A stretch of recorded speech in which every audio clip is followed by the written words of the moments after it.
che intelligente. Adesso ti arriva, sì, test, ok. Se non ci fosse bampa. Sì, sì, sì, sì, ok.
questi vanno sostituite tutte le batterie.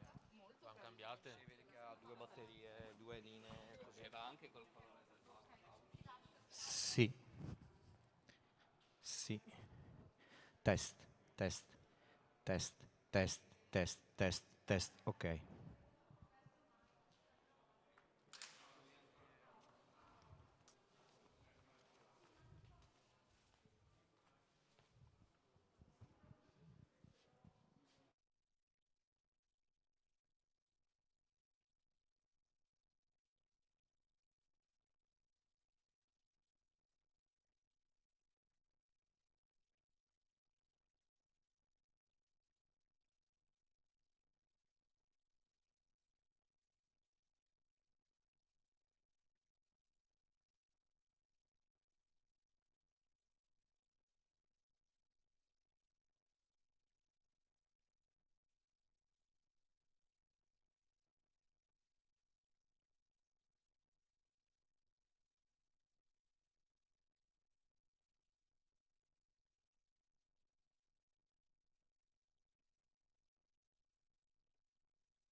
Sì, sì, sì, sì, sì. Ah, ah.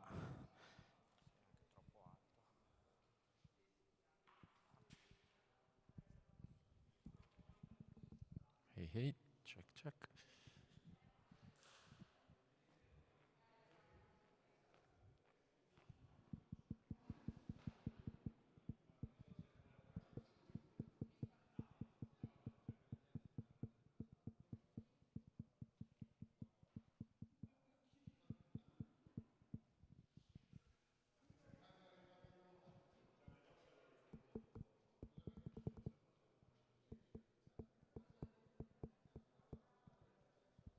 Hey, hey, test 1, 2.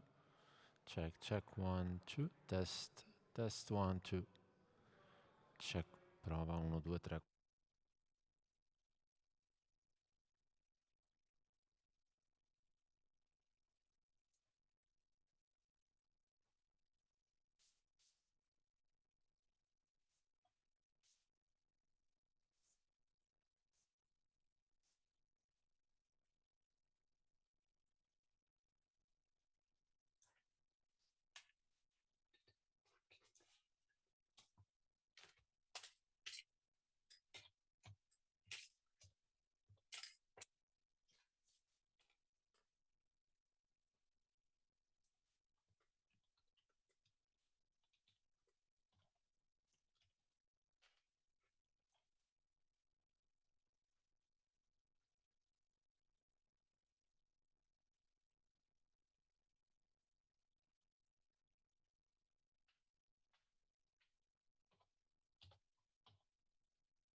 Hello, everyone.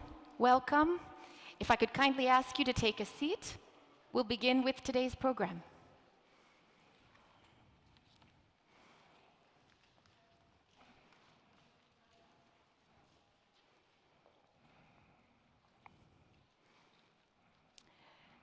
Welcome to this Bauhaus of the Seas conference. My name is Cristina Sturmo, and I work in the international office at Foscari University of Venice. It is my honor to be your MC for this event. Our two-day conference is being broadcast here from the Arsenale, or the old shipbuilding yards of the Venetian Republic, in the historic center of the city of Venice. I invite those of you here with us today, and those following us online, to come aboard for a stimulating collection of presentations about and reflections on the new European Bauhaus, with a particular focus on the seas. The conference has been co-organized by the Municipality of Venice and Foscari University of Venice as part of the activities of the Bauhaus of the Seas project.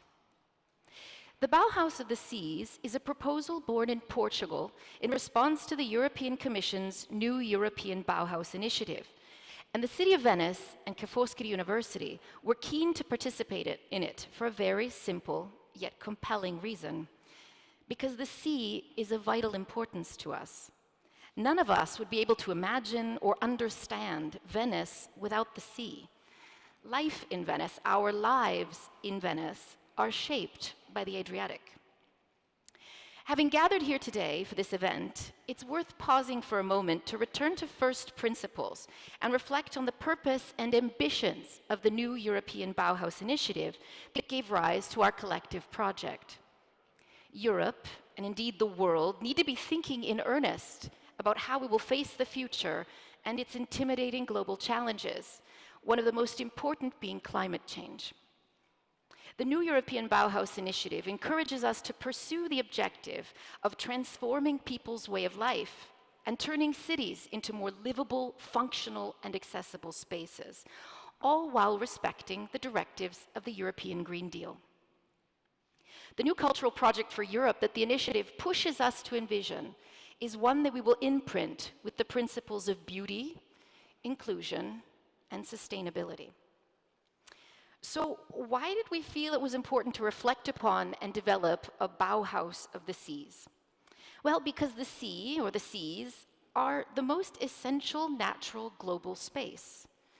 With our thinking guided by the concepts of the Marhaus, which literally means the sea as our home, and the Baumar, or the sea as a space for creation and impactful entrepreneurship, the Bauhaus of the Seas project aims to promote regenerative, ethical, and aesthetic development in a broad range of contexts and dimensions, intertwined with our continued and continuous relationship with the sea.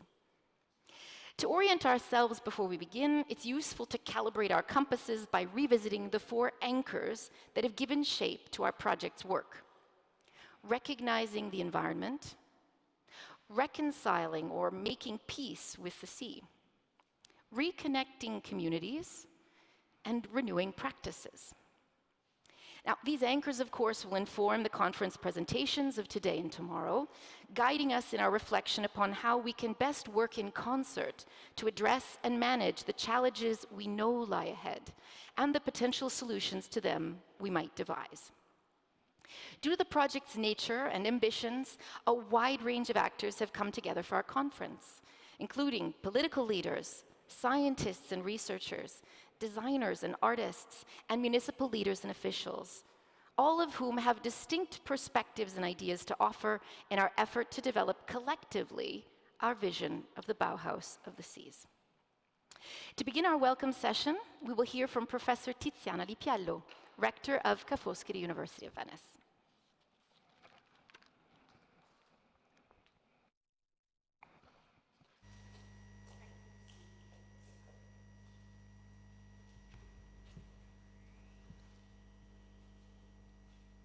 Signora Ministro Cristina Messa, Signor Ministro Manuel Heitor, Signor Ministro Ricardo Serrao Santos, Signor Sindaco Luigi Brugnaro, Signor Presidente dell'Istituto Técnico Lisboa Rogério Calasso, onorevoli ospiti, cari amici e studenti, buongiorno a tutti. È per me un grande onore inaugurare la seconda conferenza sul nuovo Bauhaus of the Seas e darvi il benvenuto. Il Bauhaus of the Seas è un progetto sviluppato congiuntamente con l'Istituto Superiore Tecnico di Lisboa, con le città di Venezia e Lisbona e altre città europee. Quando la nostra Ministro Cristina Messa partecipò all'inaugurazione del nostro anno accademico in febbraio di quest'anno, ci esortò a continuare a sviluppare le relazioni internazionali che la nostra università, congiuntamente con la città, ha sempre avuto storicamente. Ecco, e noi quest'anno, nonostante la pandemia, abbiamo continuato a lavorare alle relazioni internazionali. Abbiamo interpretato il progetto Bauhaus dei mari come emblema di sostenibilità ambientale, innovazione e diplomazia culturale.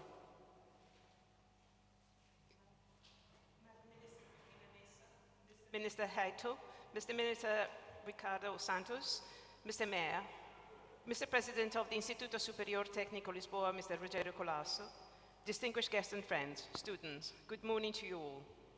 It is a great honor for me to open the second conference on the Bauhaus of the Seas and welcome all our distinguished guests to this important event, a project that has been jointly developed with the Instituto Superior Técnico de Lisboa, the cities of Venice and Lisboa, and other European cities. When our minister, Cristina Messa, took part at the inauguration ceremony in February 2021, she encouraged us to promote internationalization further at Foscari. And in fact, during the year, despite the pandemics, we have continued to work on international projects. We have interpreted the new Bauhaus of the Seas as the symbol of environmental sustainability, innovation and cultural diplomacy. Le coste ospitano gran parte della popolazione europea, 41% della popolazione europea vive lungo la costa. I mari regolano il pianeta e catturando calore e carbone producono il 50% dell'ossigeno, rappresentando una fonte essenziale per la produzione di alimenti, generando vari impieghi attraverso i vari settori della Blue Economy, offrendo soluzioni per la cattura del carbone ed offrendo un grande potenziale per le energie rinnovabili e il trasporto sostenibile. 41% of the European population live along the coasts. Seas regulate the planet, capturing heat and carbon. They produce 50% of the oxygen and account for a large source of nourishment, creating jobs in the blue economy, providing solutions for carbon capture, and offering a great potential for renewables. Scopo del progetto è promuovere un modello etico ed estetico legato alle varie dimensioni del nostro rapporto con il mare. È un viaggio che parte dal Portogallo e dall'Italia per estendersi ad altre capitali europee, del nord, del sud e orientali. Il progetto ha 4 ancore o flagships, come abbiamo sentito dalla dottoressa Stermole, e il progetto, il Bauhaus del mare, intende riconoscere le varie esperienze locali nelle comunità costiere marittime. È un progetto che vuole essere inclusivo. Unitamente alla città di Venezia e alla regione Veneto, con Generali, SNAM, ENI, Confindustria Veneto e le altre istituzioni di alta formazione locale cittadine, UAV, Accademia di Belle Arti, Conservatorio Benedetto Marcello, alle associazioni locali, la nostra università contribuisce al progetto Venezia Capitale Mondiale della Sostenibilità, che a livello internazionale si potrà declinare virtuosamente nel progetto Bauhaus dei mari. È un momento particolare anche per la nostra città, di questo ci parlerà il nostro sindaco, perché compie i 1600 anni dalla sua fondazione. Quindi metteremo a disposizione le nostre competenze nelle scienze ambientali, nelle tecnologie legate al mare, ai cambiamenti climatici, in collaborazione anche col CNRR, nella valorizzazione nel management dei beni culturali, dall'archeologia marittima al restauro e alle produzioni artistiche e culturali, alle competenze digitali per promuovere politiche di inclusione e rigenerazione urbana. The purpose of the project is promoting an ethical and aesthetic development linked to the different ways we interact with the seas. The journey started in Portugal and Italy to include other European cities, north, west, south and east. The project, as Professor Stermole just said, is based on 4 main anchors. The Bauhaus of the Seas aims at acknowledging the different local experiences of coastal and maritime communities. Together with the City of Venice, the Venice region, and other companies such as Generali, ENI, ENI, SNAM, Confindustria Veneto, and other education institutions, Foscari University contributes to the project Venice World Capital of Sustainability, which resonates with the Bauhaus of the Seas at international level. As the Mayor will be saying, we are experiencing a very special time for Venice as we're celebrating the 1600th anniversary since the foundation of the city. Foscari University will contribute its expertise in environmental sciences and sea and climate change-related technologies, together with the Italian National Council for Research, for the promotion, safeguarding, and management of cultural heritage, ranging from maritime archaeology to restoration, as well as artistic and cultural projects. L'idea del Bauhaus è quella di lanciare una scuola di sperimentazione interdisciplinare europea per i nostri giovani, per formare una nuova generazione di managers, designers, ingegneri, artisti, umanisti con competenze digitali e nell'ambiente, capaci di proporre soluzioni innovative, improntate alla sostenibilità ambientale, economica e sociale. Dobbiamo creare percorsi di formazione continua innovativi, figure professionali che sappiano coniugare le conoscenze culturali con la creatività e con le competenze digitali, tecnologiche e manageriali, di accessibilità, di mediazione ambientali, per contribuire a costruire economie sempre più sostenibili, resilienti e inclusive. The idea of the Bauhaus is to launch a European school of interdisciplinary experimentation to train a new generation of managers, engineers, artists, and humanists with digital environmental skills who can come up with innovative solutions oriented towards environmental, economic, and social sustainability. Therefore, the seas are conceived as an innovative observatory and a source of energy and creativity, as well as the glue to place that, so as to give continuity to different yet complementary ecosystems. Per questo, negli ultimi anni abbiamo lanciato dei corsi di studio innovativi interdisciplinari come Digital and Public Humanities, Environmental Humanities e un centro sulle Environmental Humanities in collaborazione con The New Institute of Hamburg e il professor Krull oggi è qui con noi, Economia e gestione delle arti e delle attività culturali, Hospitality, Innovation and E-Tourism, Digital Management. This is why Foscari University has recently promoted cross-cultural and interdisciplinary courses such as Digital and Public Humanities, Environmental Humanities, a new Center of Environmental Humanities in cooperation with the New Institute of Hamburg, and Professor Krull is with us today, Economics and Management of Arts and Cultural Activities, Hospitality, Innovation and E-Tourism, Digital Management. L'Università Ca' Foscari Venezia è da sempre, così come la città che la ospita, Venezia, un crocevia di culture, idee e creatività. Foscari University in Venice and the City of Venice, hosting it, have always been a meeting point for cultures, ideas and creativity.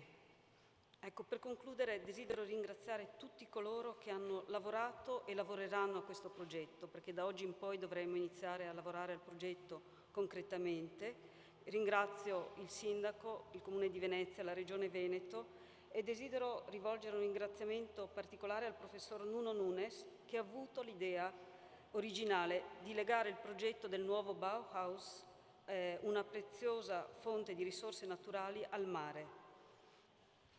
To conclude, I would like to acknowledge all those who have been and will be involved in this project, because as of today, we shall start working at this project. I would like to acknowledge and thank the Mayor of Venice, the City of Venice, the region Veneto, and in particular, Professor Nuno Nunes, who conceived at first the idea to link the Bauhaus to the seas being a precious source of natural resources and solutions to climate change issues. Grazie.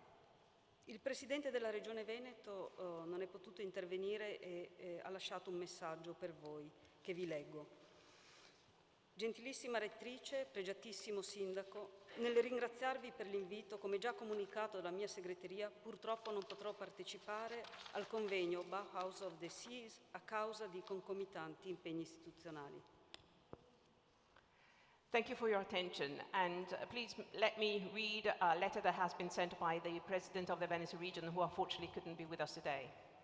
Dear Madam Rector, distinguished Mayor, Thank you for your kind invitation. As previously communicated by my secretary, unfortunately, I will not be able to attend the conference Bauhaus of the Seas because of concomitant institutional commitments. I 1600 anni della fondazione di Venezia rappresentano davvero un'occasione per affermare nel mondo il suo ruolo di ponte fra popoli e tradizioni, di luogo della cultura e della sostenibilità, una città laboratorio che merita di diventare la capitale mondiale della sostenibilità. The 1600 years since the foundation of Venice provide us with a unique opportunity to celebrate the role Venice has played as a bridge, connecting peoples and traditions as a place of culture and sustainability, a city workshop which deserves becoming the world capital for sustainability. Venezia ha un rapporto simbiotico con la laguna, patrimonio dell'umanità UNESCO, un ecosistema fragile che va protetto e tutelato. Venice, UNESCO World Heritage Site, has a symbolic relationship with its lagoon. Its vulnerable ecosystem must be safeguarded. È bene quindi affrontare queste tematiche per comprendere come agire nel prossimo futuro, per conciliare la salvaguardia di un ambiente unico per la sua biodiversità con le attività antropiche. Strategies are to be identified to plan actions for the safeguarding of the ecosystem, man-made landscape as well as natural environment. Benvengano quindi network internazionali come The New European Bauhaus, che vede capofila Venezia e Lisbona e molti altri partner europei in un percorso che mira alla tutela e alla riqualificazione dei mari e degli oceani, tenendo conto della funzione che hanno come indicatori del benessere del nostro pianeta. Tutto ciò ci rende necessario progettare strategie e realizzare azioni condivise per la difesa di questi ecosistemi. Hence, international networks such as the New European Bauhaus are more than welcome. Venice and Lisbon, as project leaders, together with many other European partners, aim at the enhancement of the seas and oceans, in consideration of their roles as indicators for the well-being of the planet. Nel dare il benvenuto in Veneto agli illustri relatori e augurare loro buon lavoro, desidero rivolgere a tutti voi e a tutti i presenti i miei più cordiali saluti. Luca Zaia. I would like to welcome the distinguished speakers to the Veneto region and wish the proceedings every success. Warmest regards, Luca Zaia. Grazie. Thank you. Thank you, Professor Lippiello. I'd now kindly invite Mr. Luigi Brugnaro, Mayor of the City of Venice since 2015, to say a few words of welcome.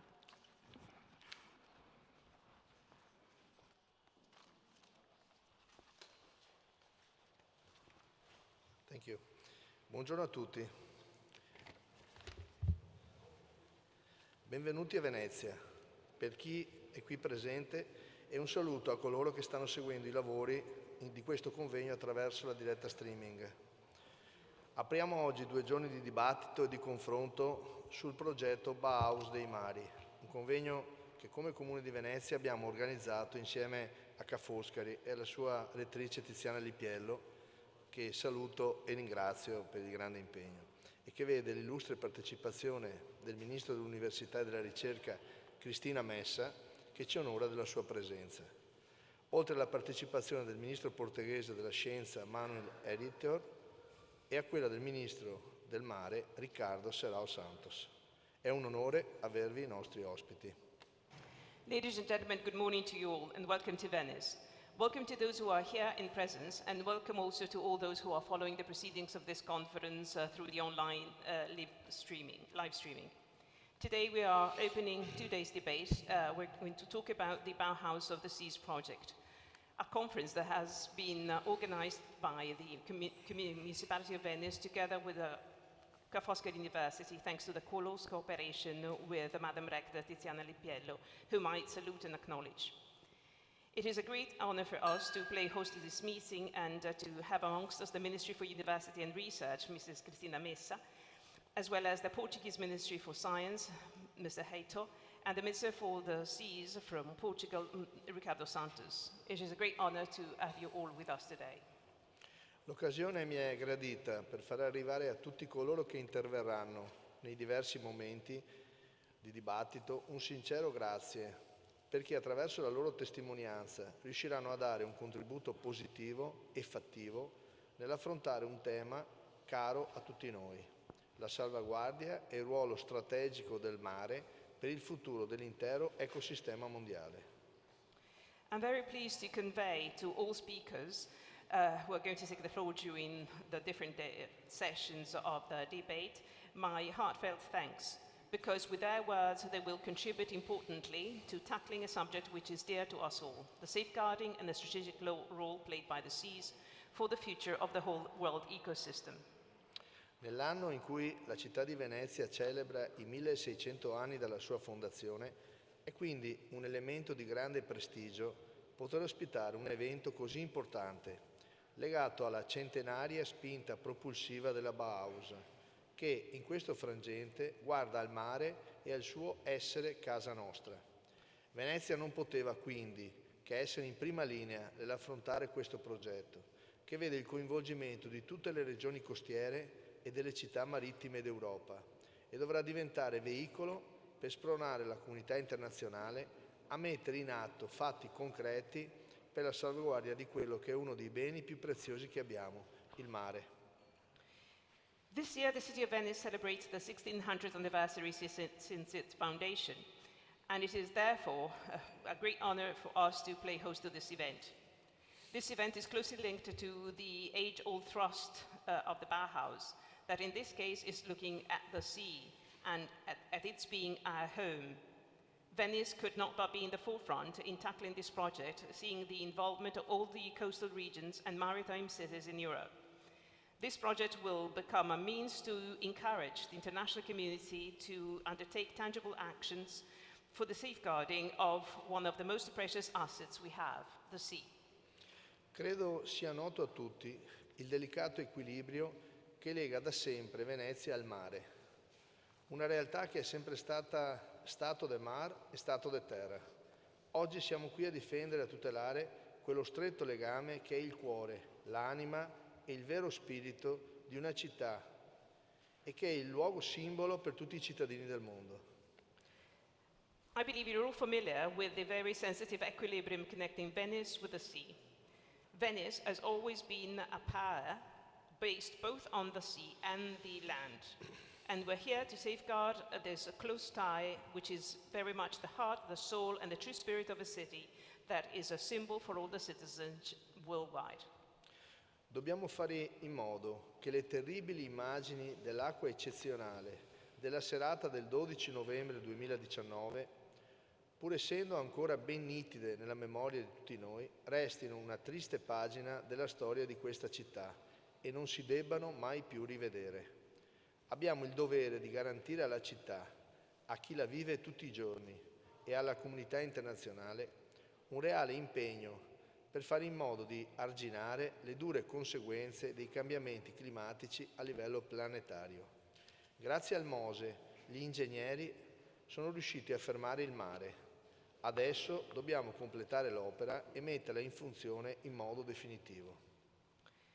We have to make sure that the terrible images of the exceptional high tide of November the 12th, 2019, though still very clear in our memory, remain just something of the past and are never to be seen again. We have to make sure that the city and those who live in the city every day and the international community at large, we have to make sure that we undertake an effort so as to contain the difficult consequences of climate change at planet level. Thanks to MOSE, the engineers have succeeded in stopping the sea, and now we have to make that operational for good. Questo non ci consente però di adagiarci. Venezia, città patrimonio dell'UNESCO, subisce prima di tante altre realtà costiere l'effetto dei cambiamenti climatici. È quindi fondamentale che si faccia squadra per dare risposte concrete a problemi che non sono più trascurabili. Anche per questo, accogliere in città Bauhaus dei mari è per noi motivo di grande orgoglio e metteremo a disposizione tutto il nostro know-how e soprattutto questa attitudine decisamente veneziana di trasformare le difficoltà in elementi positivi di crescita. Yet we should not rest on laurels. Venice is a heritage city of UNESCO and is affected more than many other coastal areas by the effects of climate change. It is all important that we work as a team to come up with tangible answers to issues that cannot be neglected any longer. This is why we are especially glad to play host to this meeting, Bauhaus of the Seas. And we are going to contribute all our know-how, and especially that attitude, which is specific with us, to transform difficulties in positive opportunities for growth. Ma questo non basta. Abbiamo il dovere di mostrare fatti e mostrare con quanta passione e tenacia ci prendiamo cura della nostra città. Sono diventato sindaco di Venezia nel 2015, raccogliendo una pesante eredità sia dal punto di vista di bilancio economico che di demoralizzazione da parte di una cittadinanza che sembrava rassegnata ad una decrescita che qualcuno si ostinava a definire felice.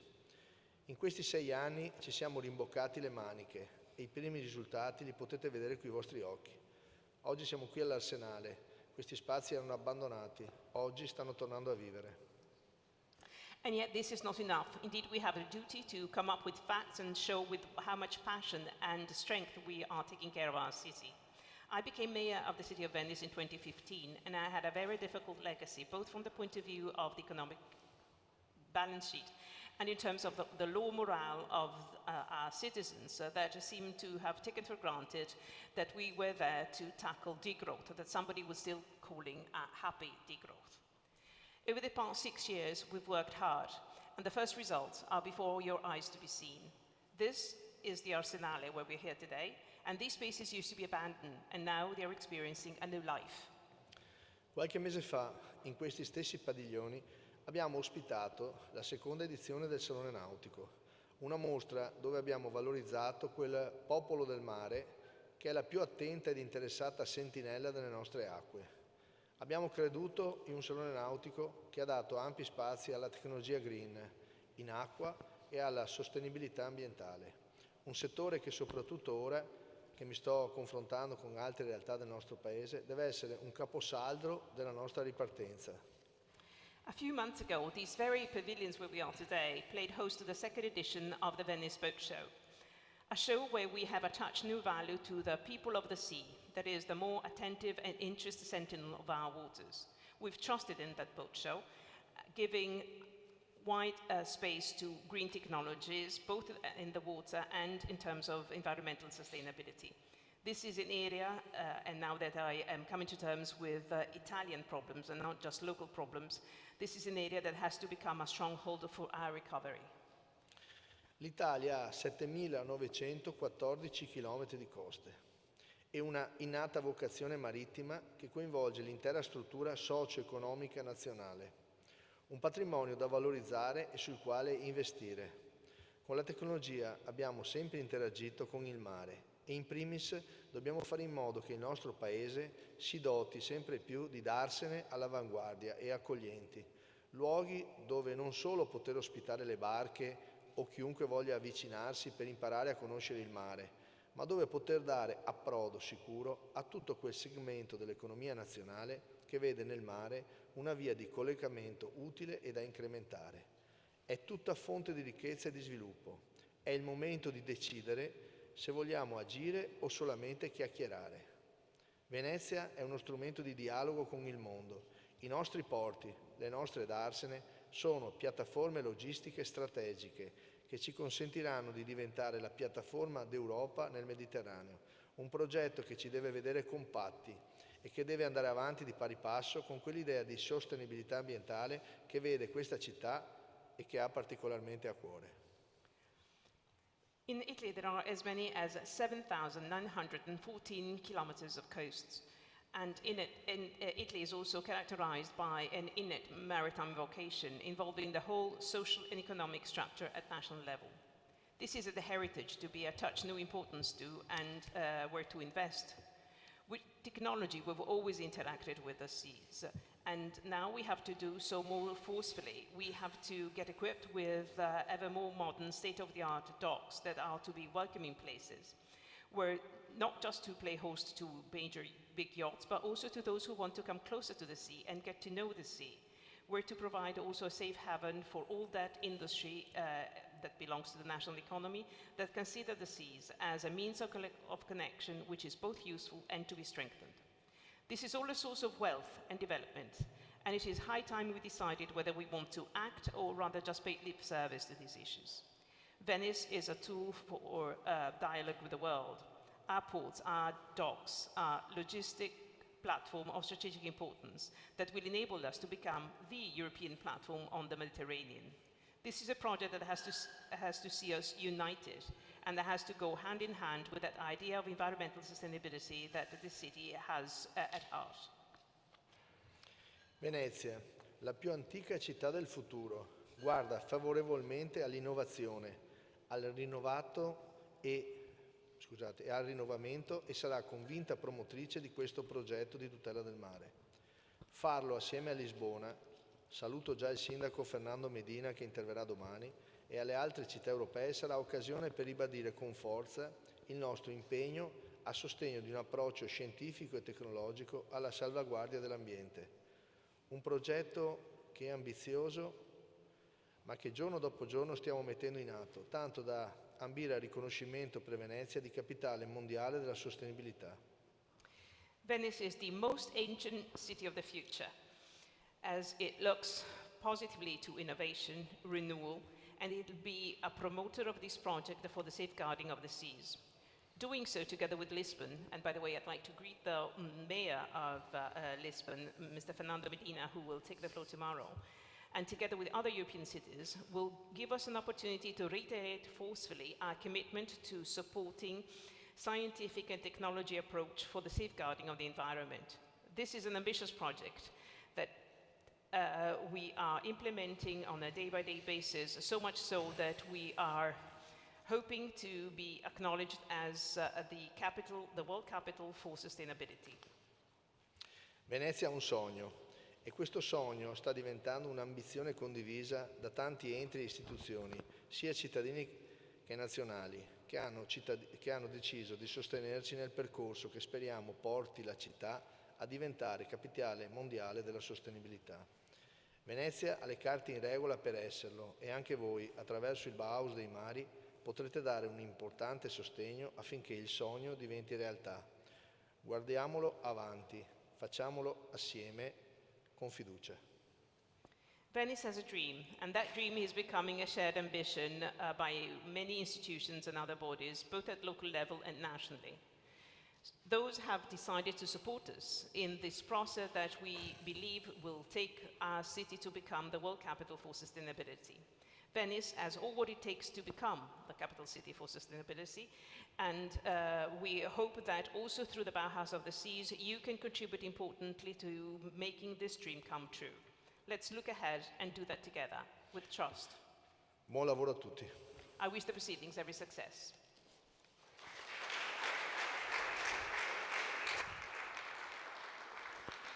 Thank you, Mayor Brugnaro.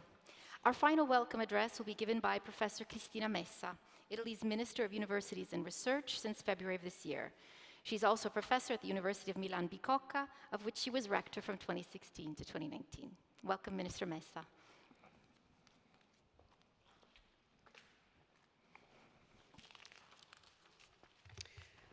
Buongiorno a tutti, ringrazio da subito la rettrice Tiziana Lippiello e il sindaco Luigi Brugnaro per aver organizzato questa giornata dedicata a Venezia, ma dedicata a Venezia in maniera molto innovativa, già di per sé, cioè Venezia come luogo che vuole cimentarsi in un nuovo bando europeo così importante, mantenendo quindi fede alla propria vocazione internazionale. E infatti in questo convegno abbiamo le massime rappresentanze dei ministri del Portogallo, Manuel Heitor, che saluto e che ho avuto già piacere di conoscere, e il ministro Ricardo Serra Santos. Grazie di essere qui oggi. Good morning to you all. Thank you very much to Madam Rector Tiziana Lippiello and to the Mayor of Venice, Luigi Brugnaro, for organizing this important conference today, devoted to Venice in an innovative way. Indeed, Venice is now aiming at competing at a European ban, and this is truly an international meeting, as evidenced by the presence of Minister Heitor for Portugal and Minister Santos, whom I salute. Il Bauhaus of the Seas è l'omonimo progetto nato come risposta all'iniziativa della New European Bauhaus, lanciata lo scorso ottobre 2020 dalla Presidente della Commissione europea Ursula von der Leyen, e intende sostenere e favorire la progettazione di nuovi modi di vivere la città adesso e nel futuro, coniugando 3 parole chiave che sono sostenibilità, inclusività e bellezza. E il modo per coniugare queste parole sicuramente ha a che vedere con la cultura. La cultura è intesa come flessibilità, interdisciplinarietà, convergenza di saperi, competenze e tecniche, che costituisce in questo modo un architrave su cui si possono poi espandere sostenibilità, inclusività e bellezza.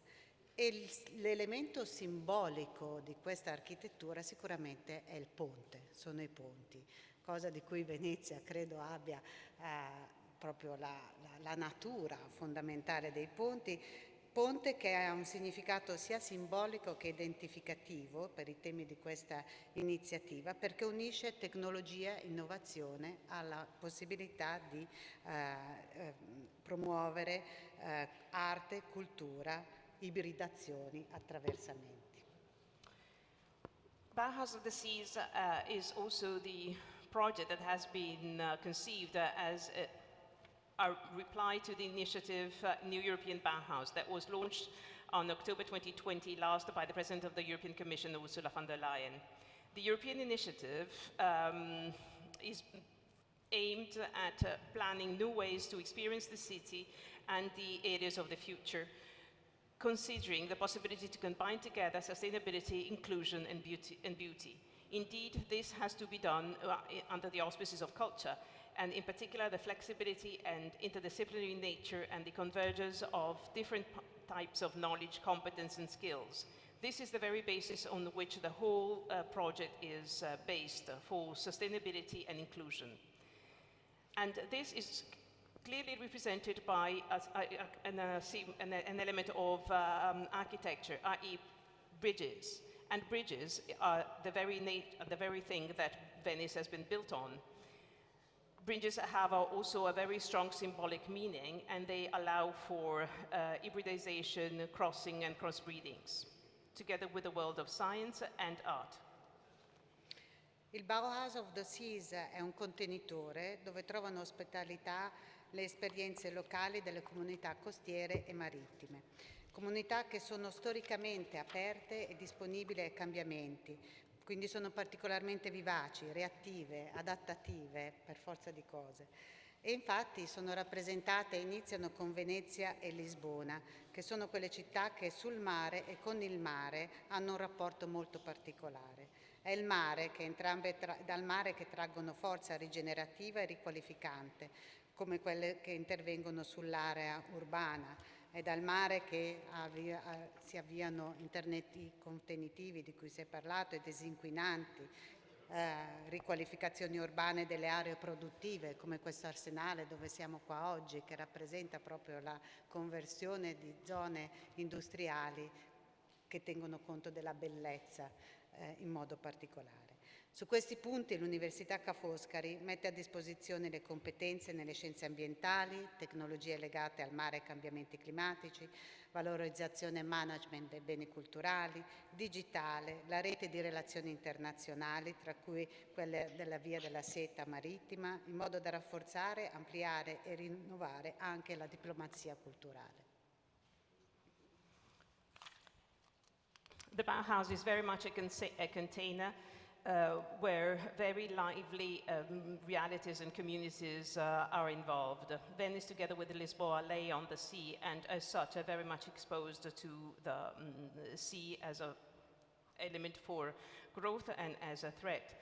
The sea is also the source where regeneration can be drawn, and from the sea We can get the energy for the requalification of certain areas, as is true of this area, the Arsenale, which used to be an industrial area and that has been now turned into something that we can use with an eye also to beauty and aesthetics. Foscari involves a whole set of departments, including studies on management, digital, technology, sciences, the Silk Road project to strengthen the cultural diplomacy. L'intero progetto, inoltre, rappresenta per Venezia l'occasione di riconnettere storia, innovazione, bellezza e inclusività. Venezia è un laboratorio ideale dove sperimentare soluzioni capaci di coniugare sostenibilità, inclusività e bellezza. È un cosmo in cui convergono problemi e soluzioni di scala globale e a tempo lungo. La laguna, con il suo fragile equilibrio e la complessa gestione amministrativa e sociale, è terreno di prova per esperimenti esportabili all'intero pianeta.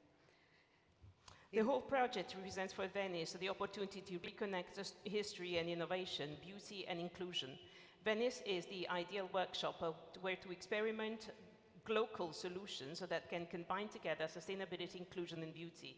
It is a microcosm where problems and solutions of global scale converge, as well as the slow time.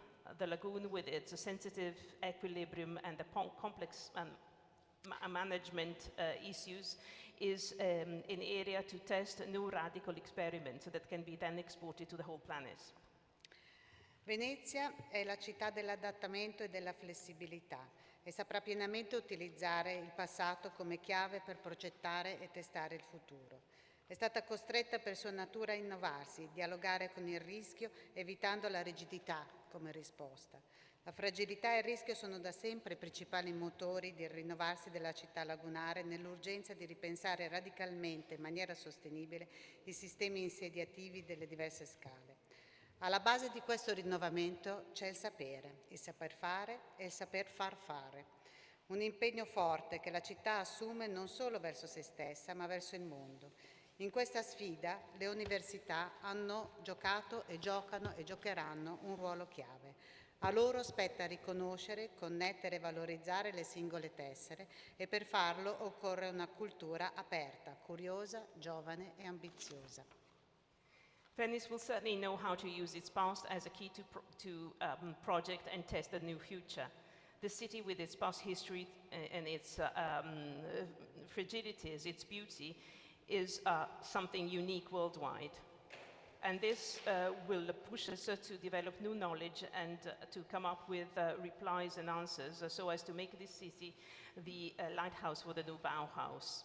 Venice is a city of adaptation and flexibility. It is bound for its very nature to innovate and to establish dialogue with the risk, avoiding to become too rigid and stiff.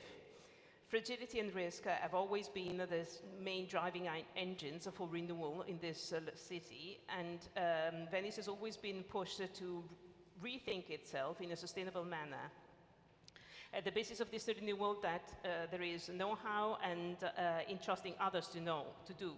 This is a strong commitment that the city has taken upon itself, not just for itself, but for the world at large. This is a challenge that the university, in which the university play and will play a key role. Universities indeed should recognize and connect their efforts and attach new importance to each individual element. And to do so, there is the need for an open, curious and young culture.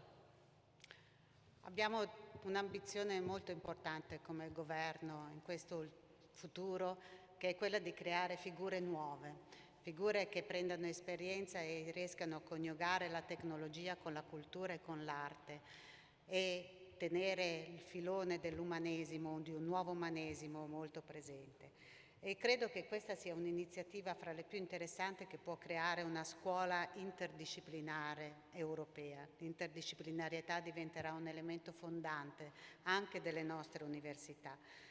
Questo serve a formare una nuova generazione di architetti, designers, ingegneri, artisti, manager, ricercatori, operatori culturali, intellettuali, pubblici e leader che abbiano competenze anche nella sfera digitale e nella umanesimo ambientale. Grazie.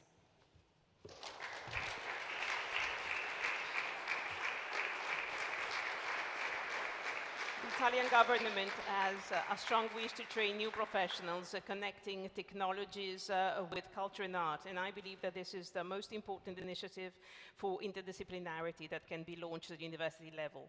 The university indeed will train new professional figures, both in the field of art management, technology, true leaders that as well as architects and engineers who will know to combine scientific knowledge with the humanities in the field, more specifically of environmental humanities. Thank you for being with us here today, Professor Messa. We'll now hear greetings from the very heart of the European Union. Ruth Reichstein of the I.D.E.A. Advisory Board to the President is joining us live from Brussels via video link. It's thanks to her work and that of Ursula von der Leyen that the new European Bauhaus project came into being. Our warmest welcome to Ms. Reichstein. Buongiorno. Buongiorno, good morning from Brussels. Well, thank you very much for the invitation to your conference today. And first of all, I have to say that I'm very sorry that I can't be with you live in Venice, not only because, of course, it's always nice to come to Venice, but also because the Bauhaus of the Seas is really one of the projects that we cherish a lot. I will just move a bit my screen, then you can see one of the very first posters of the Bauhaus of the Seas is on my wall, because it's indeed, well, representing a lot of the values and the principles that we at the European Commission wish for the European Bauhaus. And I will mention some of them during my short intervention, but they were mentioned already by so many of the speakers before me, and that is really great to see. So I just want to thank you from my bottom of the heart, and also in the name of the President, Ursula von der Leyen, for all the time, energy, vision and ideas that you have put already in this project. So I don't want to give you now a long lecture on what the European Bauhaus is, but I want just to tell you a bit what has happened in the last 8 months, and then to outline a bit the next steps, because some of you might have seen only last week the College of the Commission adopted a so-called communication. This is EU speak to say, well, it's a policy document where we outline the concept of the European Bauhaus, the policy actions that we want to take forward, but also first funding possibilities in the framework of the European Bauhaus. So this might be also helpful on a very, let's say, basic level for the conference to see a bit what we are planning and how what you are planning might fit in there together. So we had this so-called co-design phase that was launched in January, and that lasted 6 months, where very unusual for the European Commission, we did not put a full concept on the table from the start, but we really invited everybody to contribute to the European Bauhaus concept and to tell us what we should do with this project, the challenges, the needs, but also already tell us what exists, what are examples that embody already these 3 principles of the European Bauhaus that have been mentioned already before: sustainability, aesthetics, and inclusion. And we got over 2,000 contributions from all over Europe. We had hundreds and hundreds of events that were mainly organized actually by organizations or initiatives like the Bauhaus of the Seas, but also others from north to south, from east to west, from governments to grassroots organizations. So it was really great to see how much movement was already created within the last month. And we took up all these inputs and made sense out of them. And based on these inputs, we presented now the concept of the European Bauhaus and what we want to do with this project in the next years. In this co-design phase, it came up 4 thematic axes that we now want to deepen in the European Bauhaus. The first one is reconnecting to nature. And you were talking already so much how this happens in your beautiful city of Venice, where obviously the sea is very present. And the same is the case, for example, in Portugal, where we had the first conference of the Bauhaus of the Seas. But it's really something that is expressed all over the European Union. Also for those living in cities like we have here in Brussels, surrounded by concrete, with very, with no water in this case, and not very much green. So a lot of people express that there is a need to reconnect to nature, or with nature. So this is the first thematic axis. Then the second one was to recreate a sense of belonging. So to create spaces and places where we can meet, where we can share, where we can create together, where people can actually come together and create something together. The third one is to look at those who need it the most. So those who have, for any kind of reasons, not the best chances in life. And this means, for example, when we go into the places again, we have a special focus on social housing, because social housing does not only to be sustainable, but it should also be something where people feel well. So this is the aesthetic part of things, where people feel well and where they like to live, and where then they also have respect for the building, for example, they live in, and where they feel responsible for the space around the building, and so on. And then the fourth axis is linked to the transition of our economy, especially the construction sector, but also other sectors that produce products that have an influence on our daily life, like furniture or fashion, for example. And there is this demand or this request that came out of the design phase to look much more at the whole life circle of products, to support circular products and the circular economy, and to, for example, when we come to the construction sector, also strengthen much more the use of nature-based materials that will help to decrease the CO2 emissions of our buildings.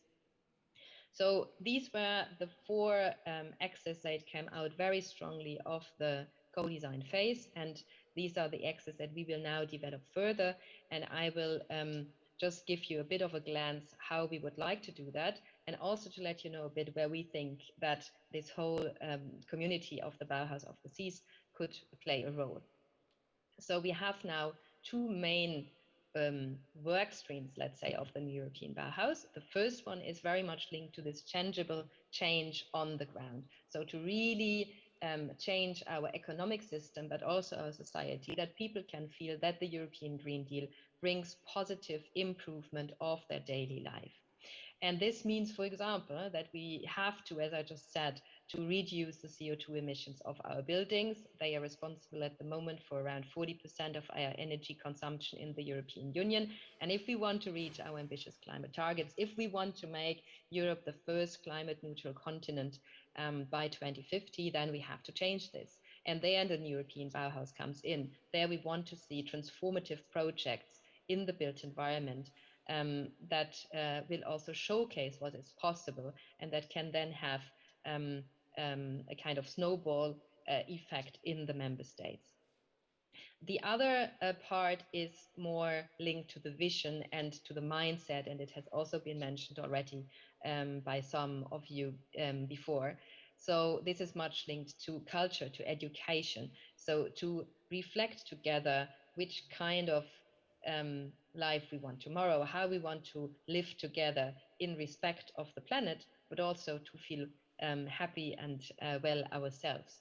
So this is the other work stream of the European Bauhaus, which is of course a bit less tangible, a bit less easy to grasp, but as important as the first one, because also here we will only reach our climate targets if we also have behavioral change by each and every one of us.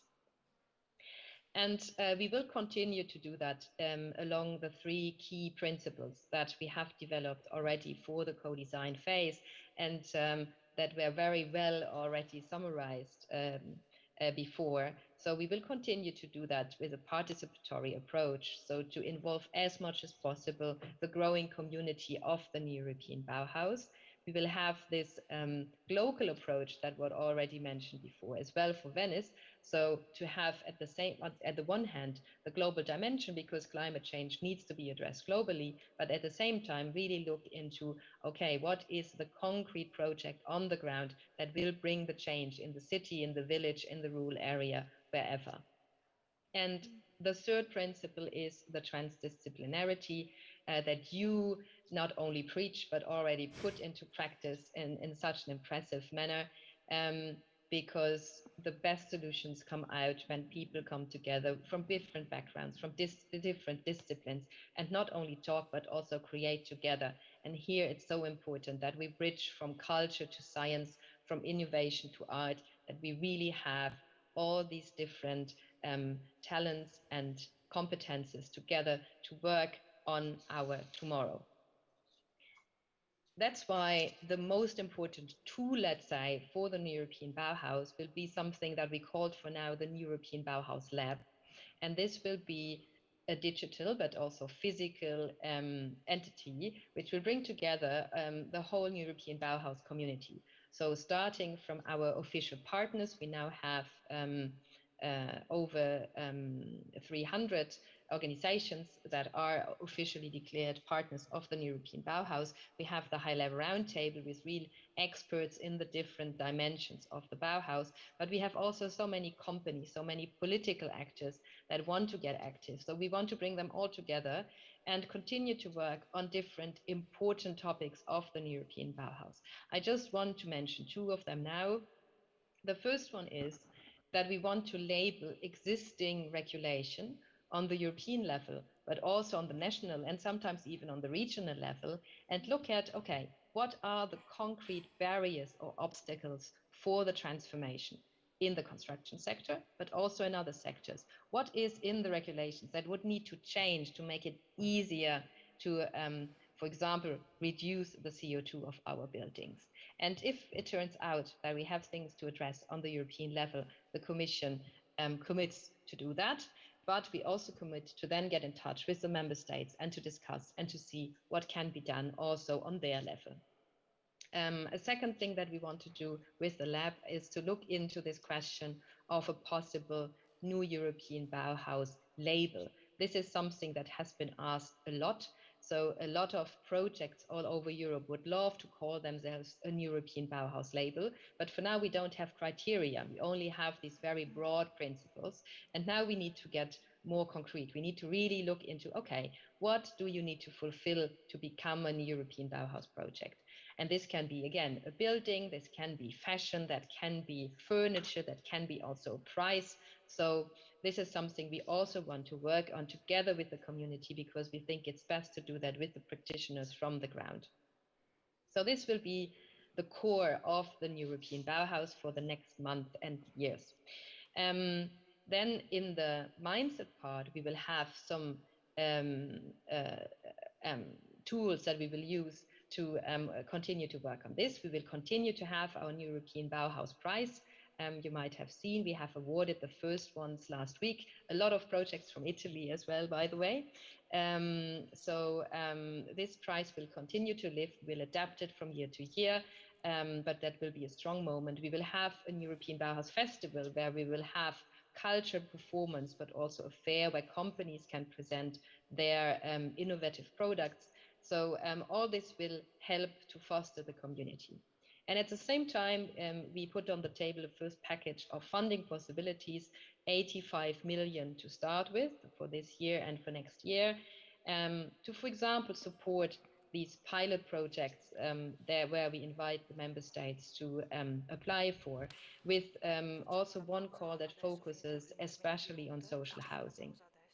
But we will also look into the pathways to transition, where we will co-create together with the sectors pathways for the construction and the textile sectors to start with, to show companies how they really can go climate neutral concretely. And we will also asked all the member states to give us a contact point to work together on the European Bauhaus, because this is also very important, that only if the member states take this up, in their next generation new plans, in their cohesion plans, that we can really build something that goes beyond a few pilot projects that are nice to look at. But of course, we need much more than pilot projects to make change happen. So voila, I just wanted to outline a bit where we stand here in Brussels. It sometimes might sound a bit technical or detailed, but well, if you want to make change happen, you need both. You need the big vision that the president put on the table last year, that she repeated in her State of the Union just last week, where she said that when the if the European Green Deal would have a soul, this is the new European Bauhaus. But you also then need the policy and funding tools to make things happen. So this is the framework that we can propose to you, where we hope that you will continue to work with us, where we will looking very much forward to the further development of the Bauhaus of the Seas, which is really a beautiful project. And I'm already looking forward to the third conference of the new Bauhaus of the Seas. And I hope that then I can also be physically with you to have better and nicer exchanges than only on this screen. Thank you very much, and I wish you a great conference. Thank you very much for having been with us today, Ms. Reichstein. So we've gotten started a little bit late this morning, and so we're going to make a slight adjustment to the program, and we're going to have a break now, and then we'll come back with the speakers to follow. So you're welcome to get some refreshment over near the entrance.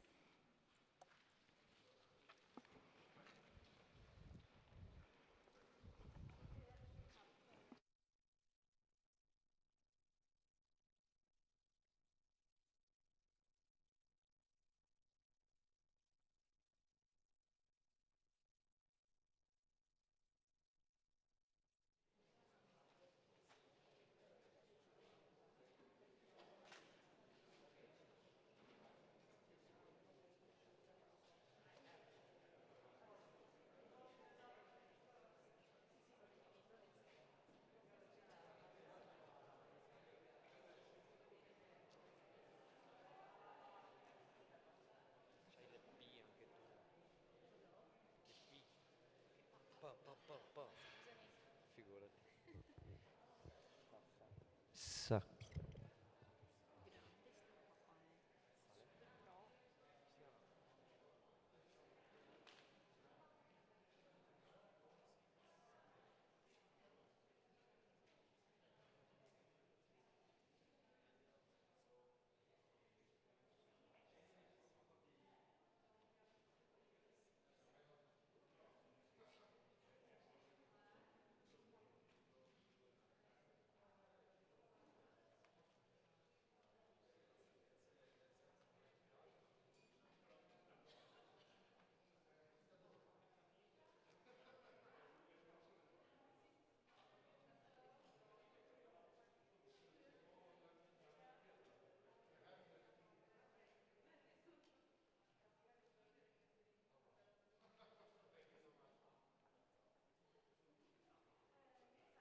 Sindaco che abbiamo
Welcome back, everyone.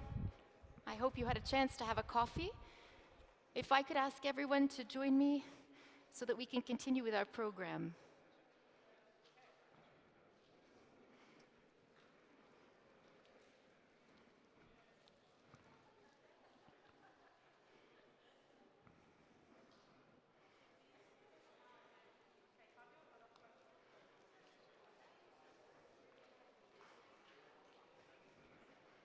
Welcome back.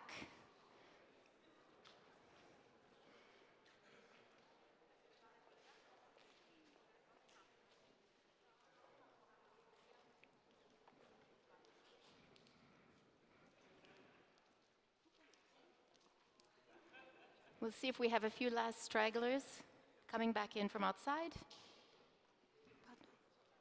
Okay. All right. Welcome back. We are now going to begin our first session of the day, a little bit later than expected. And this session is dedicated to innovation and sustainability. The new Bauhaus has to take advantage of the great technological advances of our time to make cities and spaces more sustainable. New technologies, or computer simulations, for example, are proving useful in improving project development and in assisting us in making strategic political decisions. Science and technology need to be bent to the service of citizens such as ourselves. To help us explore this session's theme, joining us today are Manuel, Portugal's Minister of Science, Technology and Higher Education, and Maria Cristina Piovesana, Vice President for the Environment, Sustainability and Culture of Confindustria, Italy. Minister Heitor, the floor is yours.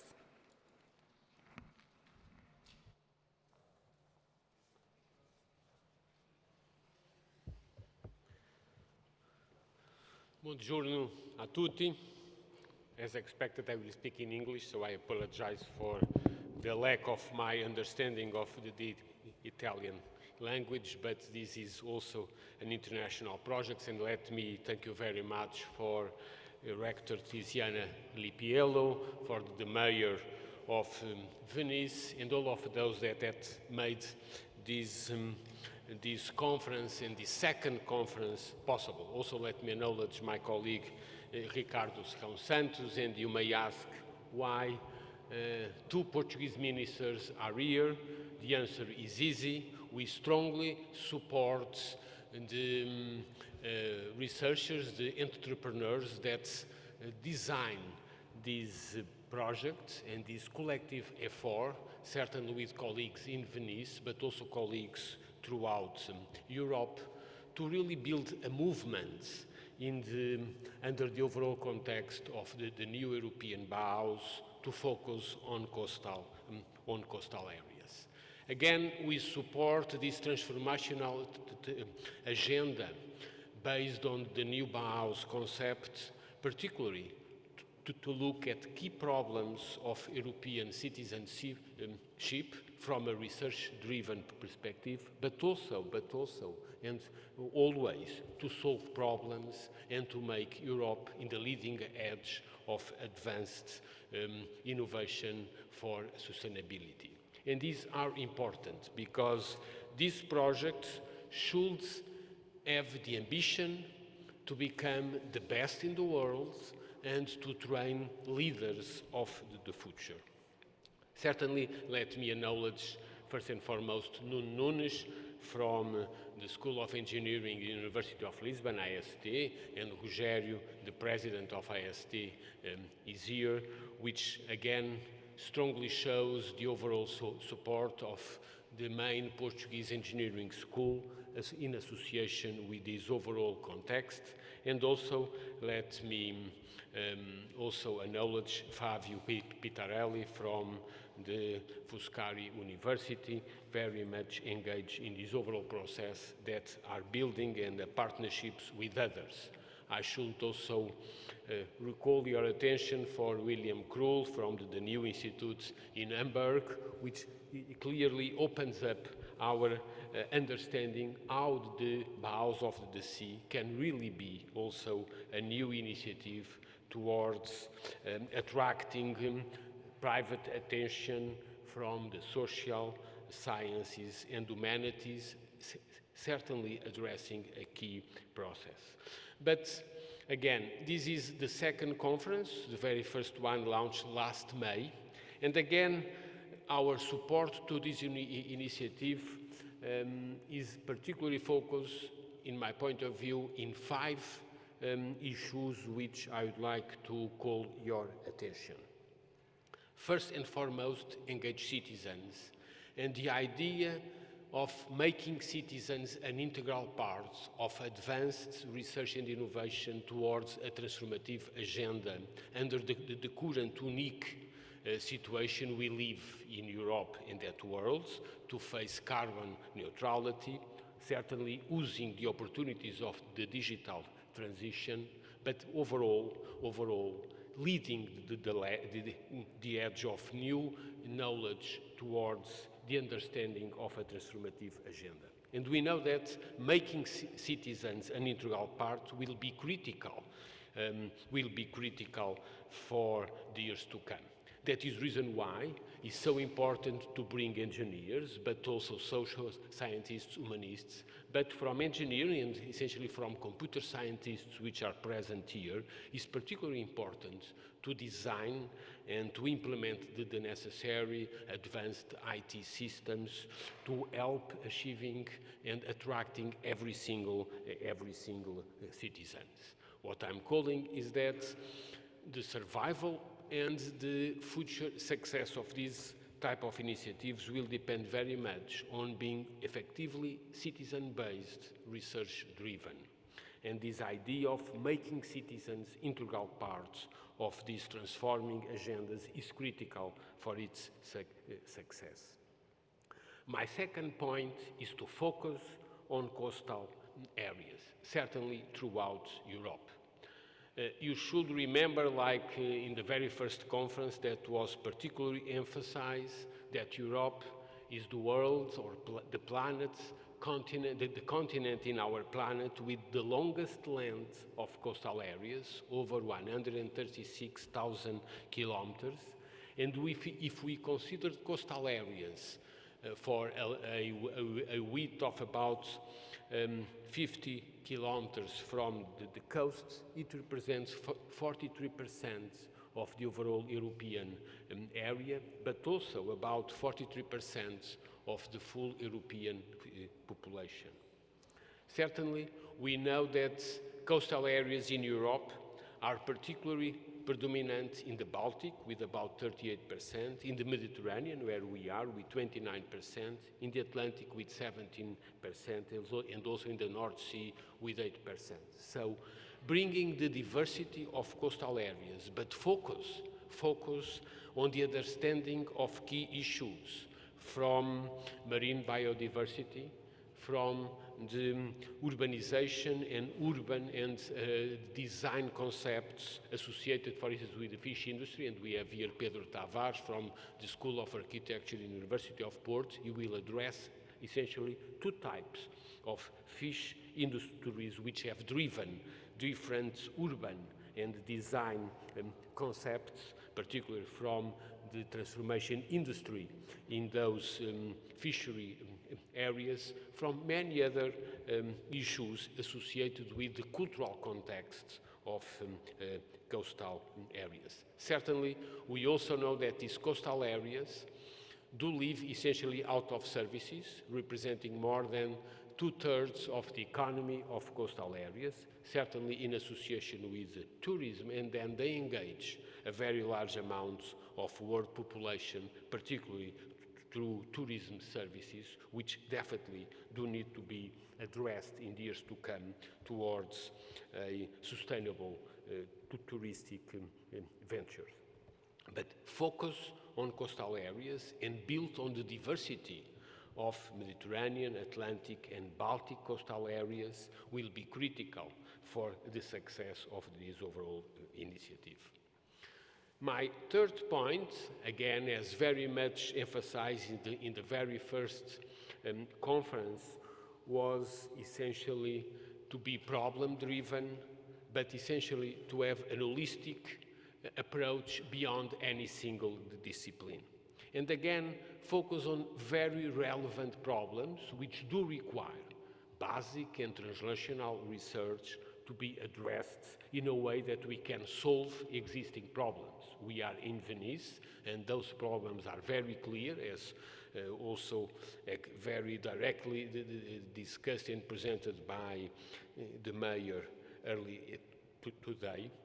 Other problems in social area, but also in the biodiversity of coastal areas have been very well known throughout Europe, and I will say throughout the world. And again, looking at these effective and select the most relevant problems, which then need to be considered in a holistic research approach to be solved, certainly in the help to design the future construction industry, but also a cultural and social context under which the population, say the 43% of the European population which lives in coastal areas, should be effectively addressed towards the sustainability of these zones, will certainly require a wide breadth of different knowledge areas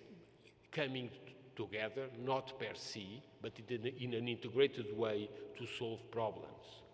From space-driven Earth observation with high-resolution image to really map the daily movements of coastal areas, including the mobility of people, to the cultural and social context of each of these populations, to the eating habits, to the food value chains which feed the population in coastal areas, including the touristic population.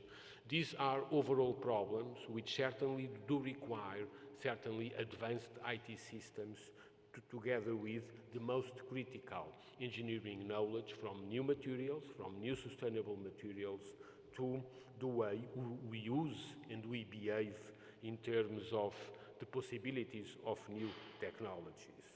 But again, focus on problems throughout an holistic problem. My fourth point is on the need more and more in Europe, and I will say in a world level, to look at all these issues under its specific nature, but take into account the overall demographic context. Europe will evolve in a way that we have longer and longer lives in what some people in a more negative approach call an aging society. We know that in the coming 50 years, the overall European population will decrease for values between 400 million and 420 million. Actually, the last forecast report from the Commission just published last week is clear in showing that the overall European population in the coming 50 years will represent only 4% of the overall world population, which will grow to about 10 billion people by the year 2050. And therefore, it is under a smaller population at a world level that we need again lead this ecological transition through an agenda based on research and innovation in a way that we can really build more opportunities for European citizens, but be open to the world, and also use this unique opportunity to propagate not only the European values, but European products, and the experience of the Bauhaus of the sea should lead new products and sustainable cities for coastal areas throughout the world. My last and fifth point is about the process. Actually, I've been discussing with some of you since the very first conference, build a portfolio of projects and try to attract public and private funding throughout a portfolio of competitive calls in national and European processes, but also addressing and facing the private investments, essentially in a portfolio of projects, certainly including those which will be opened by the European Commission under the new European Bauhaus, but also look at the unique opportunities Horizon Europe in many other fronts, particularly in the 5 main missions, but also in the institutional partnerships process, as well as in the next Generation EU program, including the recovery plans in all our countries. And again, building this portfolio of projects will help this process, the Bauhaus of the Seas, to build a movement in all European coastal areas by bringing together people from different scientific and entrepreneurial contexts to build a movement with a portfolio of initiatives focused on issues and relevant issues for citizens in coastal areas, but always with the idea behind to build the leading edge for the next decades on problems which do affect European citizens at large. So again, I thank you, the University of Foscari, together with the Instituto Superior Técnico and all the other institutions that has put together this collective effort. Our presence here is above all to support, but also to challenge you to go beyond these 2 groups and now build a collective effort throughout Europe, leading to a movement of the Bauhaus of the sea, which could be effective throughout Europe. Thank you very much again for your attention.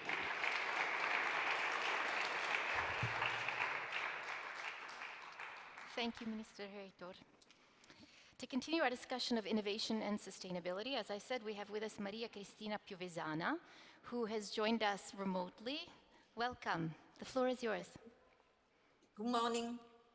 Buongiorno a tutti. Buongiorno e vi ringrazio per l'invito a partecipare a questo importante convegno e saluto in maniera particolare l'Università Ca' Foscari con la sua rettrice Tiziana Lippiello e il Sindaco di Venezia e tutti coloro insomma che rendono interessanti queste giornate. Venezia è la location sicuramente indicata per parlare di sostenibilità e di salvaguardia e riqualificazione del mare. Partirei però da una premessa. La sostenibilità è prima di tutto un processo che attraversa tutta la nostra società, ovvero sia il mondo dell'impresa e del lavoro, la finanza, la pubblica amministrazione e i comportamenti soprattutto individuali. La sostenibilità dunque richiederà dei grandi cambiamenti nella normativa, nella tecnologia e nelle professioni. In quanto processo è un percorso a tendere rispetto a degli obiettivi molto ambiziosi che l'Unione Europea si è data, che noi ci siamo dati. Ma il primo presupposto di questo processo della sostenibilità, e guardate questo non è un gioco di parole, è che soprattutto sia sostenibile. Sostenibile per i cittadini e per le famiglie, per le imprese, ma anche per la pubblica amministrazione e per lo Stato. Questo dunque implica da parte nostra la consapevolezza che dobbiamo porci dei traguardi molto ambiziosi, ma anche dei tempi che devono essere tempi ragionevoli per poterli conseguire. È dunque un delicato e difficile equilibrio quello che noi dobbiamo effettivamente attuare, sia quando parliamo in generale di sostenibilità che soprattutto quando questa la caliamo in Venezia con un territorio sicuramente molto importante e che conosce da tempo la necessità dell'equilibrio. Ma l'economia del mare rappresenta per l'intero nostro paese un cluster economico di primaria grandezza.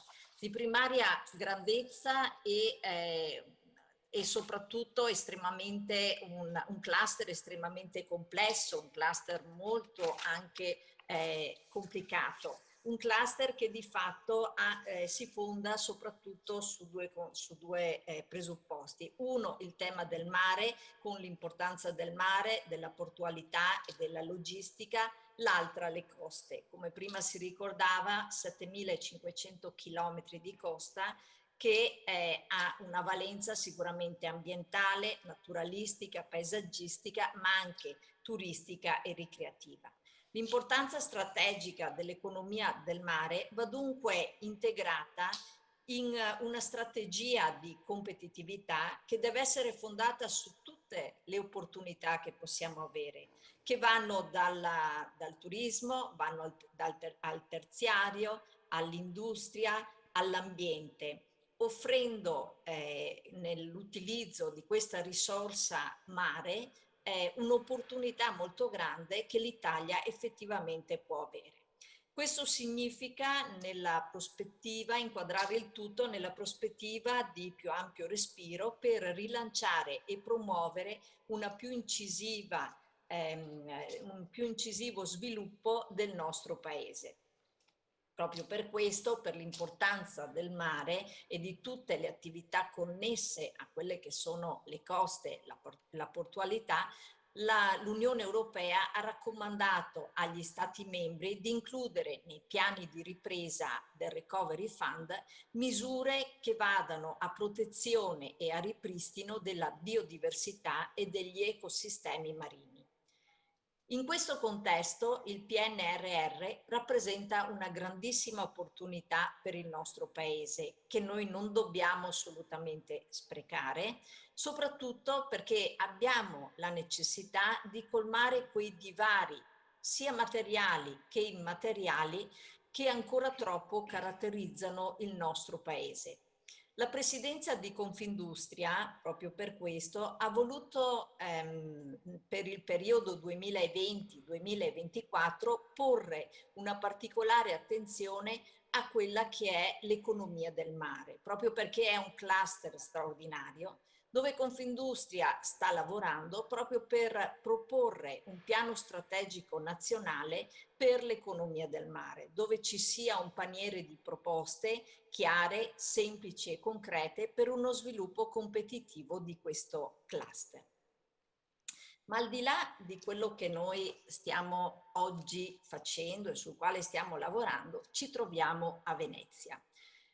Tornando a Venezia, Venezia sicuramente può darci degli insegnamenti, perché è una città che da sempre, 1600 anni, riesce a convivere e a trovare un equilibrio tra quella che è commercio, quelle che sono le attività economiche, quello che è cultura, ciò che è cultura, e vivere bene, creare sviluppo, lavoro e occupazione.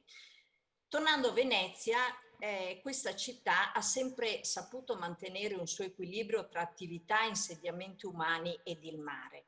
E per mantenere questo equilibrio aveva istituito già nel passato un ente apposito, ovvero sia il magistrato delle acque, un'autorità con il compito di sorvegliare e di amministrare il regime idraulico nella laguna, in modo che fossero compatibili la vita dell'uomo insieme con quelle che sono le attività economiche e i traffici mercantili. Ricordiamo poi Venezia che con l'Arsenale, proprio dove vi trovate voi oggi, insomma quella è stata una dei primi esempi di fabbrica che poi ha caratterizzato lo sviluppo di tutto il nord-est. Per uno sviluppo sostenibile dunque dell'attività del mare a Venezia nel futuro non possiamo che rimanere in continuità con quello che è il passato, un passato che ci dà una prospettiva di futuro e un passato che è riuscito a trovare quella sintesi tra il mare e tutto l'ecosistema marino e lagunare anche dell'entroterra, dove innovazione e sostenibilità hanno sempre convissuto come i principali driver. Ma a Venezia ci sono delle cose, dei progetti che possiamo fare oggi, da subito, e completare. E per favorire dunque una visione di futuro che coniughi innovazione e sostenibilità, ci sono dei nodi che vanno effettivamente affrontati e qui serve uno sforzo congiunto di tutti. Il primo nodo è quello del Mose. Il Mose è una grandissima opera che viene riconosciuta come una grandissima opera idraulica da parte praticamente di tutto il mondo e tante volte magari gli italiani invece non ne sono così coscienti, perciò sarebbe importante riuscire a valorizzare anche ciò di bello e di importante che siamo riusciti a fare. Dicevo, il Mose è ormai in fase di conclusione, ecco adesso sarà importante che ci sia una programmazione e un esercizio sostenibile per l'equilibrio, sia per l'equilibrio idraulico che per l'attività del porto e dei passeggeri. Una gestione che deve dunque fare tesoro dell'esperienza maturata in questi secoli da parte di questo territorio.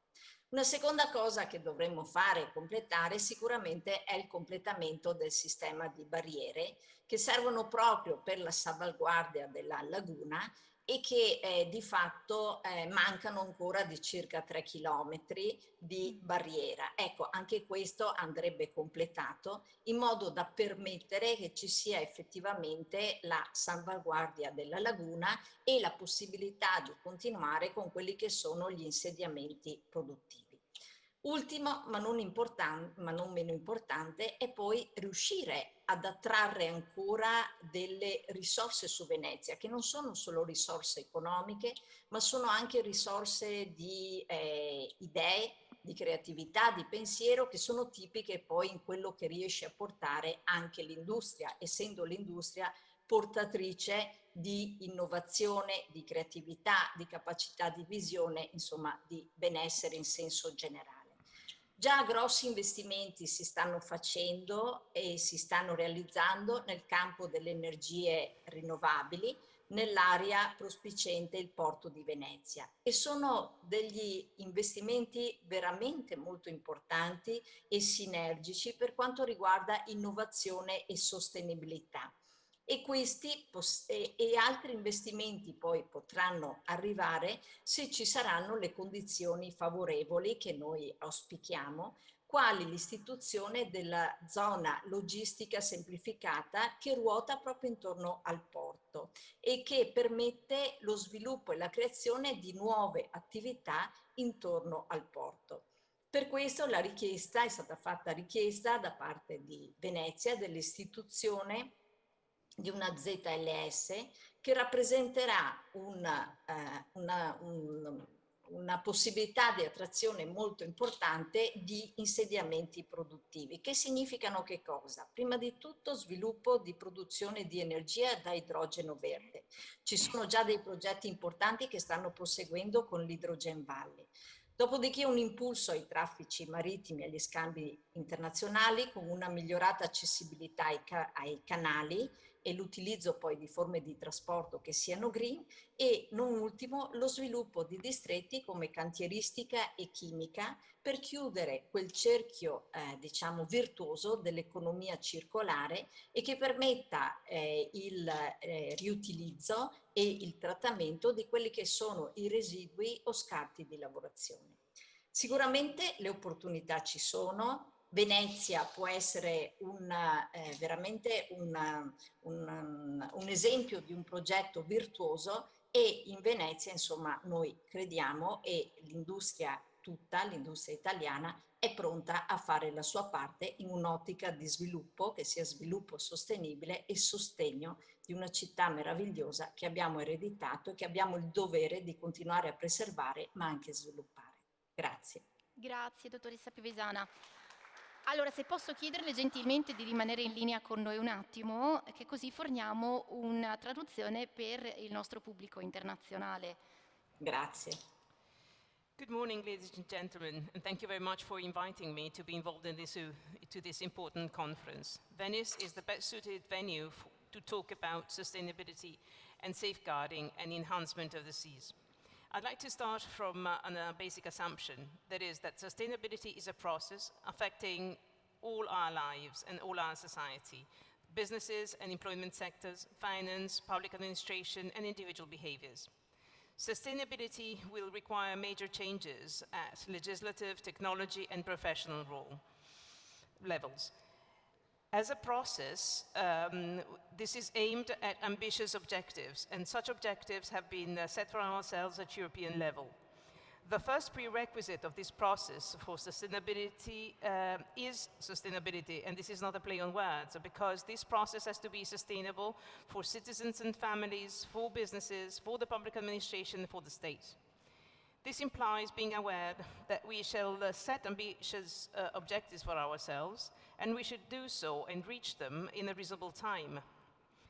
There's a sensitive balance that has to be kept for Venice and its neighboring area, and this is all important. The economy of the sea represents for the whole country an economic cluster of great importance, something which is extremely complex and articulated, which is centered on the enhancement of two important natural resources: the sea, with its port infrastructures varying in size, economic importance, function, and degree of logistic and productive integration, and the coasts, as was said earlier on, over 7,500 of them. With all the from all the different perspectives, these are to be safeguarded. Indeed, they play an important role in terms of environment, landscape, tourism, and recreation.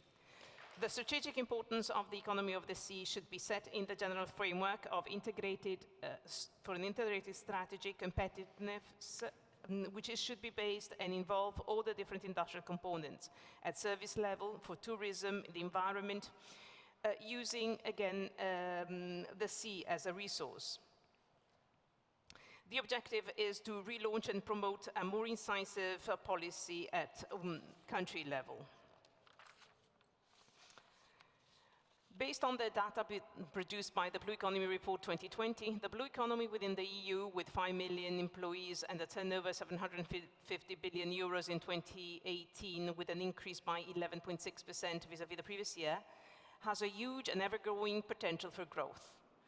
This is why the EU recommended member countries to include in their national plans for recovery protection measures aimed at protecting again and restoring biodiversity and marine ecosystems. In this framework, the Italian National Plan for Recovery and Resilience has a great opportunity for the country, something that we cannot miss, especially to fill the gaps, both material and immaterial, that still mark our country. The presidency of Confindustria, the Italian Manufacturers Association, focused for the time between 2020 and 2024 a special attention on the economy of the sea, as the sea is considered as an extraordinary cluster that has always generated wealth, employment, and innovation, and which is an extraordinary leverage to relaunch our country. As Confindustria, we believe that the industrial policy cannot but include, even in the most in the closest future, the economy of the sea, to which the PNNR has attached great importance. Confindustria believe it essential to define a set of proposals that are to be straightforward and tangible for a competitive development of the cluster, a national strategic plan for the sea economy to submit to the public in an open debate, to be held at the beginning of 2022. Now on to Venice. We should learn the lessons looking from the past history of the city. Indeed, Venice has always found the right balance between trade, business, and human settlements and the sea. And to keep up this balance, as ad hoc institution had been set up by the Venice Republic, that is the Magistrato alle Acque, an authority whose task was to monitor and manage the water system in the lagoon so as to make it compatible with economic, business, and trade, safeguarding the sensitive equilibrium of the lagoon and the sea. For a sustainable development of sea activities, we cannot but keep in line with the past. To promote a vision of the future, combining innovation and sustainability, there are a number of problems to be tackled together. We have to carry out a joint effort, both at public and private level, as soon as possible. The first problem to be tackled is that of MOSE, the mobile barrier system, a major work in terms of hydraulics that requires programming so as to become sustainably operated. That will have an impact on trade and passenger movements. because those could be strongly limited and constrained by an imprudent management of the barrier system. The second problem is that of the completion of the barrier system, that is the containment of Porto Marghera, preventing the polluted groundwater from being discharged in the lagoon. 3 kilometers are still missing in this barrier system. It is an important works that the businesses in Marghera have importantly contributed to, but it is not, again, completed. Last but not least, we should highlight what the companies are doing and what will be doing over the next few years in terms of investments. Indeed, investments have already been made and will be made in terms of renewable energies in the area adjacent to the Port of Venice. Such investments create a synergy between innovation and sustainability. Further investments will be made available if boundary conditions obtain with the institution of the simplified logistic zone centered on the area around the port for the manufacturing activity. The application has already been filed to this end, and we are still waiting for a reply and see whether the application is accepted. The simplified logistic zone will represent an important stimulus to all those production activities that will be fully integrated in a sustainable way with the sea, i.e. the production of energy deriving from green hydrogen with the projects that are already underway, the so-called Hydrogen Valley, the thrust to be given to maritime traffic and international trade with a better and more accessible canal network, and the development of a cluster such as shipbuilding and chemistry that now are devoting greatest attention to the environment and account for an important technology state-of-the-art infrastructures for the treatment of industrial emissions. Venice can set a virtuous example in that, and we are ready to play our role to support this wonderful city. Thank you again to Ms. Piovesana for being with us today. We're going to shift away from innovation and sustainability now and begin with our first panel, which is entitled Developing the Vision of a Bauhaus of the Seas Part 1, Recognizing the Environment. Our project endeavors to explore the first of our 4 project anchors by mapping and communicating flows of mineral, biological, and human resources, by reflecting on transportation, communities, and migration, and by parameterizing, optimizing, and digitizing data with the goal of devising informed and sustainable management approaches and initiatives and engaging in informed decision-making. The panel and the discussion that follows will be moderated by Marcus Reymann, co-founder and director of the TBA 21 Academy, a nonprofit cultural organization he co-founded in 2011 that fosters interdisciplinary dialogue and exchange regarding the most urgent ecological, social, and economic issues facing our oceans today. And also Valentina Nisi, an associate professor in design thinking at the Instituto Superior Técnico in Lisbon. Mr. Reymann, Professor Nisi, the floor is yours. Thank you for the introductions, and of course, very exciting to be here in this opportunity. And we are at Técnico and University of Lisbon really striving to connect science, art, and technology. I will be co-chairing this panel together with Marcus here with us. We will be very strict. I'm sorry, with our panelists, we will actually stand beside you when your 5 minutes are up, just because otherwise lunch won't be possible. So I'm going to leave the floor to Marcus. Thank you.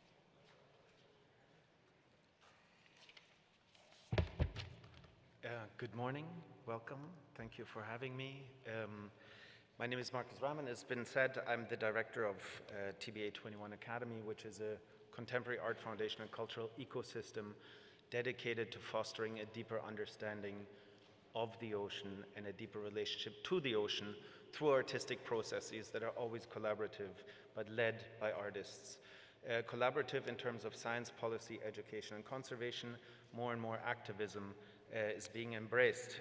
Clearly, Venice, and maybe this is a response to the speakers just before, clearly Venice is a manifestation of imagination.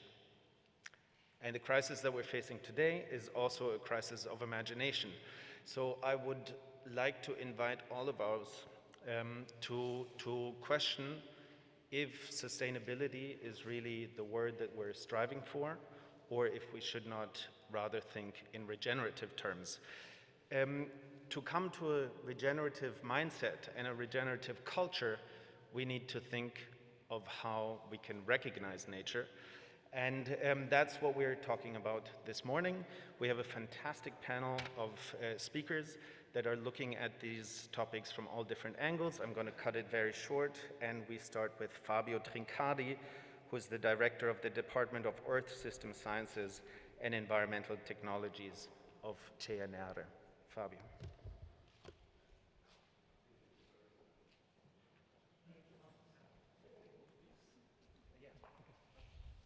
Okay, good morning, everybody. Thank you for inviting me. Like any scientist, I have a PPT with some 20 slides and a lot of details. And perhaps I will pick and choose some of the slides later in the next round. But for a moment, I would like to give a general message, starting with what I call a chromatic question, since we are talking with artists. The chromatic question is, we speak a lot about blue economy, but what do we really mean? And is this blue economy really a green economy, or is it in many respects still a brown economy? So I think this is the question. So how do we go to the ocean now, not only coastal cities and coastal systems, but also the depth of the ocean? We arrive with this renewed interest into the ocean after the 70 years of the Great Acceleration. And the Great Acceleration is when the man took over the planet, becoming the most important geological force, and we call it Anthropocene, and which means that we deal with the environment in terms of extraction of material and dumping of what has been used. And we try to accelerate the economy, and we keep accelerating this kind of process. So our last resource is the ocean, but we should not approach the ocean in this way anymore, because that would be... I hear terrible noise, because I only have 1 ear functioning. Okay, can I go? I think yes. Okay, so the new interest into the ocean, coastal systems, and deep ocean is after this, or during the final stages of this great acceleration. So we have to keep this in mind. So by impacting coastal systems, we still see what we are doing, and stakeholders may have different opinions, and environmentalists can speak up. But when we impact the deep ocean, we don't feel like the depth of the ocean is a common. Normally, people have no view. The deep ocean is not before us, but it is so important in terms of ecosystems and the health of the entire planet. So these are uses that we do of the ocean, but the point is that all the knowledge of the ocean is local, is very specialized, very deep, very precise, very technologically elevated, digital and whatever, but it is local. I go to the depth of the ocean with one interest, you go with another interest, you with another, and there is no, there is a lot of conflicting uses, and we have the feeling that it is something far away from which we can keep extract resources like the metals that are so important for the digital transformation, and dump things that we no longer need. So in a few slides that I may show later, I can try to give you an idea of how the deep ocean works. If you can move one slide, perhaps I'm lucky and I get, can you go ahead? Because I remember well, a few more. Okay, I can do it. Okay. Thanks, sorry. I just wanted, okay, this is my favorite one, and Marcus knows it very well. This is to give you an idea of how do we go to see the ocean. So rather than showing you all the multi-beam, the backscatter images, the geophysical, and so on, I show you the sidewalks in Rome, which are very badly deteriorated, And the sidewalks in Rome works this way. The pale gray is the last mayor who had enough money to build the entire sidewalk consistently. The following mayors did not have enough money or enough strength to refix the pavement, so they did patches. In each pothole, they were using patches. Now you can see that patches are darker or more pale. That's the chronological significance. The darkest is the last one from the present mayor, and increasing how pale they are, you go back in time, and you may draw your also preferred political conclusions on how much asphalt made one political group or the other. But this is the way, tones of gray is the way we normally look at the bottom of the ocean. Of course, you need to be skilled and to understand the tones of gray, but we also need to become more clever to communicate to the people and say, the bottom of the ocean is yours and the tones of gray are important. So the next one, and then I quit. No, it's me, sorry.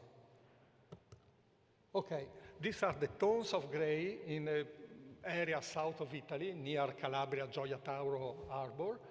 And this is the energy that is coming back from the seafloor. It's called backscatter.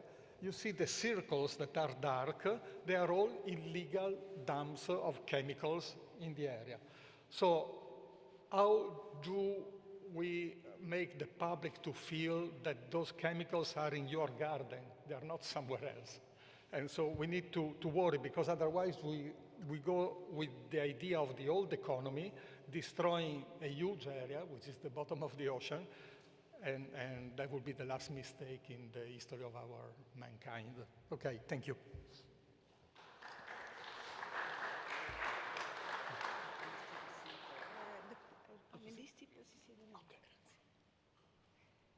Okay, here I'm introducing Arianna Treviglia. She's the coordinator of the Center of Cultural Heritage Technology of the Italian Institute of Technology in Venice. Arianna's work is placed at the intersection of technology and humanities, and most of her research focuses on mediating the inclusion of digital practices with the study and management of cultural heritage. Her expertise lies mainly in multi- and hyperspectral image processing, close and far range, for the analysis of cultural landscape and material culture. Thank you, Arianna.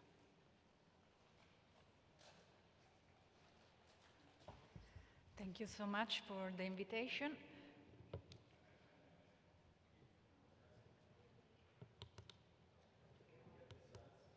The slides? Again? Okay. I've been pushing a lot. Nothing happening. Okay. Is the first? No, one back. Yeah. Too far? Okay. Okay. Okay. Let's see if it works now. Okay. So I would like to start my contribution today from a very simple consideration, which is that the greatest part of the European seaside city has an historical origin that dates back in some cases to over 2 millennia ago. And even not considering these very special cases of such old cities, we have to recognize that the large majority of the European cities facing the sea has been built in the past century, and therefore its urban fabric is formed in relevant part by historical buildings and monuments and archaeological sites.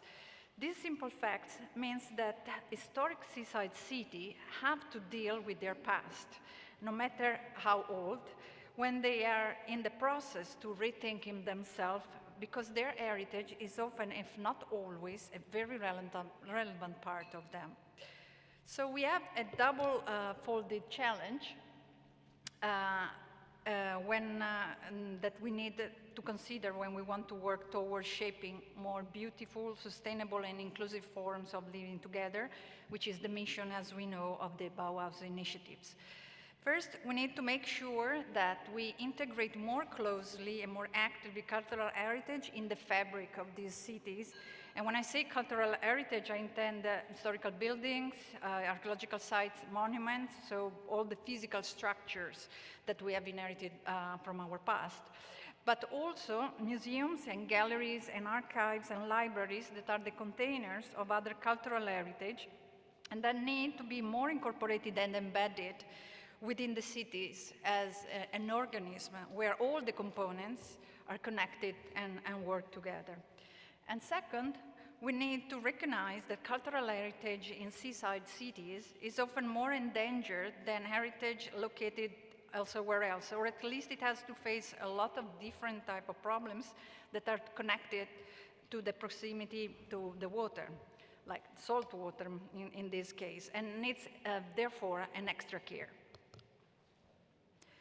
So there is to start the problem of salinity that filters in the wall of the buildings and the monuments and literally consumes them.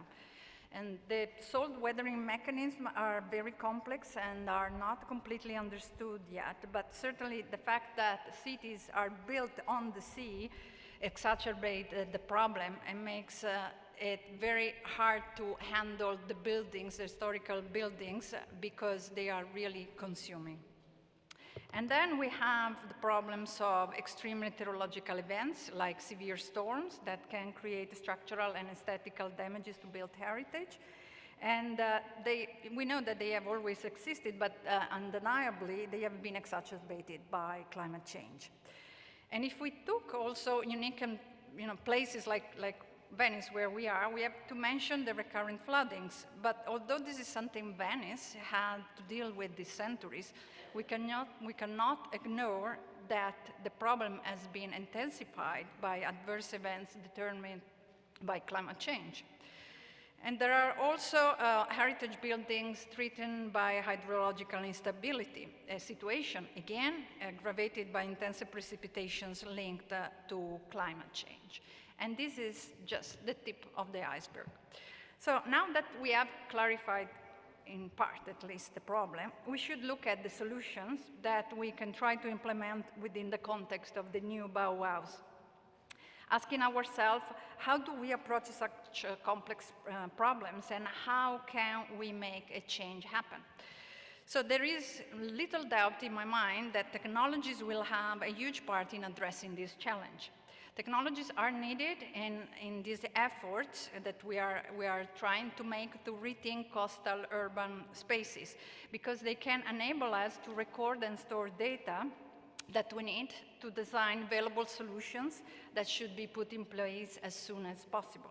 And in this sense, for example, we should investigate further the potential of technologies such as remote sensing and satellite-based data collection that can provide a very large number of data in a fast and efficient way at a speed that is not imaginable with traditional methods. We have heard before the minister speaking about the potential of satellite data, very high resolution to check the coastal areas. And that's one part of the big picture. There are other type of data that can be taken in, and they can be used for modeling and predicting future scenarios like violent tempests or events that can damage coastal historical cities and can enable us to better plan mitigation and remediation measures. And there are also other ways to collect information. Somehow they are also unexpected. We can collect data from degradation, we can collect data from corrosion, from instability of cultural heritage with the aim of using them to counter the problem that affect the cultural heritage. We can use this data to read the changes determined by the climate change and monitor its impact in the built landscape. We can think about this data as a sort of forensic evidence to study the decay of the buildings and the structural weakness of them. In one sentence, we can use this data to input data to find solutions. Finally, we have to plan also remediation measures, and we should turn our attention to advancements in nanotechnologies to create a protective coating and consolidants for the built heritage and the monuments that can work also for the new building that we are going to create in the next years.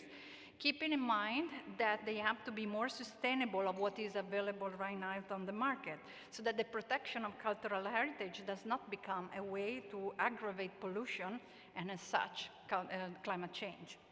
So with this in mind, my hope is that the Bauhaus of the Sea, this wonderful initiative that we are really happy to join, will become the initiative that can reconnect the coastal cities not only to their cultural heritage, but also to the environment in which centuries ago other men and women decided to build them.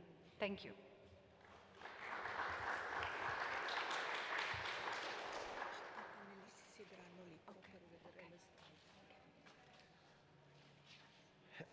Thank you very much, Ariana.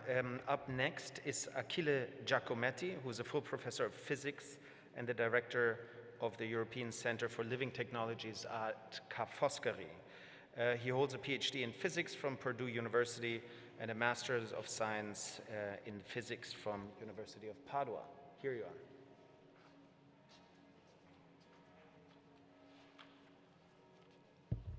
Okay.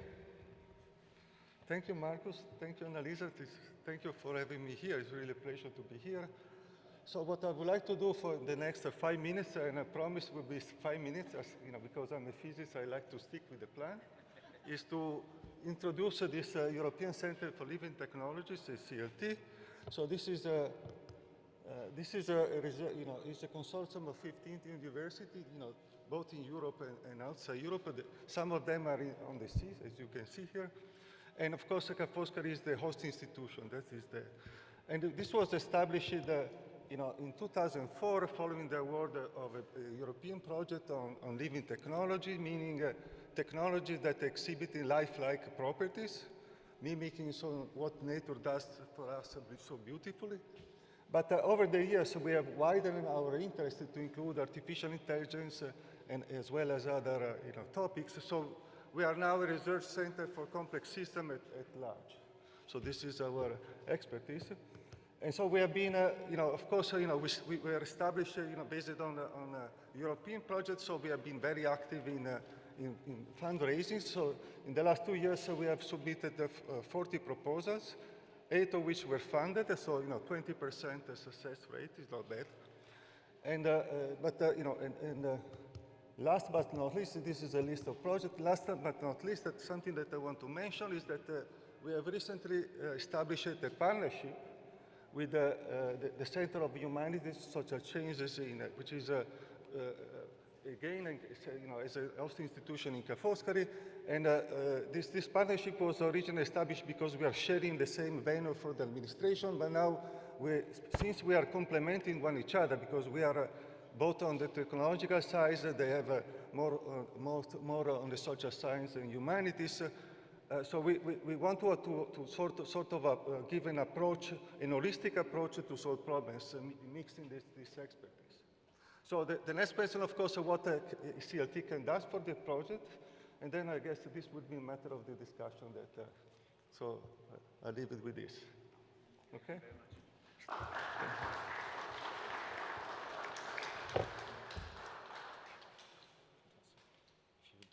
Then we'll jump into now I'm very happy to introduce Rosi Braidotti. She is a contemporary philosopher and feminist theoretician. Braidotti is a pioneer in European women's studies. She founded the inter-university Socrates Network Noise and the Thematic Network for Women's Studies, I.D.E.A. She's founding member of the European Consortium of Humanities Institutes and Centers. Braidotti was the founding director of the Centers for the Humanities at Utrecht University and is currently Distinguished University Professor at Utrecht. So far, we've been talking about mediating the ocean, sensing the ocean through remote sensing and other technologies. I think now we're talking about a different way of recognizing the environment, and I'm very much looking forward to your intervention, Rosie.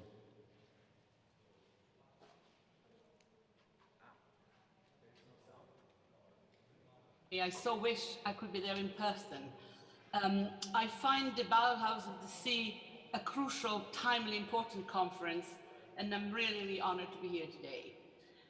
Addressing the issues of how to confront the challenges of the day calls for new analytic skills.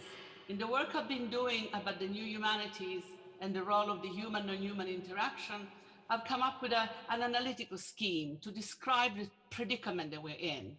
And I define it as a post-human convergence, something that is happening now in the present, not a post-human to come, as in a utopian future. And this predicament is marked by at least 3 interconnected changes. Firstly, at the technological level, the status and conditions of the environment and the humans and non-humans within the environments is being redefined, enhanced, and challenged by the very advanced technologies that we have created, notably life sciences, genomics, neurosciences and robotics, nanotechnologies, the new information technologies, and the digital interconnections that they afford us, for which we're very grateful today. This is the 4th industrial revolution in full swing in our knowledge-driven cognitive economies. Secondly, at the social level, however, we are witnessing continuing and even increasing structural injustices through the unequal distribution of wealth, prosperity, and access to technology, including medical and public health support. And the third element of the post-human convergence occurs at the environmental level, where we are confronted with dramatic consequences of the climate change, the devastation of species, and a suffering planet. This is the 6th extinction upon us. Multiple accelerations are occurring at the same time, and we need to keep them all in some sort of balance in our minds as we try to steer a path forward. It's a challenge of complexities and, at the end of the day, inter or transdisciplinarity. The COVID-19 pandemic that is still going on as we gather together in Venice today is emblematic of the predicament that we're in. It is a human-made disaster aggravated by undue interference in the ecological balance in the lives of multiple other species. The pandemic foregrounds the importance of human-non-human interaction in its destructive as well as generative potential. Paradoxically, the pandemic has resulted in an increased use of technology and digital mediation, as well as enhanced hopes for vaccines and biomedical solutions. It has intensified, in other words, the human's reliance in the very high-tech economy of cognitive capitalism that caused the problems in the first place. 2 phases of the convergence that we're in. Living with these internally contradictory developments is part of our historical deal. Thinking adequately about them is an urgent task for the academic community in general, and the academic humanities and post-humanities in particular, environmental, digital, medical, public, new humanities. The European Bauhaus project of the sea and of the earth needs the critical input of the humanities in a cross-disciplinary perspective. We need to respect the great cultural and linguistic diversity of European traditions also in the academy. We need to study the historical, literary, cultural underpinnings of the project we're undertaking. We need to understand the scale of the efforts of the imagination that we are asking our fellow citizens to undertake in order to face up to the great challenges of the days. All the more so because at the current moment, we are witnessing fundamental disruptions of the traditional received understandings of the environment and of what it means to be human. The blatant inequalities exposed by the pandemic, such as the disproportionate loss of lives among women, LGBTQ people, ethnic minorities, and socially underprivileged people, brings home the crucial reality that the human is not a neutral category, but it is shot through with social fractures, with power relations that organize access to privilege and entitlements. This aspect needs attention. The combined pressures of the 3 facets of the convergence that I described, the threat of extinction, uniting humanity, but at the same time, our social differences dividing us, makes for a very challenging emotional time. The economically dispossessed and impoverished people are missing out on the advantages and profits of the current phase, while being the most exposed to the lethal effect of the environmental degradations. This makes for melancholia, concern, at times even despair, excitement and exhilaration in view of the great technological advances are balanced by exasperation and fear at the thought of the damages that the sixth extinction may be inflicting upon us. The affective economy of the convergence that we're in is characterized by suffering interchanged with hope, fear unfolding into resilience, anxiety flipping into action. I salute the definitely upbeat and propositional mode of this conference, which looks to the future in a very affirmative manner. I consider it an academic duty for academics in general and humanists in particular to assess the affective, imaginary dimension of the problems that we are addressing. It is our duty to inject doses of affirmation and hope into the social fabrics. This is not a time to agonize, it's a time to organize. Let's remember that we are in this together, although we're not one and the same. We need to start taking seriously the role of non-human agents in the making of a new Bauhaus for the future. How do we integrate the non-human partners, both the organic ones, animals, bacteria, and the technological ones? How do we move beyond Eurocentric habits of thinking that have made us overlook ancient indigenous philosophies that have a continuum nature culture that allows them to take care of the environment in very sophisticated manners?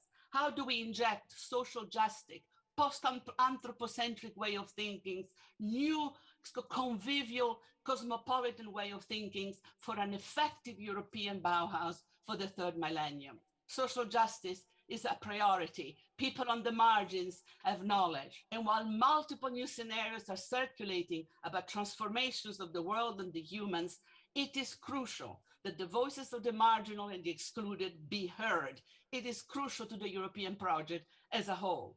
Democratic projects to pursue the Bauhaus bottom-up, community-based, in order to transform the ways in which we are becoming human, post-human, all of us. And here is a glorious task for the humanities in the 21st century.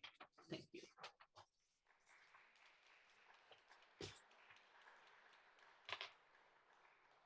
Thank you very much. Very inspiring speech. And now we are introducing our last panelist, Rosalia Santorelli, who's director of ISMAR, Institute of Marine Sciences of Rome. Rosalia is a physical oceanographer. She has long experience on marine circulation, satellite oceanography, and air-sea interaction of the Mediterranean Sea. She is also strongly involved in the European operational oceanography effort, and since 2014, she is president of the Italian Oceanography Commission, national body of the Intergovernmental Oceanography Commission, IOC of UNESCO. Thank you, Rosalia, please. Thank you very much to invite me to this meeting. I think that at the present we are really in a moment of transformation. In the last few years, the role of the ocean on climate change and global economy has were recognized and require a challenge for the next decade. This means that we need to try to understand better our environment, but also to transform this information in information to policymakers and citizens. This challenge obviously requires an effort that cannot be reached by a single person and a single discipline. Therefore, we need to try to fully understand and the complexity of the science, and couple this with the humanic culture that will allow to satisfy, save our ocean and coastline. In this things. I think that Bauhaus project initiative represents an important step, and my institute, that is just 2 blocks far away from this place, is strongly involved. And our institute already started to do, and Italy in particular, started to work on this type of transformation, connecting the science with policy and the science with art and human exploration. This interconnection needs obviously a co-design and help all of humanity to bridge, in order to enable to bridge science and policy, society, and relevant topics of sustainability, and to try to make this type of transformation. And our CNR and my institute in particular is strongly involved to this, in the activity of this city and the coastal part, since works with all the organization in Venice, and he's try to managing the interconnection between what happens on the coastal part and what happens in the ocean part. I think an important point is that we need also to understand how we connect all this activity with the big initiative started by UNESCO in IOC, that is the Ocean Decade of Science for Sustainable Development.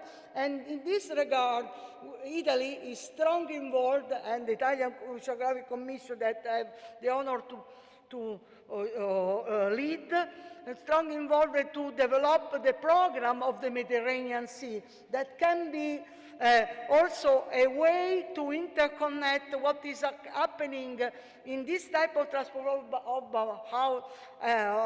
program with all the countries of the Mediterranean that is already engaged in this big program of the Mediterranean Sea.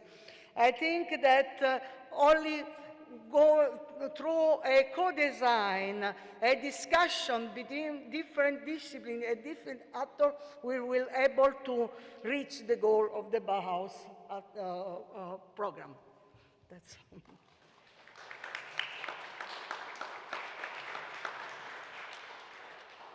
Thank you very much, Rosalia. And yes, our panelists now will have around 20 minutes to discuss what has been said here today against the theme of the environment and how do we reconcile with the environment. So we could go around basically to see how do you see from your angle, what are the disciplines that should come together to, in a way, harmonize our Anthropocenic impact on the environment? How do we harmonize what we have, the strength that we have to fight this crisis?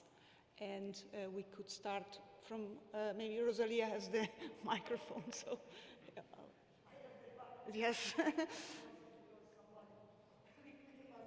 Is it working?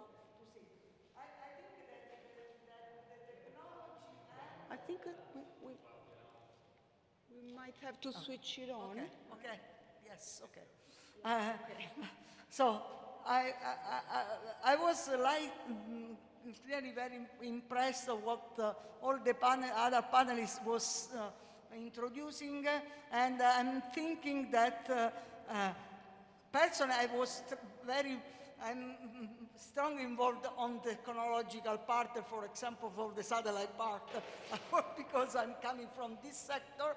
But I think that we need to go a step forward in order to make the connection between people and scientists coming from different disciplines to approach the problem related to the environment that no single discipline is able to attack.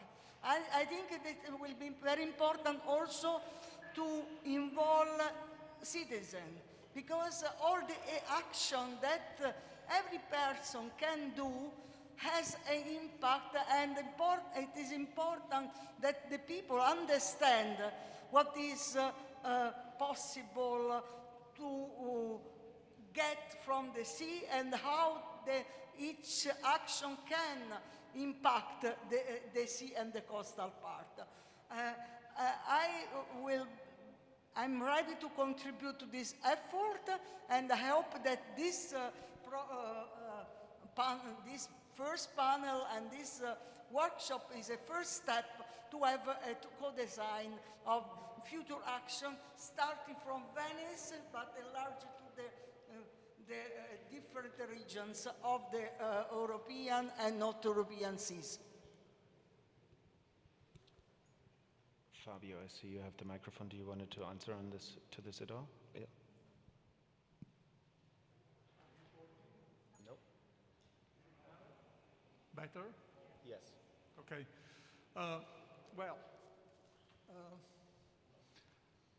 I would say that we have an iceberg in front of us and that we are dancing on the Titanic. This is exactly the situation. So there are a lot of things in detail we can talk about, but I can argument very deeply what I'm saying. I mean, it is not just a sensation, but of what has been said in this panel, I would like to comment on what Rosi Braidotti said. We should think of the other species, and we should think of the future generations, because we are stealing resources from them. So even in the PNRR, where there is a lot of talking in Italy about, and of course, as a director of a department, I'm doing my battle to get a few coins more and to do something better and to know better the environment. But there is a lot of money, and either we resolve problems or those money will be wasted. This is not, I speak as a scientist, this is not the time to know better. That would be a mistake.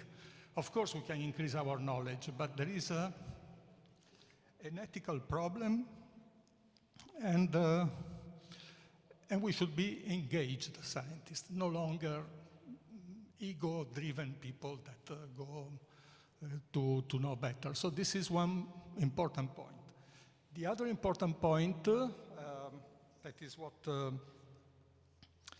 Arianna Travaglia was talking about, she was very much focused on coastal cities, saying it was a very stimulating contribution with a lot of important things related to Venice and related to other Mediterranean cities and so on. But the point in cities, again, from the perspective of the iceberg we have in front, is the following.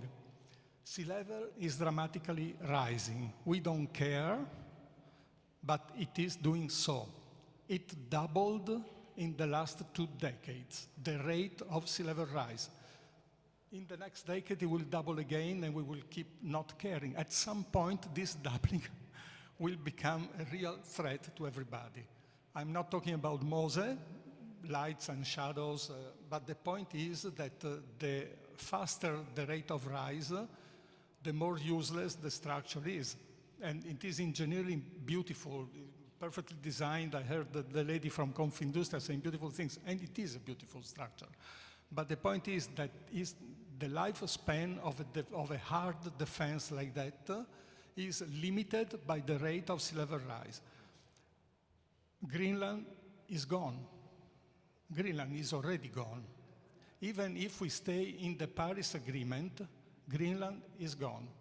It's only a matter of rate of melting. It is thawing out all the way, and it is 6 meters equivalent of global sea level rise, 6 meters.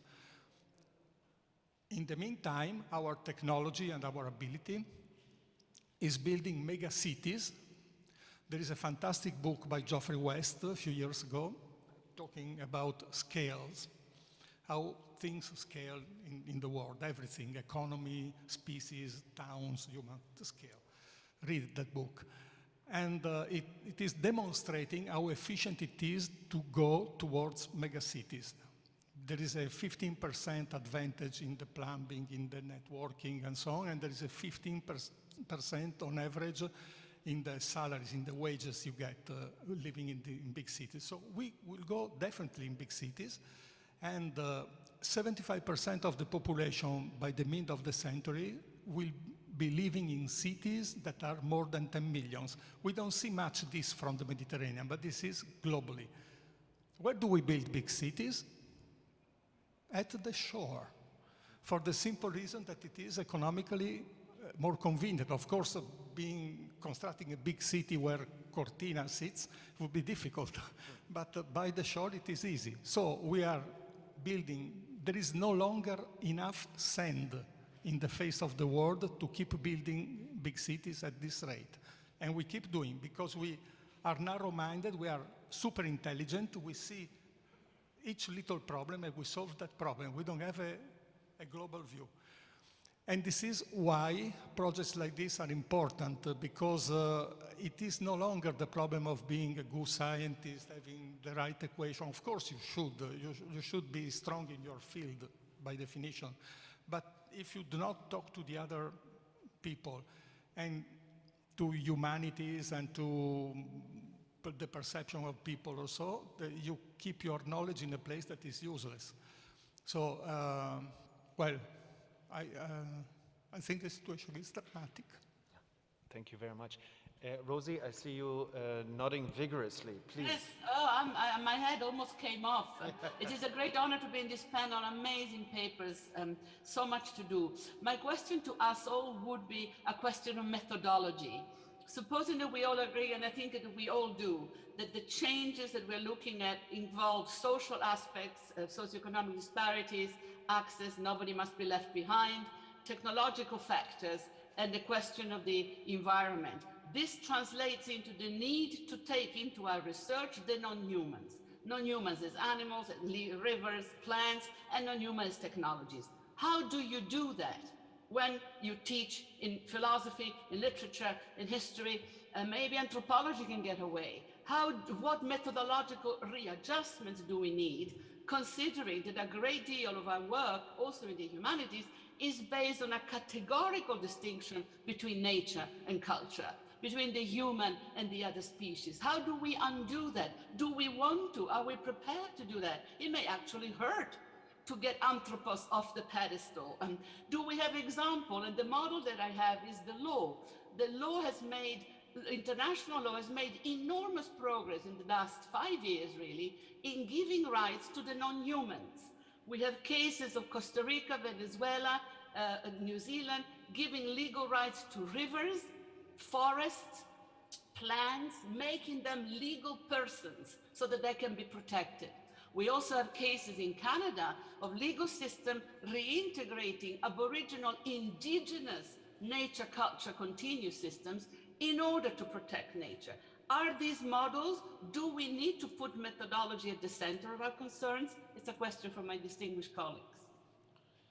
Thank you very much, Rosie. I had a very similar question, and I maybe unfairly, I'm going to direct it at Achille, as you're a specialist in complex systems.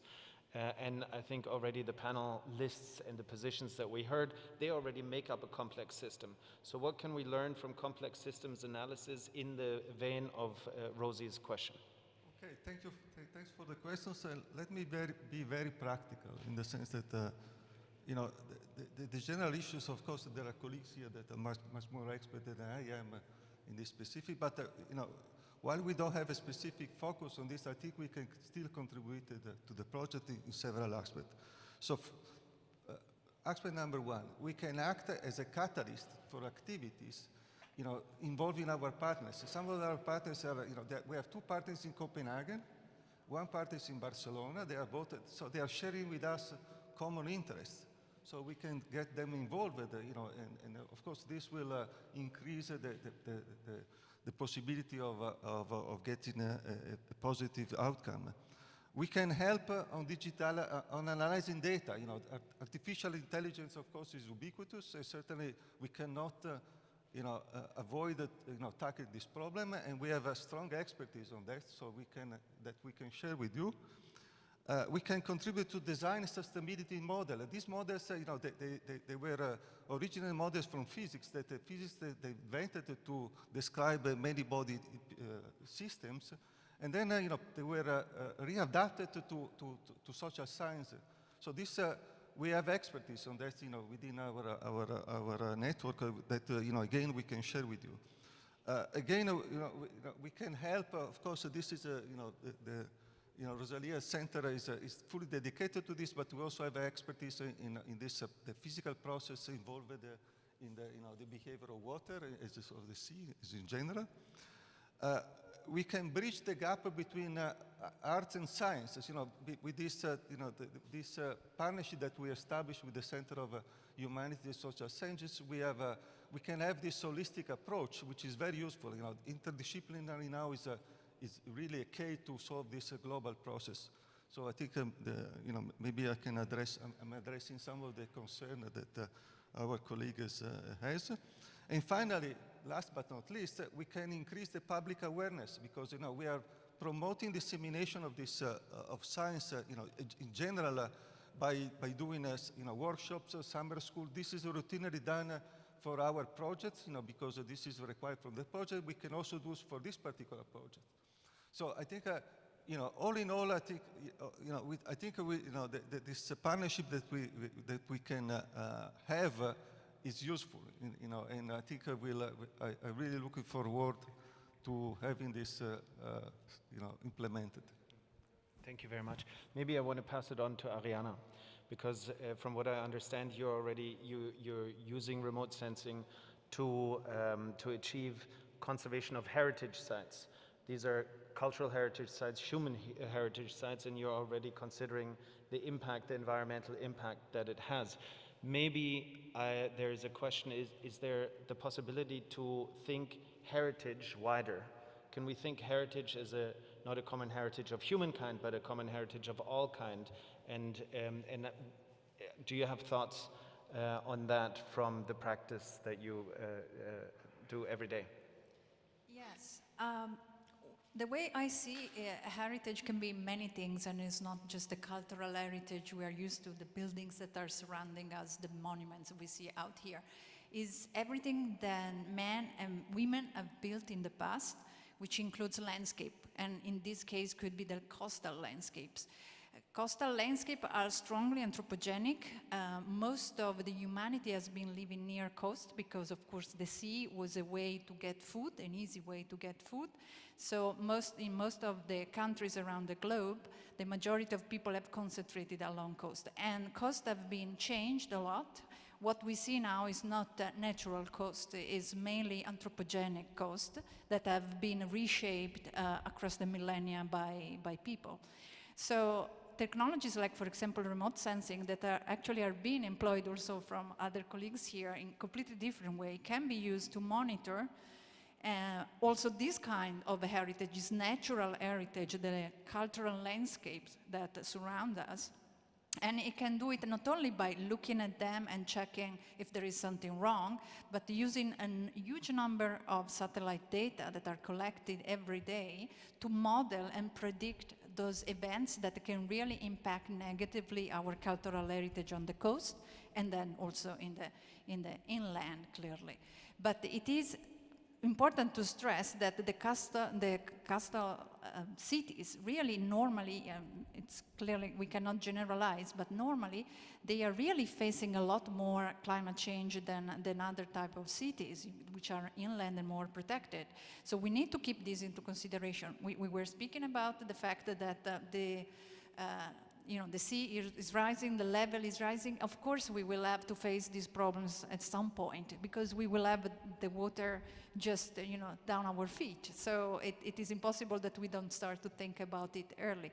So all this type of technology combined with other science, other type of science, other type of modeling can really help to put us in front of what is happening in 10 years. Because unfortunately, until we see the things that are going to happen, we don't believe them. So modeling really can help us to have a look in the future, to understand what are the challenges that we are going to face, not only for the built heritage, the cultural landscape, but also for us as humans. And this is why it is also very important that we combine all these different type of science, that we bring in the humanities perspective in many ways, looking at the history and the architecture of the past, and we combine them in a holistic way, which is the message I was trying to pass during my contribution before, because we cannot only rely on what we see now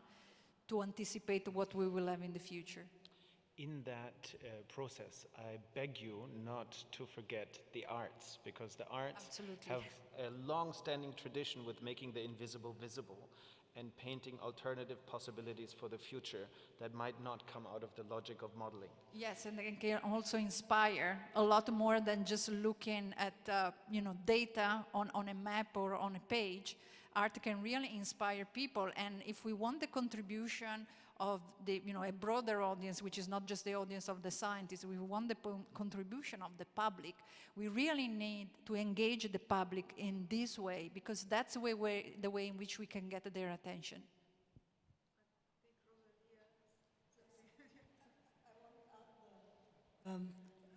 Something in respect to what Mark was saying. I think the art has a very important role to inform also what is the status of the environment to the people, because often us as scientists, we are not the sufficient nice language to show what is happening, what each action of the can impact. And the visual information that comes from art could be also a way to experience the knowledge and experience the projection of what's happening. So I think this is an important point to consider, and but obviously require a strong connection between science and artists in order to make this transformation.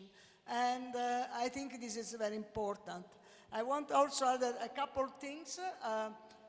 For the coastal cities, it's important to know that due to the climate variability and change, we have not only the problem of sea level rise, but we have also the coast are the first area in which extreme event arrives. Either if are floods from big precipitation that arrive from rivers, even if are storm surge that from the sea arrive towards the coast. So I think this is important things to consider, and probably to answer to the question, I think it will be very nice to launch a pilot project in order to show and demonstrate how to build together an example for this type of program like Bauhaus. Fantastic. Thank you very much. I've just been signaled that we're cut it here. So thank you very much for all of your contributions, for these inspiring interventions and statements. Rosie, maybe we could imagine art as a methodology, as a speculative framework for imagination and experimentation to bring all of these concerns and questions together in light of social environmental justice and a more than human future. Thank you very much.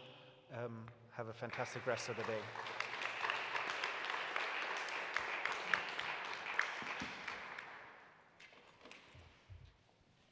Thank you to everyone on the panel and to our chairs. Speaking as a non-scientist, it lifts the spirit to hear how committed all of you are to inspiring and to mobilizing. So I wish you the best in the work that comes after our conference. Our next panel is the first of those dedicated to institutions and their perspectives, and it's focused on our ports. As a typology, the port is a unique place, as it's the nexus that connects land and sea. It's fundamental in the movement of people and goods, and in uniting cultures and exchanging products and ideas. Despite the huge benefits ports offer, however, they're also characterized by underlying issues that need to be addressed. Now we hear perspectives on how plans for action can be designed and implemented for the ports in the context of the Bauhaus of the Seas project. To introduce our exploration, we have with us Rogério Colasso, Dean of the Instituto Superior Técnico in Lisbon. I believe he's with us. There he is.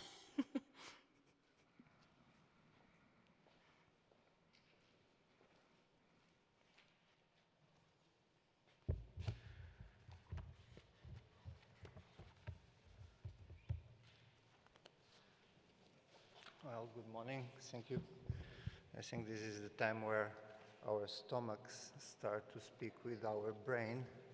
So I will be brief, and I will just give 3 notes.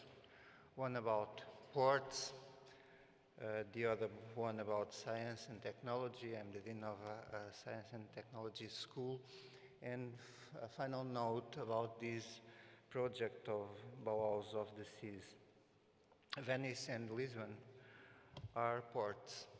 And ports, as you tell us, symbolize the paradigm of gathering people, making commercial changes, cultural interchange, scientific and technological interchange through the sea.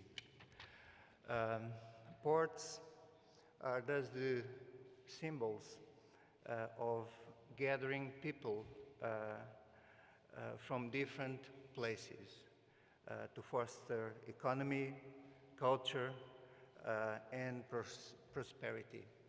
Venice, the very place where we are, is a beautiful example of what a port is.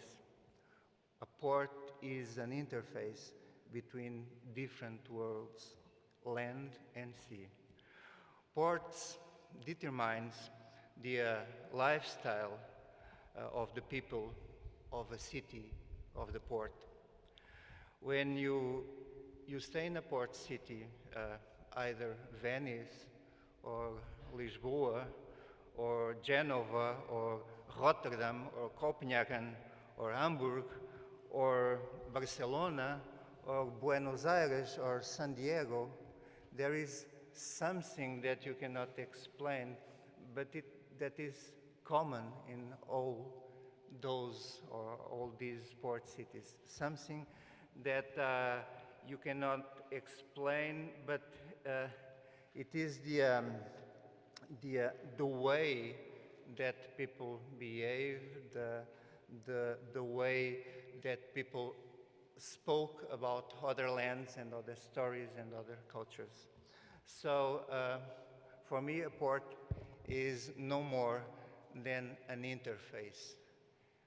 And an interface for a material scientist, as I am, is more than a bridge, is a frontier with permeability between different phases. And the port is the frontier between a liquid phase, the sea, and a solid phase, the land. So symbolic, the port as this characteristic of the interchange between different things, ideas, concepts, creating development, economical growth, well-being for populations. Symbolically, this Bauhaus of the Sea initiative is a port. an interface between technical and scientific knowledge, architecture, art, design, culture, social sciences, in order to create innovative properties, innovative projects that can contribute to put people looking again for nature and for the sea, understanding its economical value without destroying it, to promote inclusion, to promote circular economy and environmental responsibility, stopping climate change. This is the initiative where we stand for and that we are committed to. However, the ports, as someone saying, or all of the panelists saying the last panel, has problems. One of the problems is, for instance, the raising of the sea level. Climate change and the impact of mankind in nature, when we say this sentence, maybe we are not putting the problem where it should stand. The problem is not mankind. The problem is technology. Technology has an impact in environment. When you see in this room, all of we, which are responsible people, we are concerned about the environmental impact that mankind puts in the world. However, none of us dispense this device here, okay? And to make millions of these devices, the temperature in the world raises. And to come here to Venice, the temperature in the world raises. And all of we that are concerned with this, we just came here and just use our mobile phones, computers, cars, and houses. So the problem is not mankind. The problem is that technology, and the technology of the last 150 years, has an impact in the world. And that impact came from two lines. The first one is that we discover that to make more comfortable houses, we should dig carbon. I explain. Cement is made of limestone, and limestone is one of the main underland resources of carbon. For each ton of cement that we produce 1 ton of CO2. And nowadays, we produce 6 billion tons of cement per year and should grow until 10 in the next 10 years. So you can imagine the impact of this. So we need new cements, probably. The other way, the other source of digging of CO2 and put it in the atmosphere is that we discover that our lives are more comfortable with a higher energetic level, and fossil fuels are the more energetic things that we have now.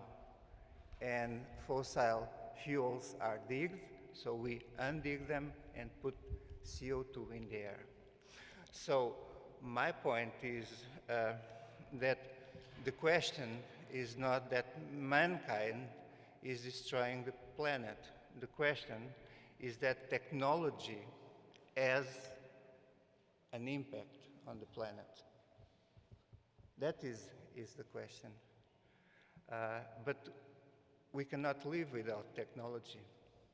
We cannot live. So the And just the other thing is that I don't know that if all of we are aware, technology doesn't bother with ethical issues or with environment. Science and technology is just science and technology. We scientists, we invent things and discover things. Ethical and environmental issues are not an issue for an engineer or for a scientist.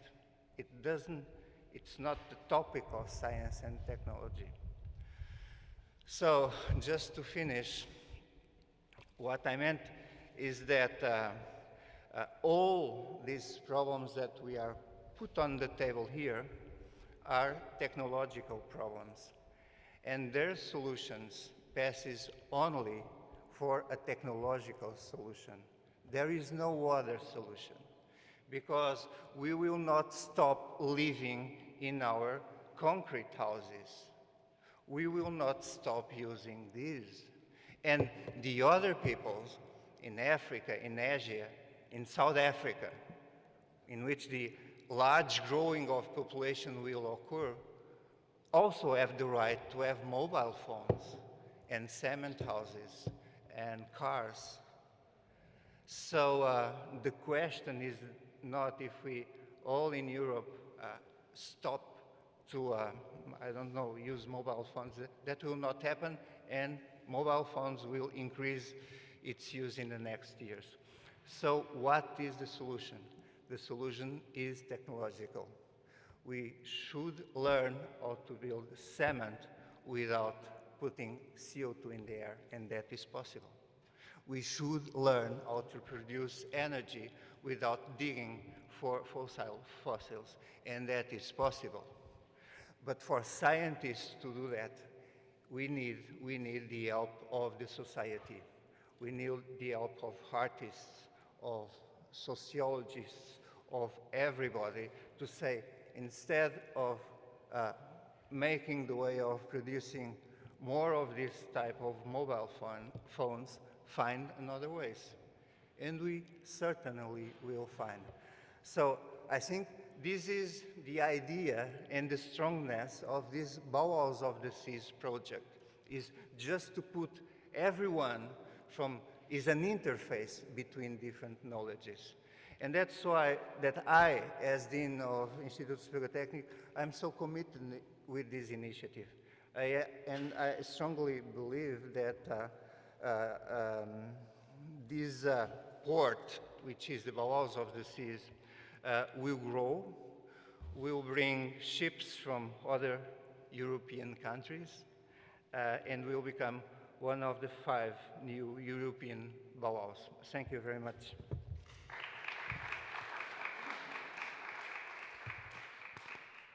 Thank you, Professor.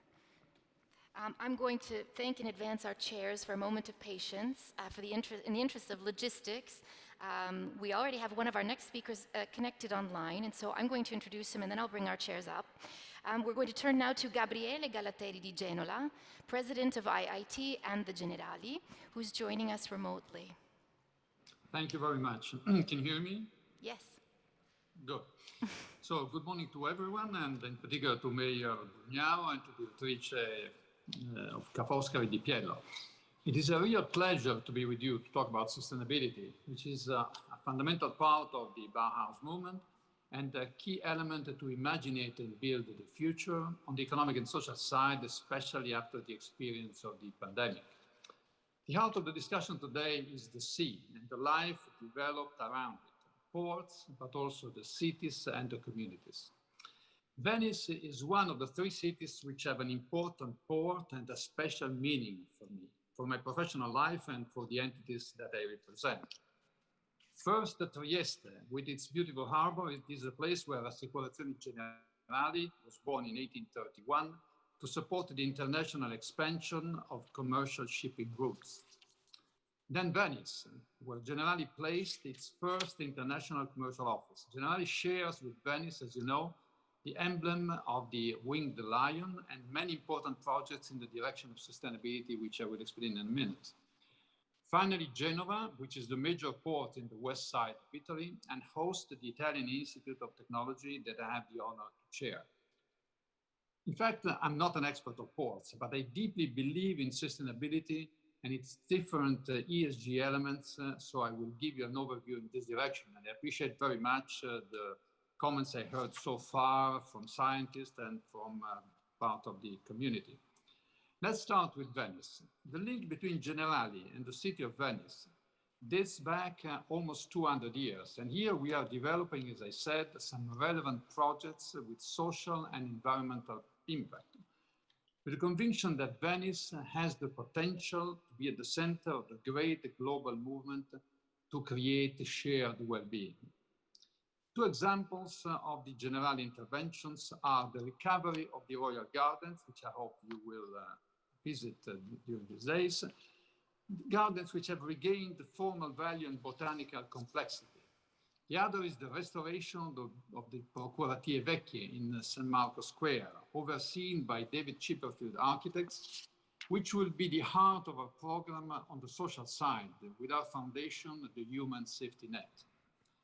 Such foundation is the Generali initiative born in 2017 and now active in 23 countries where the group is present, aiming to unlock the potential of people living in vulnerable contexts, like supporting families in need with young children and the integration of refugees through the world. Let's continue with Genova. The activities of the Italian Institute of Technology, located in Genova, as I said, and overlooking its port, perfectly fit with the values of the Bauhaus of the seas, with scientific innovations, sustainable par excellence, and connected with the environment and the sea.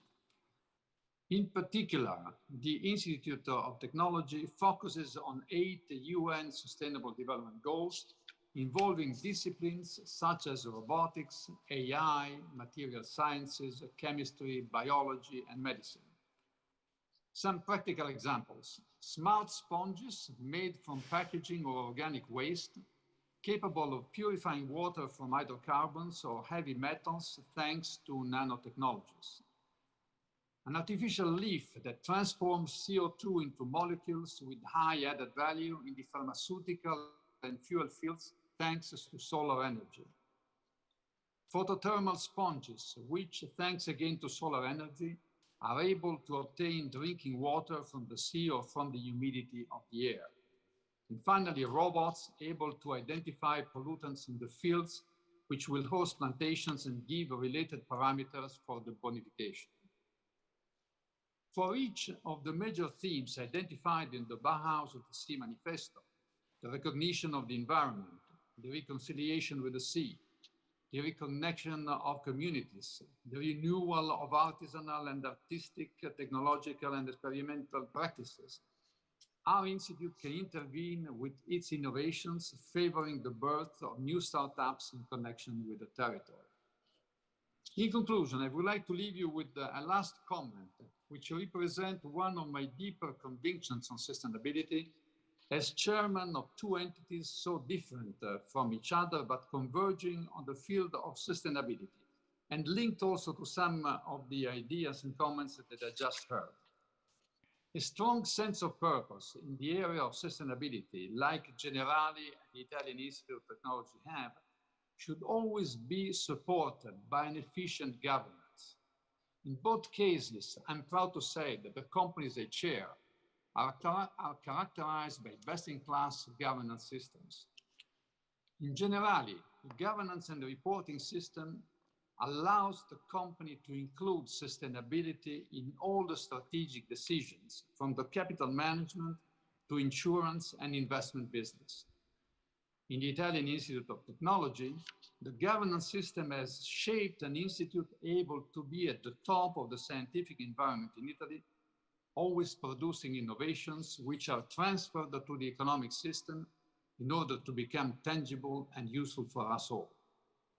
What I've described are examples on how sustainability can accompany and shape innovation, and how innovation can bring more force to the cause of environmental and social sustainability to create a better world for the future generations. Thank you very much for your attention. Thank you. At this point, it is my pleasure to introduce our panel's chairs. They'll be, of course, managing the panel in its concluding discussion. With us, we have Carola Hein, Director of the Leiden-Delft Erasmus Center on Port City Futures, and Andrea Romani, Rear Admiral of the Italian Navy and Commander of the Naval Staff College in Venice. Welcome to you both.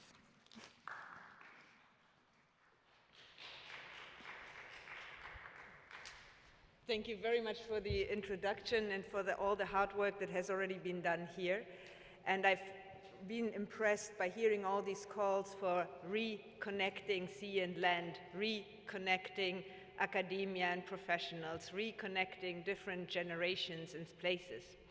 And in that line, I think it is important to remember that urbanization, and we've heard talk about the big metropolises, urbanization of the sea and extended urbanization, as some theorists call it, is anchored in all places of the world. So a city depends on commodity flows that are deeply linked to the hinterland and the foreland. And in that connection, and if you want to read more about it, I'll hand around this book in which we've looked at the question of the urbanization of the sea, both through its space, society, and culture. And much of what this is driven by, or has been driven by, are oil spaces. So oil has been the fluid that brought all of it together. So if we want to go for sustainability, I would argue we need to have not only technology, but we need to rethink it through all the other dimensions that we have already been talking about before. But I wanted to bring up this one slide here because we're in beautiful Venice. We've been talking about a city that has been a major global power through the seas. We're in the Arsenale where shipbuilding took place. We saw how important and what power they could build ships. But when we compare it to the working port in Marghera, we see that even visually the size of the current port is bigger than the city itself. So orienting our view towards the future, looking at commodity flows and the connection of sea and land, understanding the role of ports as agents of sustainable development on the edge of sea and land. That's what I would like to discuss or have us discuss in this section, and I'm sure that several of our presenters will be making important points about it. We had hoped that everybody could already come to the front, and then we'll introduce you one by one, but maybe you wanted to have a couple more points first. Thank you, Carola. Good morning. Okay. We will be dealing for the next, I don't know, half an hour. I don't know what time, how much time we have, but we will be dealing with ports. The ports and their activities are an essential part of the maritime dimension of our countries, together with merchant fleet, with military fleet, with shipyards, and with all the actors and the stakeholders of the maritime cluster. The ports have an important function as economic catalyst of the region they serve, but they also shape the social life and the cultural heritage of the coastal communities. And they can definitely have a boosting action on the way of a sustainable development. The ports are the necessary interface, it has been said, the necessary infrastructure to have access to the sea and to maritime activities. And the access to the sea is an essential driver for the prosperity and the well-being of our communities. And this is especially true in today's global age, where 90%, more than 90% of global trade uses maritime transport, and about 80% of the world's population lives within 200 kilometers of the coast, not to mention the crucial roles of ocean on the environment and climate, and the importance as source of food, energies, minerals. And it's also useful to remember that more than 95% of all digital communication travel through submarine cables, a very vulnerable infrastructure which needs to be constantly protected and monitored. And to grant the everyday life of ports, we need to grant the everyday security of maritime spaces, as well as the unrestricted and safe use of the seas according to the international law and with an environmentally sustainable approach.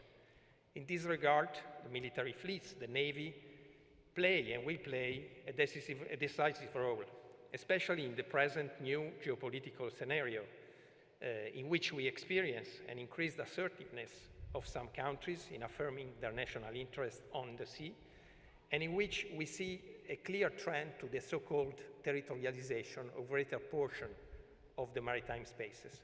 But I won't go any longer, we're short of time, and so I ask Fulvio Di Blasio to join me on the floor.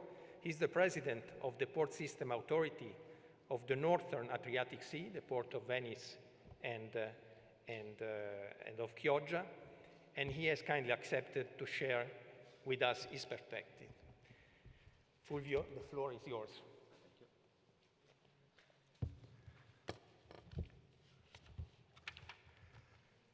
Thank you so much. All the panels has been really inspiring because we have heard a number of experts talking about how our ecosystem can be supported in the current transition to a new way of managing our natural resources.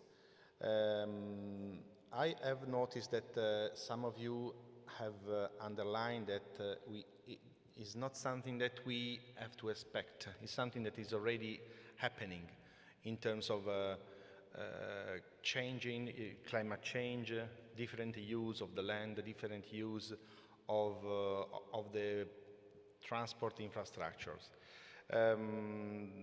To my experience, okay, I started working in Venice as a president almost 3 months ago, and as you may know, after a while, the Italian government decided to make a disrupting choice to move the cruise sector in another part of the lagoon. This is just an example on how the big changes can happen. In this case,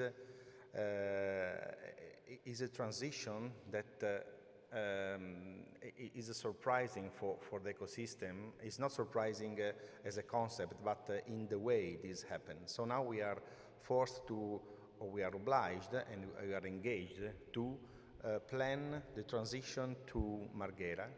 And this is a typical example of a transition that has not been planned in all its aspects.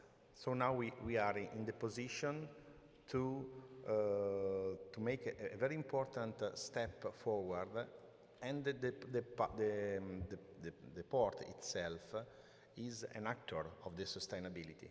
What is important to underline is that this is a change in the mindset. We have to invest a lot as port authorities, and later on you will see Mr. Sergio Prete, that is the president of the Port Authority of Taranto, that is another place where the sustainability is a big challenge and has been involved in this project because it can support this Bauhaus project.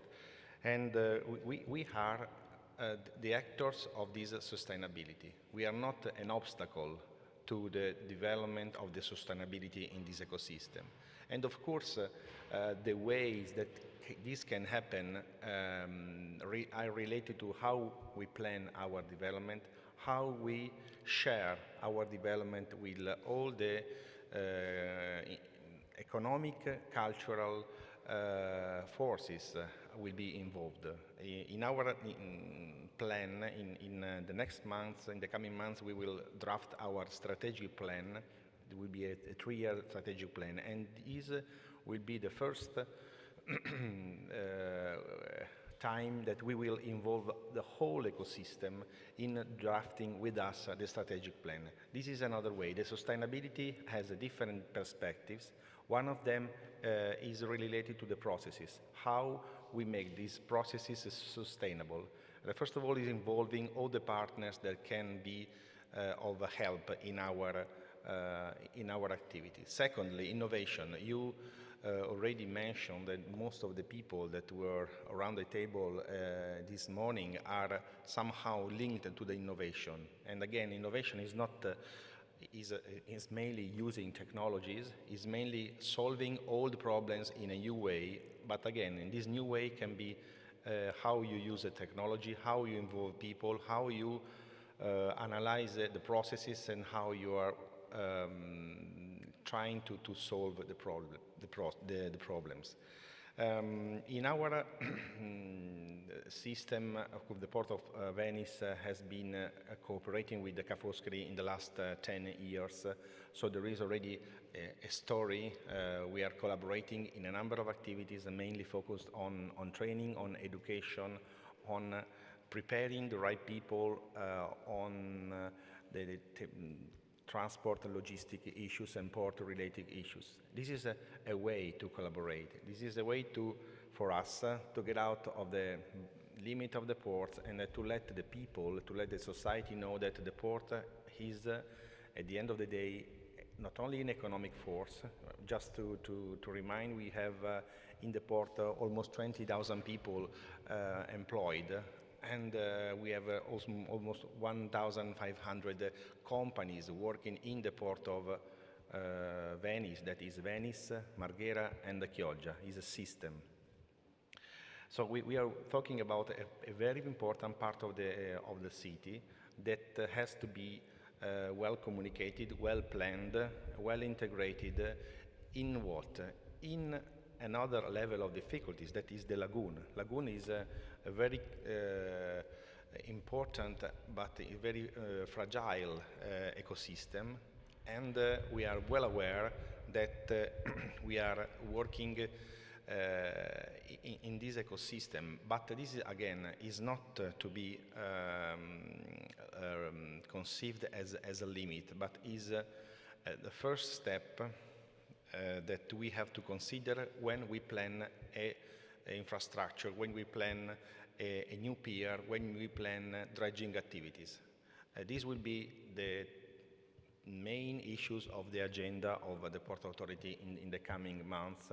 Everything will be done openly, in an integrated way, respecting the rules, of course, even if a part of my activity will be with special powers due to the fact that I have been appointed as a special commissioner for the cruise.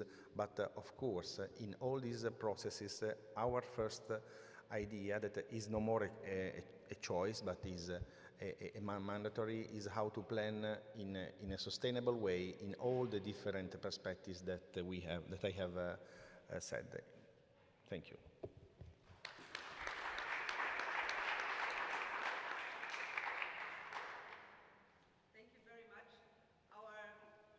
Next speaker is joining online, so I hope we have him here. So the next speaker is Jorge Barreto Xavier, the Commissioner of EURAS 27. Welcome. Hi, good morning. Yes. Are you listening to me well? Yes, we can hear you well. Well, I begin by congratulating the Municipality of Venice and Foscari University for organizing this international conference. I also greet all the official entities present, particularly the members of the Portuguese government, greeting Minister Manuel Heitor for his engagement in the Bauhaus of the Sea project. I would like also to congratulate the Mayor of Venice, Foscari University, Instituto Superior Técnico, and all the other institutions for their engagement. Dear fellow panelists and all participants, the Municipality of Oeiras and the Municipality of Lisbon are the two Portuguese municipalities that integrate the excellent Bauhaus of the Sea project. Oeiras is the second Portuguese municipality in terms of wealth creation measured by GDP. Lisbon is the first. We thus represent an important part of the creation of Portuguese national wealth, and we are a contribution to the creation of wealth in Europe. Like Lisbon, we are at the confluence of the mouth of the Tagus River with the sea. The concentration of maritime traffic in the Lisbon region involving the port of Lisbon, the port of Setúbal, and the port of Sines, is the largest in the country and represents a strategic meeting point and circulation area, as we are a critical point of passage on the Atlantic Ocean.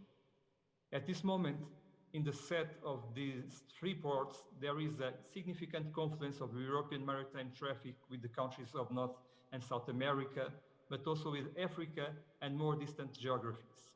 The port of Sines, 120 kilometers from Lisbon and Oeiras, receives the largest cargo ships in the world, while the port of Lisbon welcomes the largest tourist ships in the world. In the last 10 years, the increase in freight traffic and tourist traffic in this region has been exponential. Historically, the geography of Lisbon and Oeiras correspond to a very important contribution to dynamics of Atlantic maritime navigation that decisively marked the first globalization between the 15th and the 20th centuries.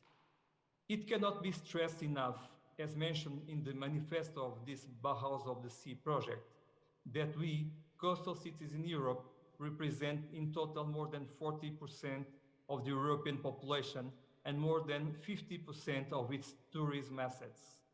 And it is also essential to reflect on the challenge launched by the European Commission for the new European Bauhaus, this proposed confluence of environmental sustainability, science, culture, tourism, technology, services, industry, universities, with citizen dynamics and the creation of collaborative networks. We believe that this proposed path is essential for building both the role of our cities and Europe in the 21st century. We know that there is a tendency towards the marginalization of Europe and its coastal areas, the Mediterranean, Baltic, Atlantic axis, in favor of a new axis, the Pacific and the Indian Ocean. In fact, it is this second geographic area that brings together the majority of the world's population and concentrates the 6 major Asian powers: China, India, Japan, Australia, Indonesia, and South Korea. All of them are land and maritime powers. The United States, a nation at the same time with an Atlantic vocation exposure to the Pacific, has shown in recent decades the tendency to value the Indo-Pacific axis to the detriment of the Atlantic vocation. The challenge for European coastal cities is global, repositioning based on changing context conditions, natural conditions, and geopolitical conditions. On changing context, we cannot ignore the priorities as climate emergency and renewal of democratic system in Europe. The new European Bauhaus is a great opportunity to, at the same time, improve internally the quality of life of our cities and project collaborative initiatives that empower our presence in the world context. The Bauhaus of the Sea, as part of this European Commission initiative, is a good catalyst for our joint initiative.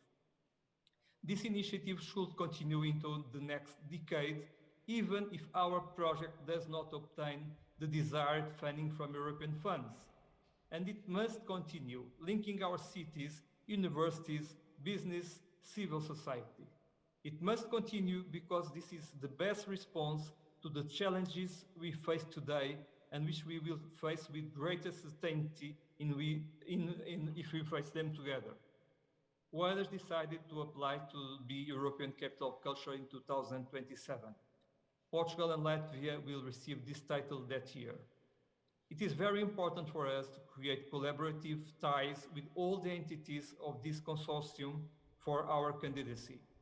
Our candidacy to this title in 27 is not antagonist to any of the other members of the consortium, as no other municipality in the consortium is applying for this title for 27. Further on, some of the consortium members were once European capitals of culture. Thus, we have several projects that link the dynamics of citizens' interaction with artist creation, design, social development, and environmental quality. It will be a great opportunity for us to share these projects with you specifically and see how they can, at the same time, contribute to the consortium. I think it can be a win-win convergence. I believe that the great challenge that we are currently facing in the context of this initiative is to move from words to action, as Minister Manuel already said. But I want to complement what my friend Rogério Colasso said. I think that our problems are not all technological problems. Tech is central in our context, but also humanities inspire human beings for values as trust, solidarity, connectivity, justice, fairness. We need to put both together. Concretely, we need to define our operational axis of development in the short, medium, and long term. We, the members of this consortium, we are all facing with some common problems, critical problems that need joint answers. Finding, enhancing, and operating the common assets that distinguish us from the others. The rise in sea level, the high degree of pollution caused by current large vessels, the frequently obsolete public administration models of management of coastal areas, the articulation of maritime, land, and air freight transport systems with the needs of changing production, distribution, and consumption models, the preservation of our historic centers and the enhancement of creativity and entrepreneurship as social dynamics and not exclusive to successful artists, designers, and entrepreneurs, the joint response to global health threats, migrations, and refugees, the choice of excellent skills that at human and physical level distinguish us in an environmental of global competitiveness, the joint efforts between us to gain scale, namely in terms of research, arts and design, tourism, economy of the seas, sustainability, and citizenship, the articulation between our work in physical and digital territories, the balance between residents and visitors, the citizens' engagement models based in values of plurality, cohesion, inclusion, justice, and democracy. For this purpose, we have between us the diversity of knowledges that we need to put together. I propose the creation of, as soon as possible, of sectorial working groups that focus on critical points, groups that can cross their issues in dynamic interactions, and that presents an agenda and a calendar that define tasks and quantify costs. From here, we can generate an extraordinary movement to value our cities with a common vision for our future. Thank you very much.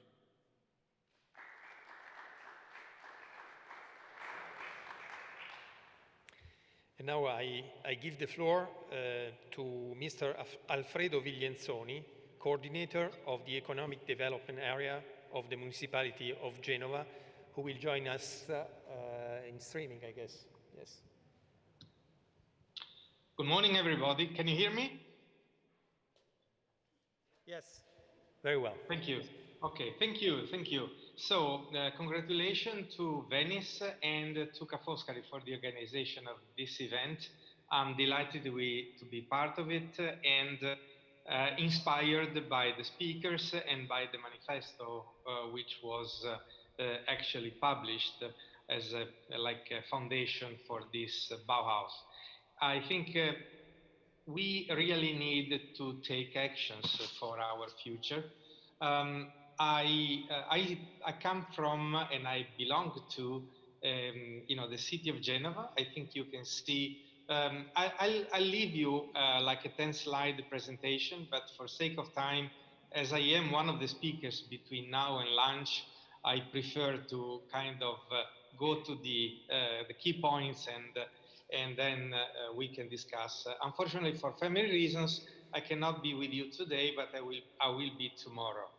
I think the topic of sustainability of our cities has been a key problem to myself and also to our city. I was lucky enough to live for 22 years not abroad, and lucky to build in the past, for instance, the Stockholm Sea Harbor, which is a zero-emission part of the city of Stockholm. Or I contributed to building Singapore a smart nation back in 2005. And at the foundation of all this is really the anxiety to make life for our citizens better. But now we need to inject the strong feeling to become really more conscious about the future of our children, and sustainability is actually essential to this. And so I think science can be a great ally in achieving this goal, provided ethics is part of it. And as you can see, Genova is really close between hills and deep seas, and the harbor is actually quite long, almost a great part of its 22 kilometers coastal line. The Port of Genova is quite a big harbor. We actually manage almost 70 million tons of goods, and we have about 2.7 million TEUs per year, and about 50,000 employees involved in blue economy. We have all the professions in blue economy here, and about 7,500 companies related to the blue economy. Not only focused on goods, but also on passengers. This year again, we have been approaching the 4 million passengers. We exceeded the 4.5 back in 2019. And the amount of goods that are actually being handled here in our harbor has been growing by 45% between 2011 and 2019. So we link 500 ports in the world, and we are on 450 routes around the world. And one of the key things that we need to consider, that all devices that we have in our hands, including smartphones and everything, actually spend a lot of time on seas. Seas are actually essential not only for life, but also for exchange as it used to be. Seas are also, as somebody said, essentials for communication, and Genova will be one of the key harbors for data. We are going to have a landing station and data center realized by consortia like Equinix, Facebook, Vodafone, or Telecom Italia. Two major cables, intercontinental cables, are going to land here. One is called To Africa, which is one of the longest, actually the longest cable, submarine cable surrounding completely Africa. The other one is Blue Med or Blue Reymann, depending on the technology which has been used in part of it, which is a cable coming here from India and APAC. So Genova is going to become also an ICT harbor, a data harbor, because data and data exchange is going to become the fourth utility, like gas, like water, because we cannot live more without it. And data will enable us maybe a different style of life, which is less power hungry, because reducing travel, being able to do more work in our homes will significantly reduce the environmental impact around our lives. We are focusing a lot, as I said, on the future of our children and sustainability. One of the key projects for the city is to become eco-sustainable with our harbor, which means cold ironing on all piers, like a green energy production for all the activities of our harbor, through wind, currents, like wave, sea, any kind of sea movements, which by nature can enable the generation of current, of energy, and whenever this is not needed, is not wasted, but there will be plants to generate hydrogen. The second key important project is actually focus refurbish our buses structure and move completely into electrical, and foster a lot the diffusion of electric vehicles inside our city. We have already about 120 locations where you can charge your car inside the city, which is the highest density of recharging stations in cities. We are building a new beautiful area under the bridge which collapsed in 2018. You remember Ponte Morande tragedy with 43 people who passed away. And now in that location, in a beautiful park, there will be a lot of emphasis on sustainability, working together with IIT, located here, as Dr. Galateri Di Genola was actually alluding a little while ago. Focus a lot also on circular energy, circular economies, on carbon circular economy and on waste circular economy, again to focus a lot on the importance of a wise management of our resources. We are, finally, I'd like to mention two things. One is we have in our historical center a major refurbishment program, which is going to be almost 150 million recovery, which will go through increased cleanliness, increased control of kind of wrongdoings from people who are actually living in areas close to harbors.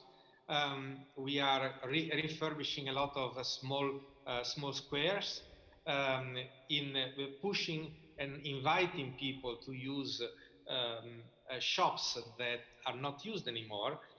We recently had a major event focused on jeans, and the Candiani and the Diesel are going to start here a more eco-sustainable production of jeans. We also started mainly focus on sustainability, a blue district here with major projects on startup focused on the sea, but also on sustainability, and startup on acceleration of such startups to enable them become true companies. Sustainability is going to be the key underlying message and driver for the success of all these ventures. So I look forward to contribute and be part of this, because now there is not anymore time to talk about myself. Egos should be left a little bit outside the door, and all of us, all together, really together, inspired by the manifesto, inspired by the opportunities of doing right things still in time, before it's too late. I really look forward to cooperating with all of you. Thank you very much for your attention.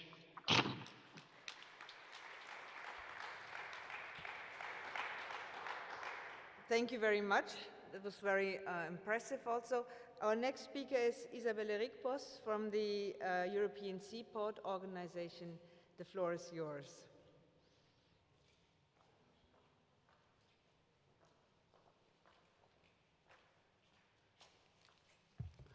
Yes. Hello, everyone, and distinguished guests. Thank you for this invitation, and I think there is no better place to talk about this positive project of the Bauhaus of the Sea than in this beautiful Venice with its beautiful port. Just a couple of thoughts. I will try to be short. The role of ports is changing, but also the societies and the cities are changing. And for me, I think the port of the future is also a bit going back to the past. Because before, and it was also mentioned this morning, the port was the center around which cities, culture, development came through, the connectivity with other cultures, with people. And I think that now with this Green Deal, with this call for sustainability, for widening and broadening the role of the ports, in fact, we go a bit back to this relinking between port and city, because with the Green Deal, ports will not only have to solve a problem, because like any economic actor, anyone, even any citizen, we will have to be part of solving the problem and try to green, but ports will also be part of the solution. And ports are already multitaskers. Huh? They are in the middle of a wide variety of stakeholders, and they are, in fact, ideal matchmakers, because they are used to how would I say, to deal and to find solutions with the different operators, with the seaside, with the land side, with the local communities, with all the non-profit organizations and so on. So also in this transition, port authorities can really be partners. And I would even say, even if I do not like the animal or the insect, spiders in the web. Because this positive contribution is about being a greening hub, being also ideal location for circular economy, which is very useful, located just next to big cities, and also landing points for blue economy. But if we want to do that, and if ports need to do that, it will transform also the port infrastructure, the way the port is organized, the spatial planning of the port. It will also adapt the supply chains, because it will have new roles, new ways of new hinterland connectivity. Also the maritime connectivity might change with playing this green role, being this energy hub. And certainly that it will imply new partnerships, engaging with new kind of stakeholders, like all the energy stakeholders. This is a new kind of stakeholders ports will have to engage with. It will also lead to new skills, and this is also for the local community often very interesting, because you will have in the startup, energy and so on, maybe profiles that you so far did not need in the port and now you will need. And it will also imply maybe some different things needed in the port governance, because if the port, and it was also the president of the Port of Venice was also saying how they reacted or answered to the moving of the cruise and what is going to happen now. So you need tools to react to these changing realities and changes. And what you also need is this recognition of governance at all levels, local, regional, national, European, of this wider role and this role that ports can play as matchmaker, facilitator, so being this unique interface and being in a way stewards of sustainability, because I think that is a role that ports can play and are playing so far. And I think if we speak about Bauhaus of the seas, it has been said the ports are interfaces. I think this Bauhaus of the sea, the ports have to play an important role in that. And I would be, but I think we are here in an environment with all port lovers and port city lovers, I would say. And I would say that a city without a port is a city without character. I think this is something maybe provocative, but I think it was also said in the introduction by the Dean that all these port cities have something together in common. And I think this is maybe that. Thank you.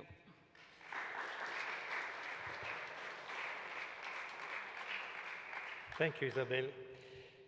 Now I give the floor to Mr. Sergio Prete, the President of the Ionian Sea Port System Authority, the Port of Taranto. Sergio.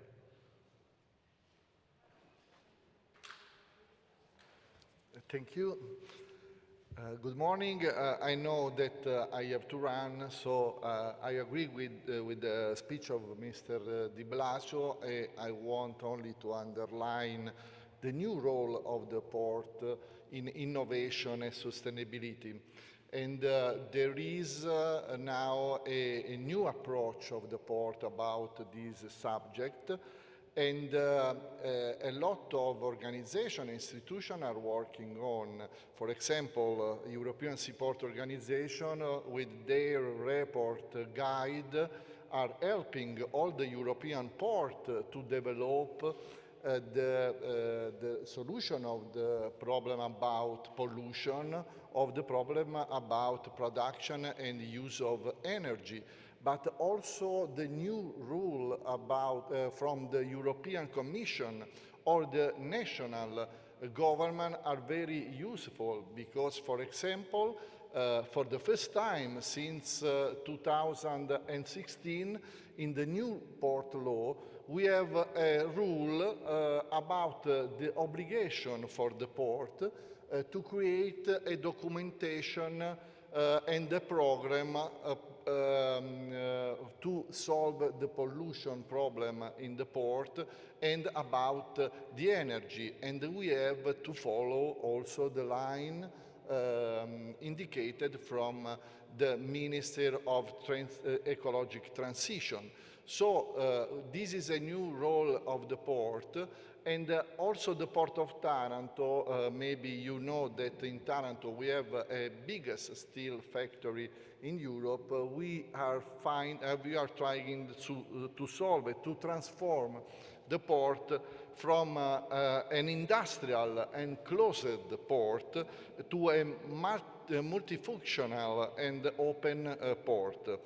This is thanks to an important infrastructural and also adaptation of the port, and a diversification of the activities, and a lot of initiative for dissemination of port and maritime culture, because in the past the city and the port was not in the same way, because an industrial port is not necessarily interested to explain the activities that in the area are practicated. So the Port of Taranto is implementing a model called Port 6.0, which it plans to develop not only the traditional function of the port, but also new, like innovation and sustainability. And this is the model, thanks to the great collaboration with the municipal administration, is facilitating the realization of some goals.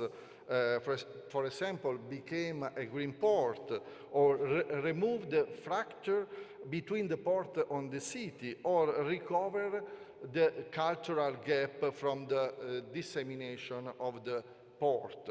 We have a lot of projects about energy and pollution, but we are working also to build a new way, a new joint venture, a new cooperation with the municipal administration, and we are working to build a new waterfront where citizens and tourists can walk and can know the history of the port, the activities of the port, the professionalism of the port. And this is very important because in the past for Taranto this was not a rule.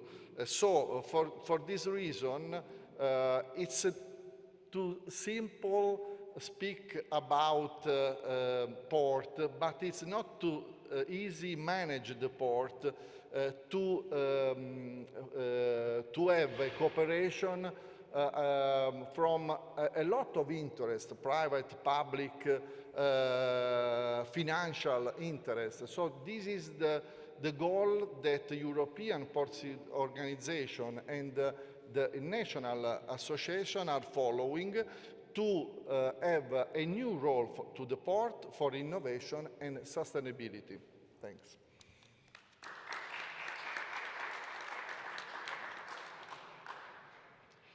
Thank you very much for our speakers. Just to give a heads up to everybody, we will close at 10 to 2, so we have about 9 minutes or so for questions, or maybe 8 at this point. I would just like to briefly come back, and if possible also get our speakers back online.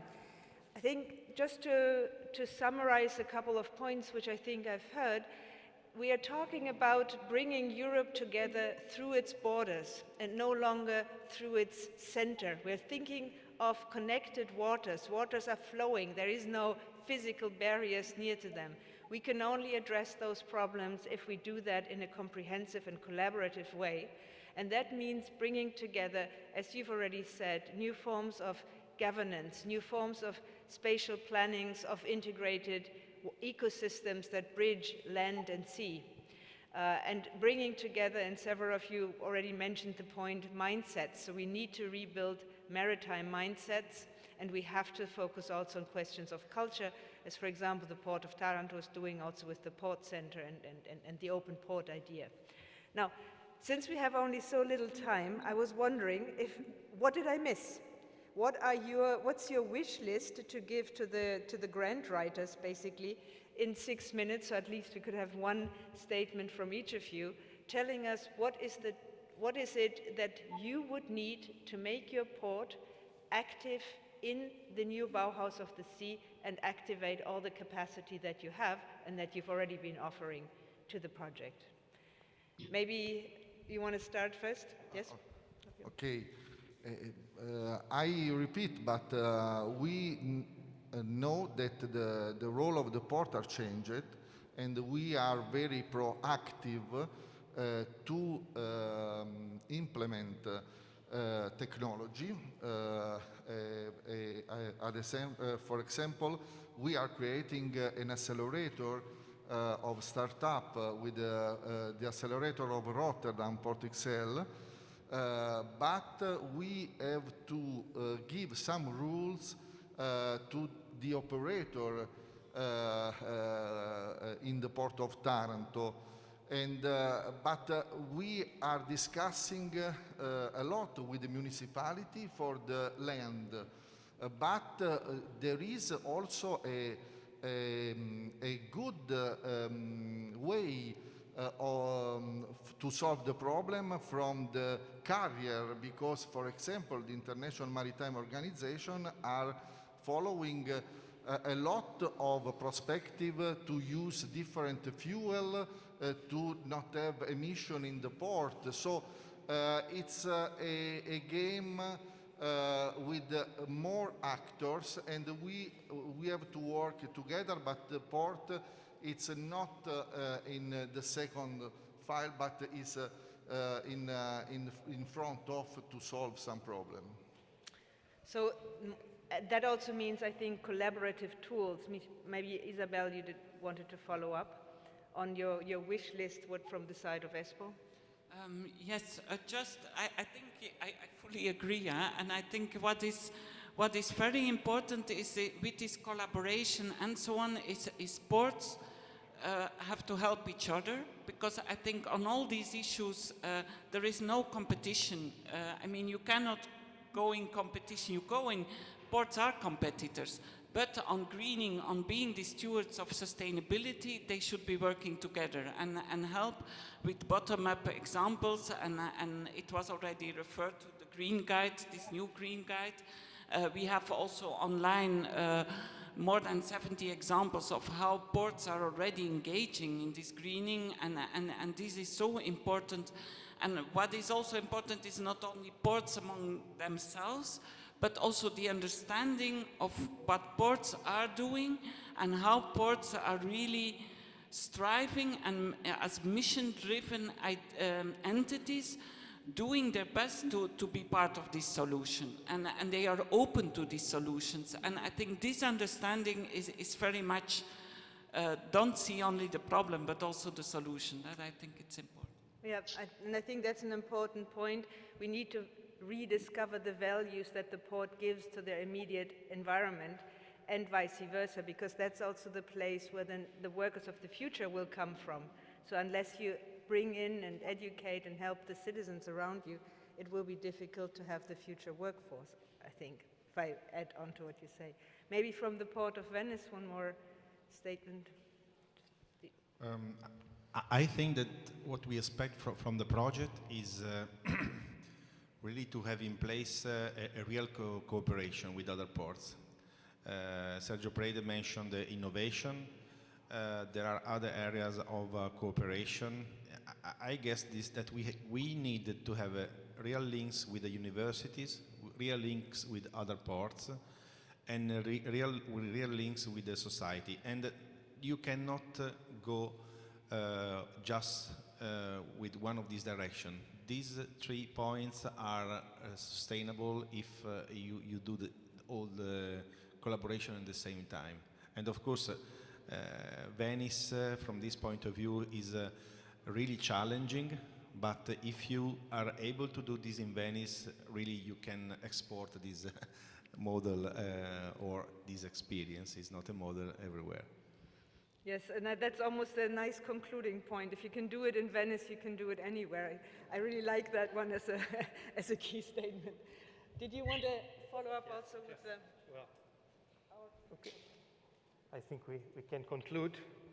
So I join Carola. I thank Carola Hein for co-chairing with me this panel. I want to thank all our speakers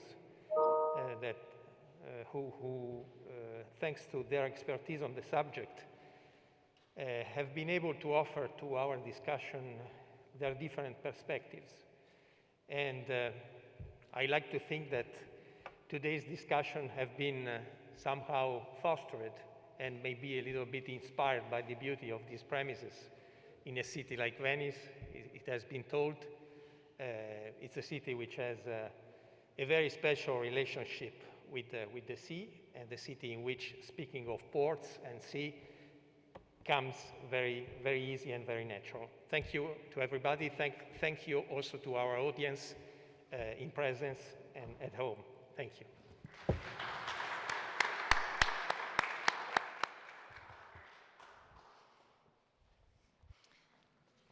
Thanks everyone, of course. I'm extending my gratitude as well.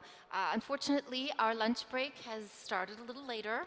And so, in fact, in order to try and get ourselves a little bit back on track, we're only going to take a half an hour. So please, outside they'll direct you to where we're having our lunch, and we'll see you back here in about a half an hour.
Okay, welcome back everyone. I hope you enjoyed your very quick lunch and that you feel refueled and ready for this afternoon's program. Today's second institutional panel is dedicated to cultural heritage. Cities have always been founded in relation to water, which we heard this morning. This element, so essential to life, shapes the development of our communities, as well as their tangible and intangible heritage. This panel and its concluding discussion will be coordinated by our two chairs, Michele Bugliesi, the president of Fondazione di Venezia, and Fabio Moretti, president of the Italian National Conference of Academy Presidents. The floor is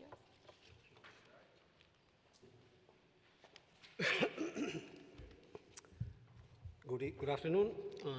Welcome again. So this is the panel on cultural heritage. And so let's welcome our guests. So we'll handle it a little differently from this morning's speech, debates.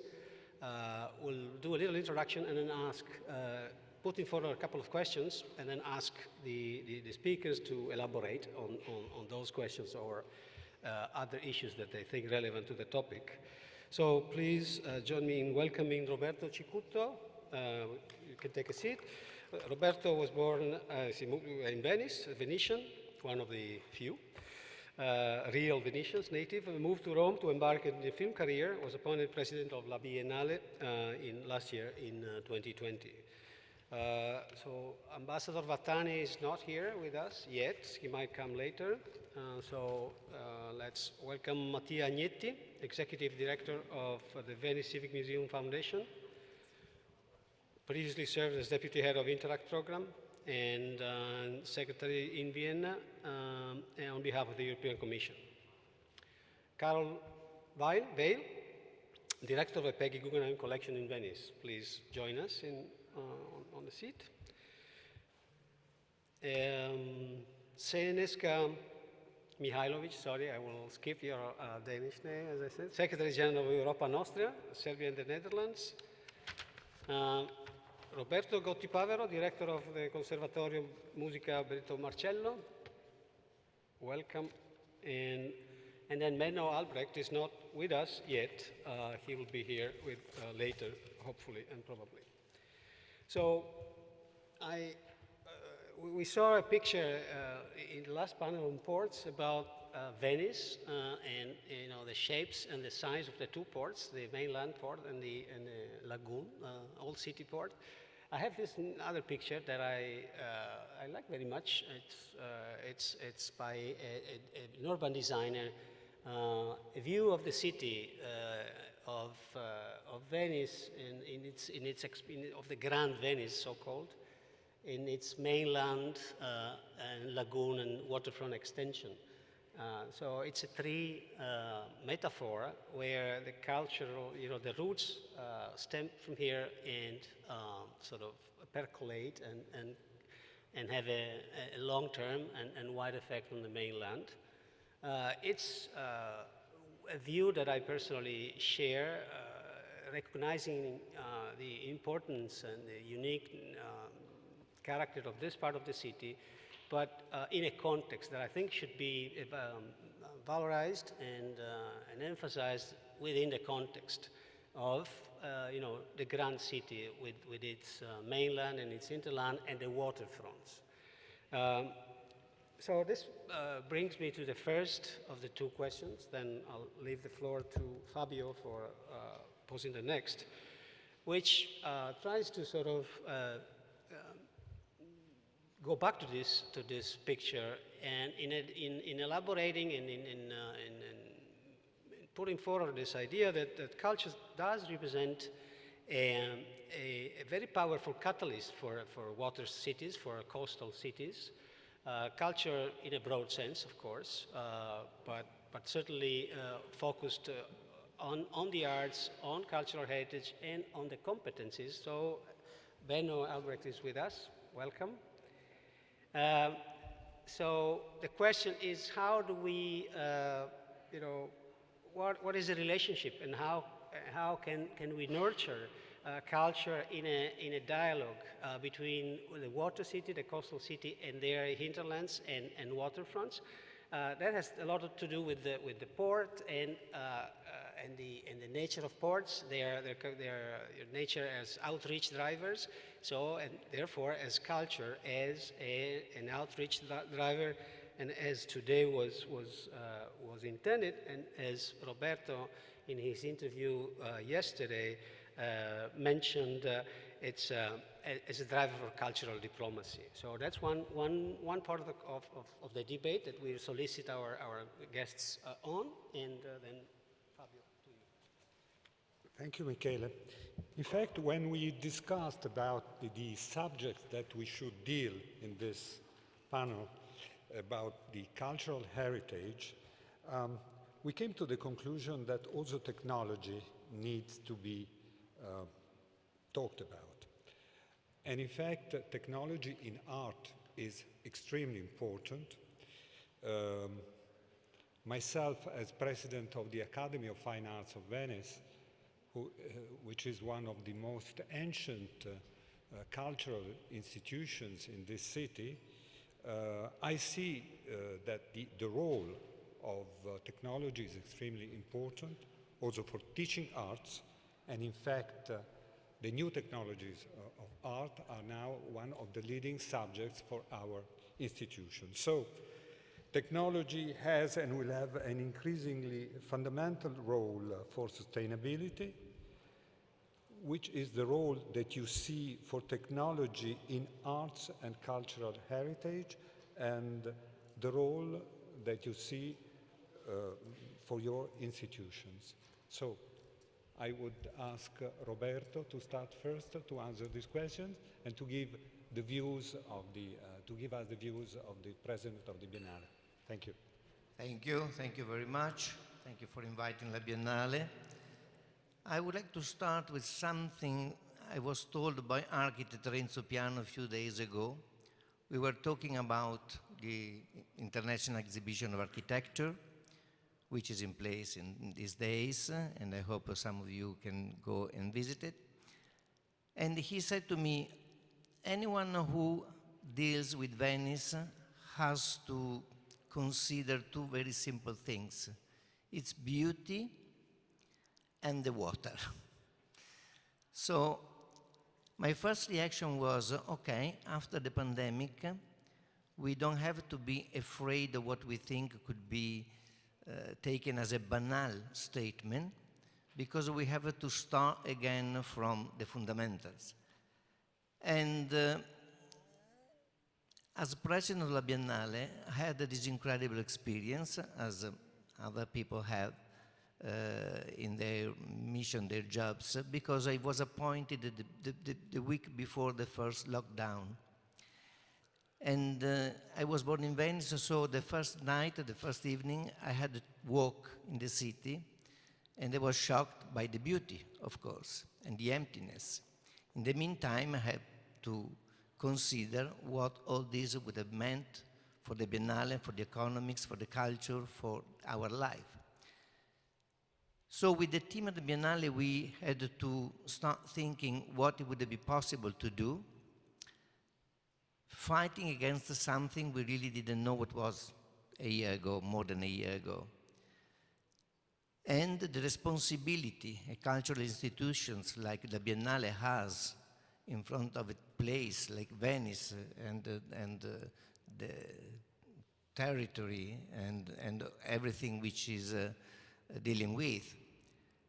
And so we realize, I realized, how many effects we have to take under consideration, which was, of course, the industry, the tourism, the economy, the sustainability, all the items we are talking about since the beginning of this pandemic.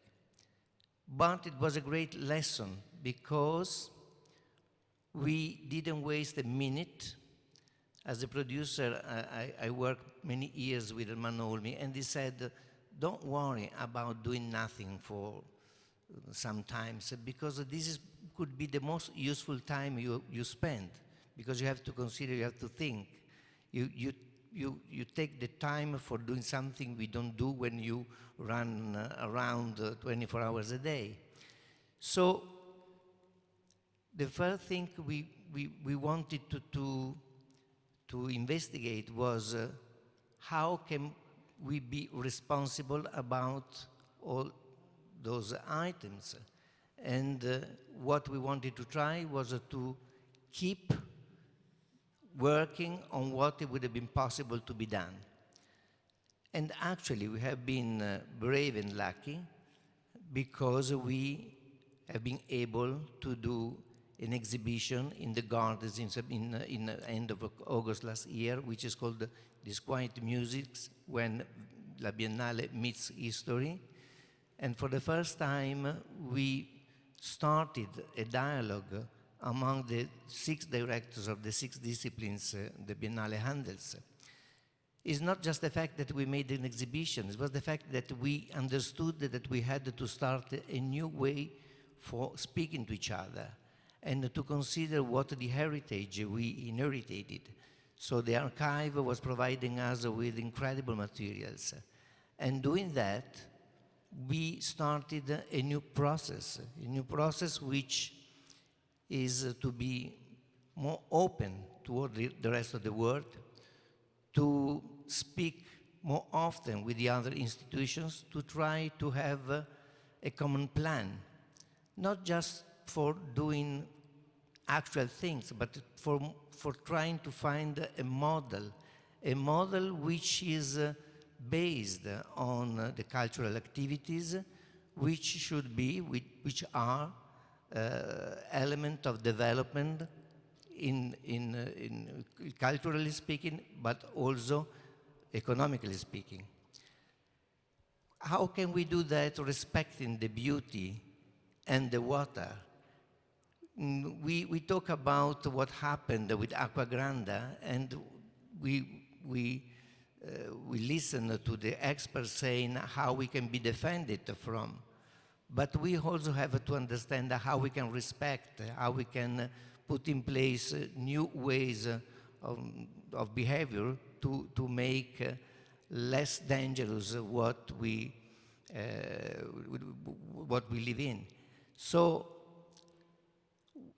we started a process for getting neutral, how do you say, Andrea? Technically, decarbonization. and we started from the film festival this year to get the data which are important to understand how much emission an event like this will produce. And doing that, we will be ready next year with protocols. We will deliver to the workers who will be working on our exhibition and our festivals, to the viewer, to the public who will be attending the festivals and the exhibitions, and how we have to tell them how they have to behave. For this year, what we have done was just an economic compensation, so we funded some activities which are already in place to reduce the emissions. All these has to do with so many elements that, as we kept saying in those 2 years, mostly 2 years, we can do anything alone. We have to talk to the others and try to find a way to sort out. So Venice has become a laboratory which has fundamentally we all have to learn how to respect Venice, how to make the economics possible without stopping any activities, how to find the new activities which are not based only on tourism. We have heard those words many, many times, but sometimes they are just statements. We try to do it concretely, and we will deliver those protocols to other institutions, and like Fabio knows, we have already started working with the universities, with the Conservatorio, with Accademia di Belle Arti, on this perspective, to have the same goal, the goal of the sustainability, of course, but also to do concrete activities in respect of the city, giving the consciousness to the world that culture is an incredible engine, not only for culture, but also for economic. How do we put together all those elements? We are working on, but I think that what we started doing is already an example which will be ready to show in short time to the other people and learn from the other people. Talking about technology, technologies is important, absolutely important, but new technologies can't be a substitution of the importance of attending physically the festivals, the exhibitions, but they can help us very much in doing what I was saying before, reducing the emission, selecting what is not necessary, giving them the support that they can provide us with without making useless travels or people who can get into the places where they can join us via Zoom.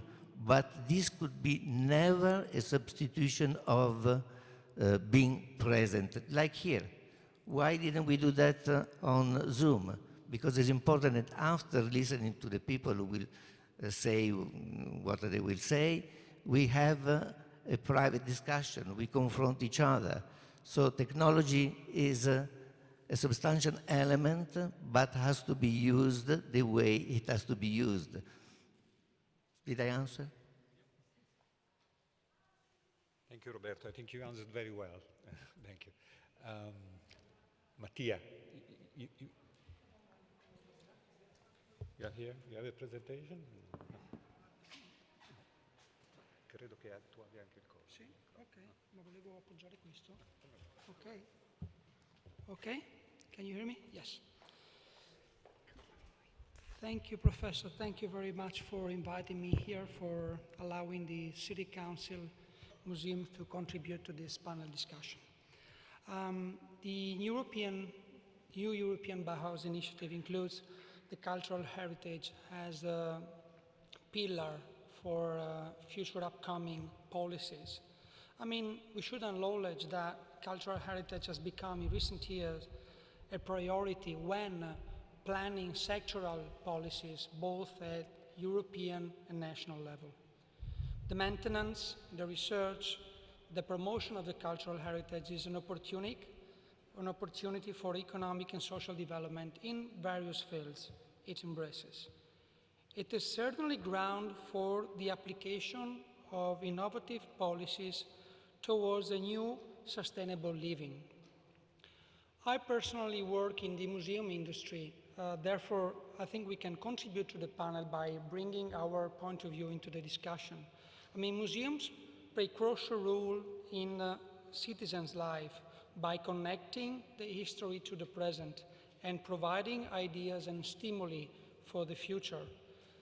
We consider museums having and hosting collections which can definitely contribute and provide content for developing innovative projects. When it comes to innovation, the museum industry is already innovative itself. For instance, when addressing green policies, the concept of the eco-museum is already built in the majority of the cultural institutions throughout Europe and the world. Think about the ICOM, International Council of Museums Standards and Recommendations, constantly addressing sustainability when planning activities and planning new museums throughout the world.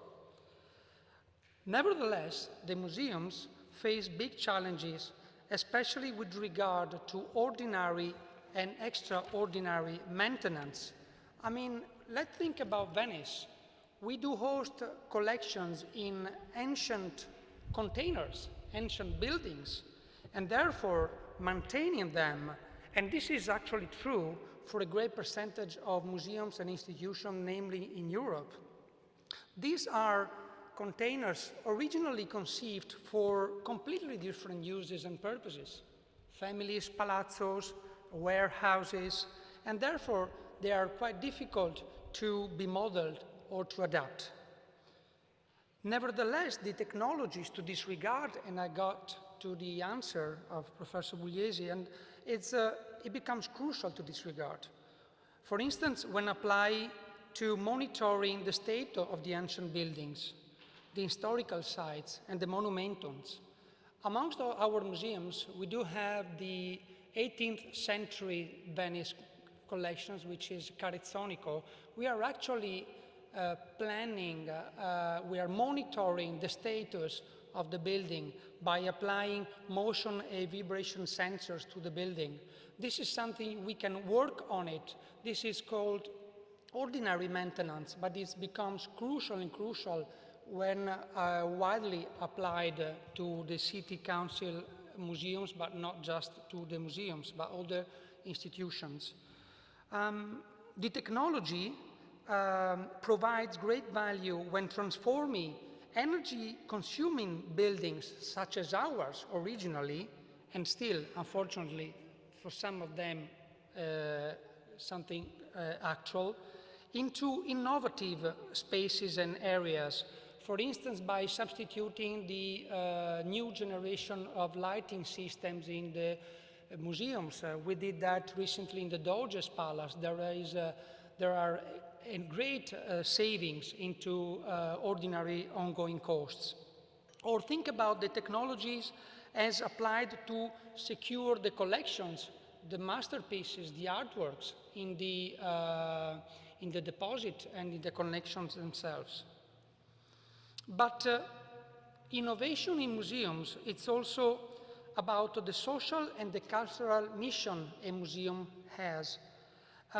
This is more perceived by the public, the visitors, the scholars, the professionals, the students, as more IT-based services and tools are provided to them. We think that addressing these issues can actually guarantee what you would call in economic terms a high ROI rate, a return on investment, namely in social terms. Increasing online data means widening the accessibility to culture. Here in particular, I refer to building up on data collections available on online catalogs, collections about artworks, collections about paintings. So everything which can connect people being placed in different areas of the world. The public provision of information and data widens learning and facilitates people and institutions networking. We as museums, we regularly interact with other museums throughout the world by, for instance, planning and projecting shared temporary exhibitions. By providing data, this is even more facilitated online. Let me just conclude my intervention. The president of the Biennale previously referred to the crucial role of interacting live, being present when it can never substitute a video conference. I think that remote access to collections should only be conceived as a complementary to actual live visit. The remote access to collections, it has to be invested and it has to be promoted only in view of attracting more public and more visitors to the permanent collections, which is ultimately the mission and the goal of our institutions. Thank you very much.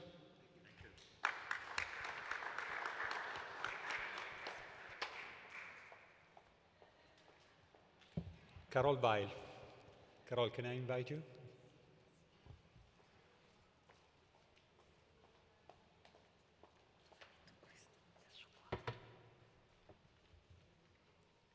Thank you, Fabio, and thank you, Michele, for this invitation.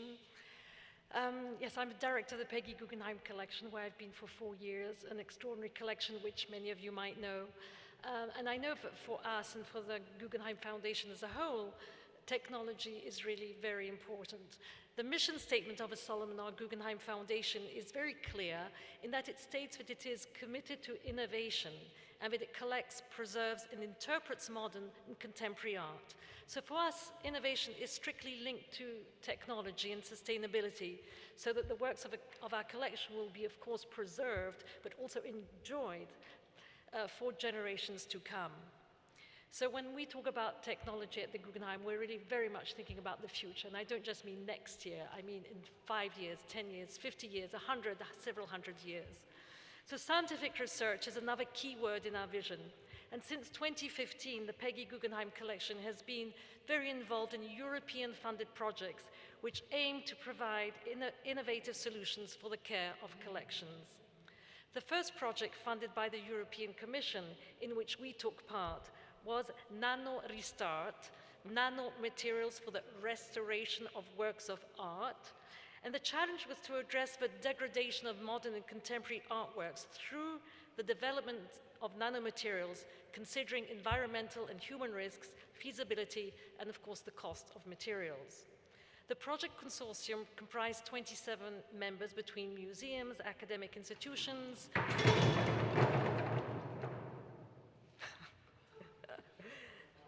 that's what collaboration does.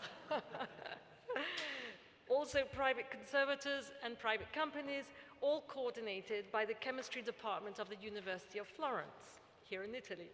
The research and labor were divided amongst the members so that each could contribute through their primary speciality. And the Peggy Guggenheim Collection was involved specifically in developing new tools for cleaning. These new tools, based on nanotechnologies, represented a breakthrough in cultural heritage and conservation science, as they enabled controlled cleaning, the stabilization of canvases and painted layers, the strengthening of the constituent materials of the work of art, and the protection of surfaces. The PGC, I'll refer to the Peggy Guggenheim as simply as the PGC, focused on the removal of dust and dirt from unvarnished paintings and the removal of unauthentic varnish from painted surfaces. Tests were conducted on mock-up samples, reproducing the selected case study candidates from the museum collection. Once experimentation gathered positive results, 2 masterpieces by Jackson Pollock, 2 and Eyes in the Heat, and I'm sorry I don't have pictures, were cleaned using water-based solutions. We were also able to remove unauthentic varnish from a painting by Picasso from 1927, The Studio, and a De Chirico painting, The Gentle Afternoon. And we are quite proud, on a light, humorous note, that the gels were named Nano Restore Peggy Gels and Gums, after the Peggy Guggenheim Collection, where they were first adopted. Now, the current project funded by the European Union's Horizon 22 research and innovative program, in which we are participating actively, is APACH, which is an acronym for Active and Intelligent Packaging Materials and Display Cases as a tool for preventive conservation of cultural heritage.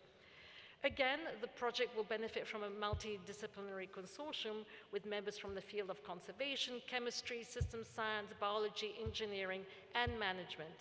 And the lead partner is, again, the chemistry department of the University of Florence.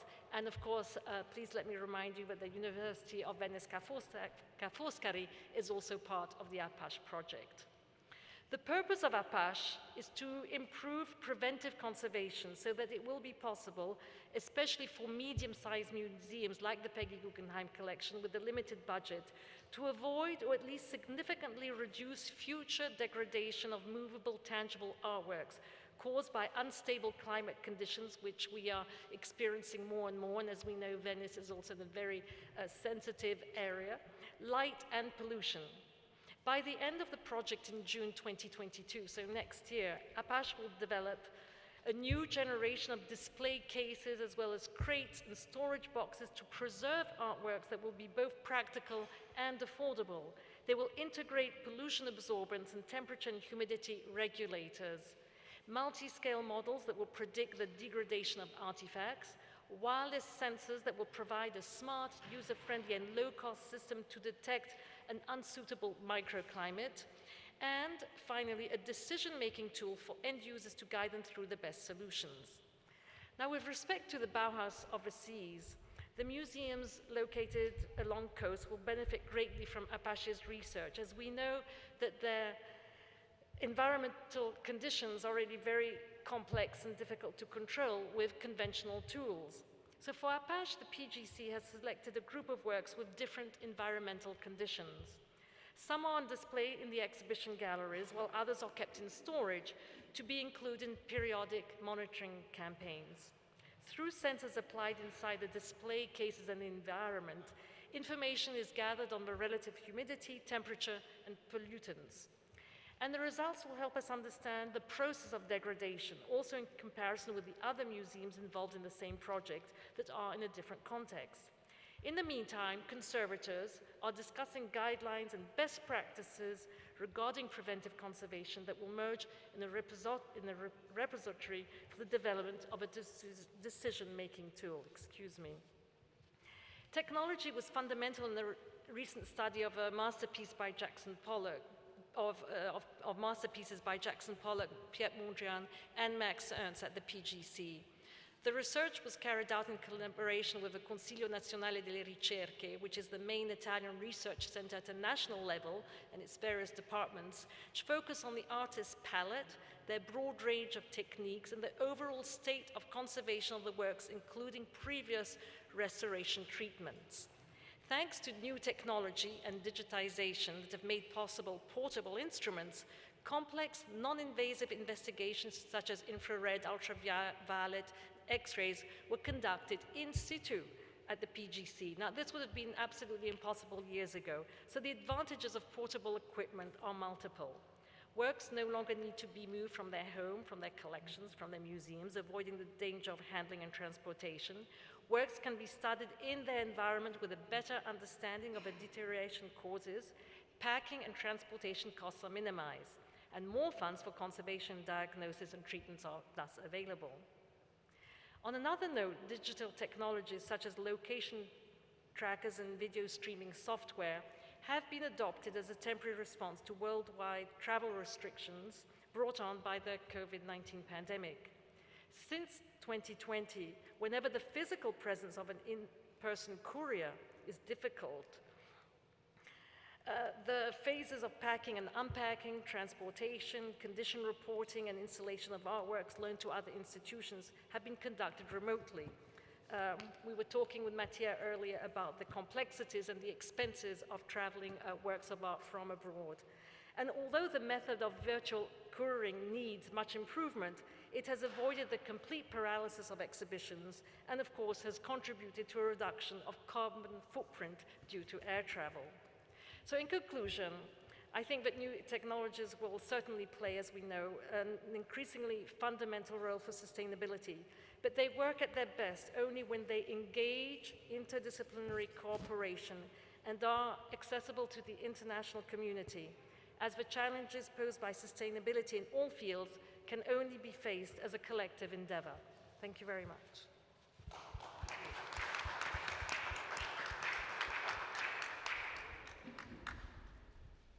Thank you, Carol, for your illuminating presentation. Now I would like to invite Mrs. Mihailovic to be here. For the sake of clarity to the audience, I was given the permission to call you only with part of your name because it's a bit complicated. Yeah, thank you. Absolutely, you got the permission because Mihailovic is my real identity. Okay. I come from former Yugoslavia, an Adriatic country. It was an Adriatic country from Belgrade, so I feel very much at home here. So thank you again for that. Now, thank you so much. Though I realize that this is an institutional panel, please allow me to make an emotional contribution. And I think I can afford myself because Europa Nostra is, I think, much more than an institution. It is a family. We very much call our organization, which is a non-governmental organization, a European voice of civil society dedicated to cultural heritage, we call it a big European family. A chorus, extraordinary chorus of extraordinary people, organizations, associations, foundations, volunteers, professionals, individuals. It is an incredible, incredible movement dedicated for the protection of cultural heritage in all its forms. Tangible, intangible, sort of visible, invisible, includes food, includes crafts, so many different aspects. And I want to be also emotional precisely, I think, Roberto, because of what you just said. It is really a wonder. It is a beauty and a wonder to be here after 1.5 years of living like in a cave behind that laptop, experiencing, smelling, feeling this city, this wondrous city that is hosting us for this extraordinary initiative. The new European Bauhaus of the Seas, all congratulations to Portuguese colleagues who started it and took Venice and all the Venetian partners and other partners from around Europe to say this has to be one of the highlights, the lighthouse projects of the new European Bauhaus initiatives. Because these connections, we have heard so much since this morning about this vital connection between mankind, humankind, and the seas. And in Europe, I was also myself struck when I heard when the Portuguese ministers told us that 43% of our land in Europe is in fact coastal areas with 50 kilometers of hinterland. And how much heritage there is in that 43% of land. I think that's, going back home, I think Europe and Austria should sort of make a sort of a mapping of how much cultural heritage there is in these areas. And that corresponds, if I remember well, 43% of the population of Europe. So vital. It is so vital for the future of Europe. I'm saying that because as we are speaking, the conference of the future of Europe started, I mean, a few months ago, but strangely enough, in the plenary session of that conference, there is not one voice represented culture and cultural heritage. There are 450 people sitting in that conference, and we are not there. But we will make sure that our voice is also included, and I think this project, like this project, is the one that allows us to say that culture and cultural heritage is so much more than a sector. They often want to say this is a sort of, and it is a sector, and it is a sort of lot of professionals involved, but we say so much more than a sector. It is a vector to achieve strategic objectives of our generations, from the sustainability to inclusion, to, of course, the green transformation of our society. That's why the whole European Green Deal is unimaginable without culture and cultural heritage. And that's why we all applaud it. Somebody came to this fantastic idea of the new European Bauhaus, and President von der Leyen embraced it.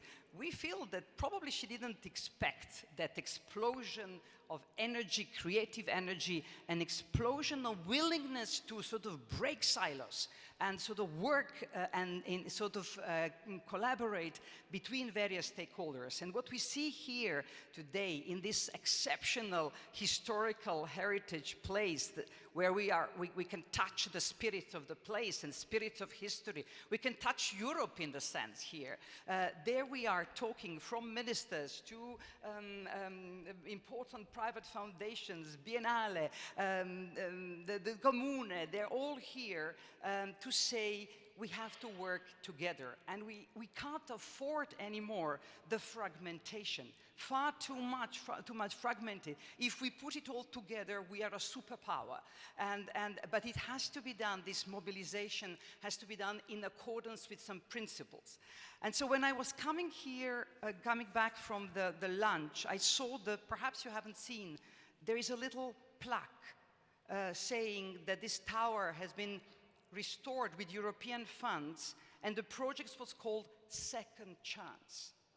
We all now have a second chance, and if we miss that second chance to give that sustainable, more beautiful, more cultural future to our Europe with its seas, with all the complexities of the relationship between our cities, rural areas, countrysides, and the sea, it will be our responsibility that we missed that chance. So it is of us. There is that shared responsibility which is so important. And that's why I feel as Europa Nostra, first of all, thank you for involving civil society in this conversation. And I want to tell you that, in fact, if I'm here in Venice, I'm also here because from tomorrow on, for 4 days, we will host a European Cultural Heritage Summit in Venice.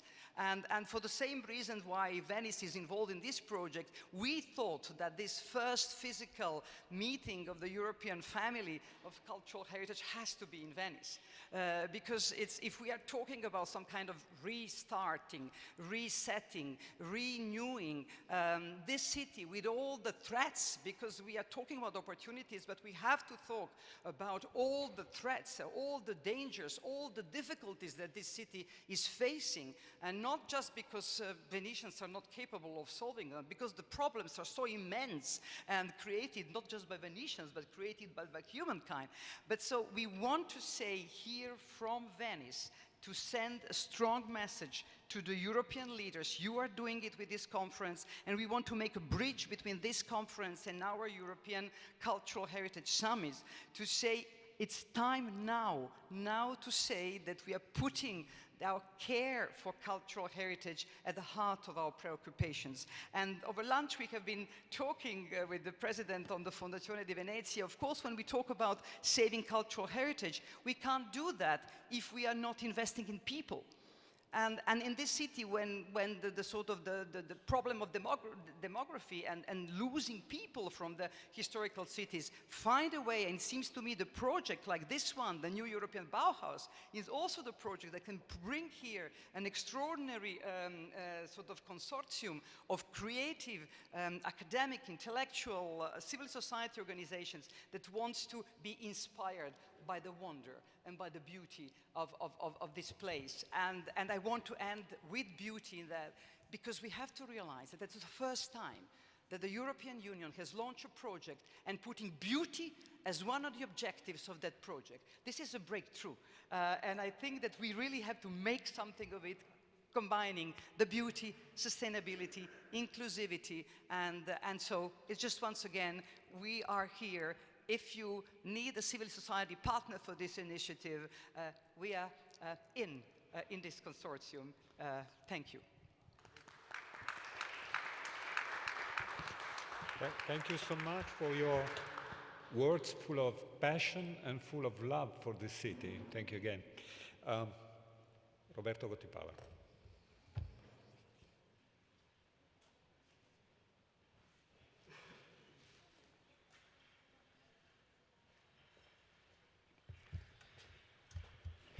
Good afternoon. The undeniable charm of water element, which has always inspired countless evocations in the artistic and cultural world of various civilizations in different eras, finds its identity in those urban contexts that have sought, starting with the choice for the place of settlement, direct or indirect contact with that element.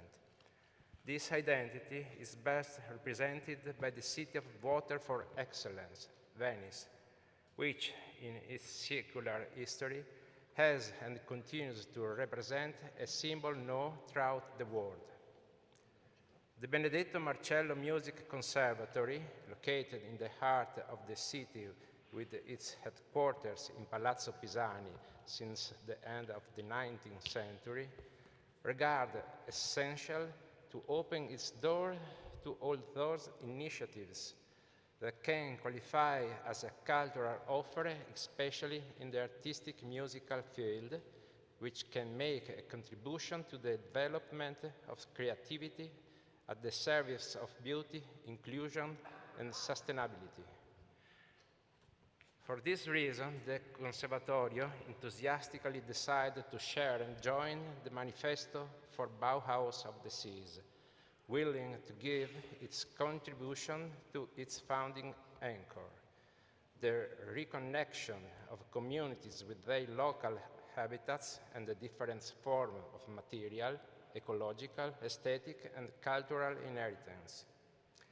I believe that the relationship of water cities with their waterfronts and hinterland must be characterized by a continuous exchange of knowledge and competencies in order to strengthen and develop the bond between the different social and cultural realities.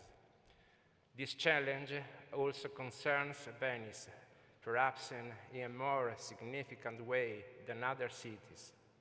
Its fragility, due to the delicate balance of a city born and bounded with the water element, contrasts with a hinterland in continuous expansion and always more separated from the problems of the lagoon city.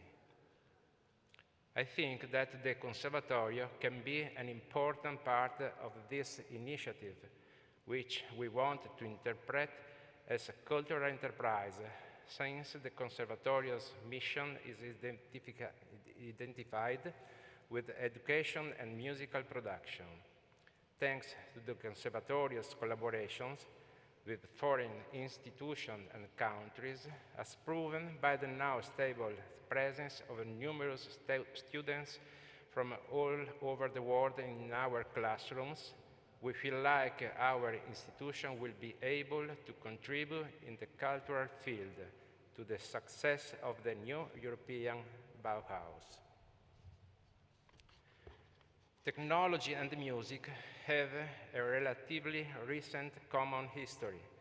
If we think about the use of applied technology, for example, to composition and musical execution. In this context, in fact, since the 70s, the Conservatorio has introduced electronic music in its study plans, making it one of the first conservatories in Italy to offer this course of studies. Over the course of the past 50 years, electronic music has grown from the first composers of the second half of the 20th century to recent avant-gardes to become a protagonist in musical production. In these recent years, following the engineering of the new tools for creative expression, the technological element has often been indissoluble for achievement of artistic goals, creating at the same time the need for new professional figures. Today, the situation has changed incredibly, as the field of application of modern technology to artistic musical forms has reached heights of quality and diffusion that years ago was unthinkable, especially thanks to development of personal computers, fast internet connection, and the new generation smartphones. Today, it is possible to perform concerts and plays in which the musicians are physically in location far away between them, connected by advanced network services such as GAR, and thanks to projects such as LOLA, Low Latency Audiovisual Streaming System, developed by another conservatorio inspired by the water element, the Giuseppe Tartini of Trieste. The role of technology is also fundamental for the Conservatorio in non-performative areas, like the safeguard of the cultural inheritance of the Conservatorio itself. Our rich library, which has been put at risk by the Acquagranda of November 2019, thanks to new technologies, is being converted to the digital form, which will allow it to be best preserved and most importantly to be shared with scholars from all over the world. A common action thus became utterly important through the role that the Bauhaus of the Seas movement intends to pursue, carrying out a program of environmental recognition, reconciliation with the sea, and the reconnection between communities. We can create a pathway for our and future generations. Thank you so much.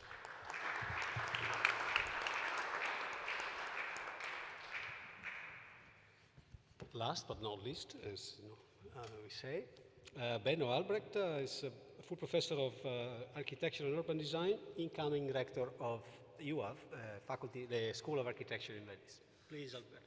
Thank you. Thank you for the invitation. But I think that after this day of talking, I think that the real question is what my university can share with you. And we can share our history, but our knowledge about some topics. And so let me introduce some, just a little, my university. We are the second oldest university of architecture in Italy. And we are a special university because we are a project-oriented university about Italian design.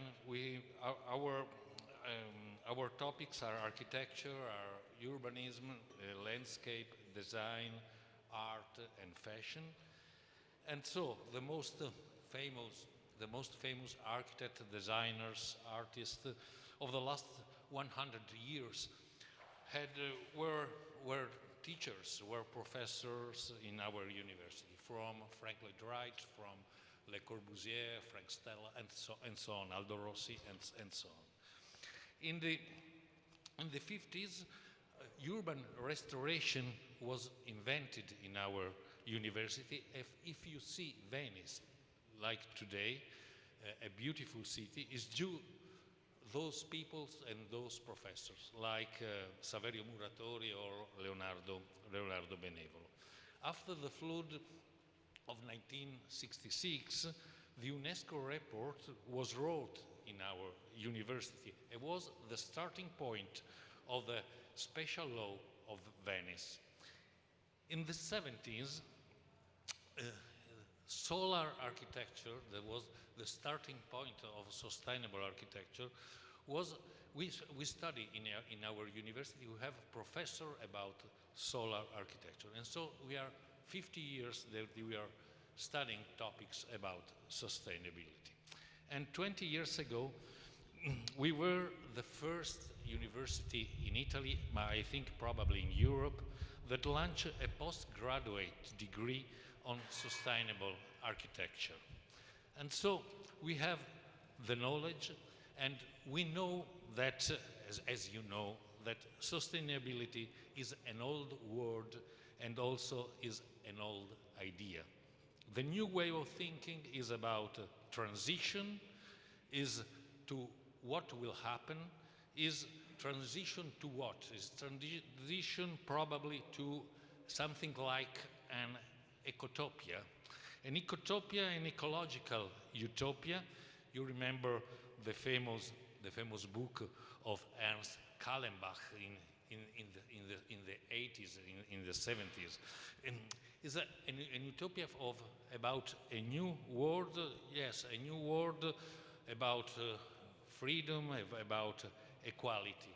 A new world that probably is the dream, is like the dream of Adolphus Etzler, that in 1850 wrote a book about the future, a book where he was thinking that if the energy will be free, will be with no cost, there will be a new heaven in this earth. And probably we have to go in that direction, and we have to think, and we have to make design and project in a different way, like triggers of circular process. And we are now trying to design process. We are architects of process and process to ecotopia. I think that we can share this knowledge with you.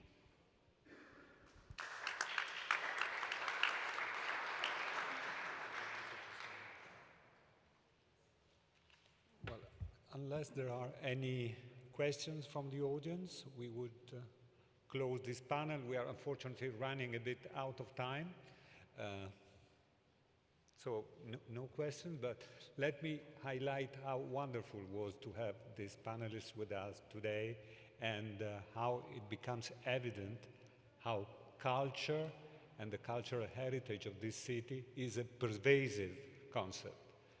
So thank you again, and I hope that in the future this will be developed even more. Thank you again.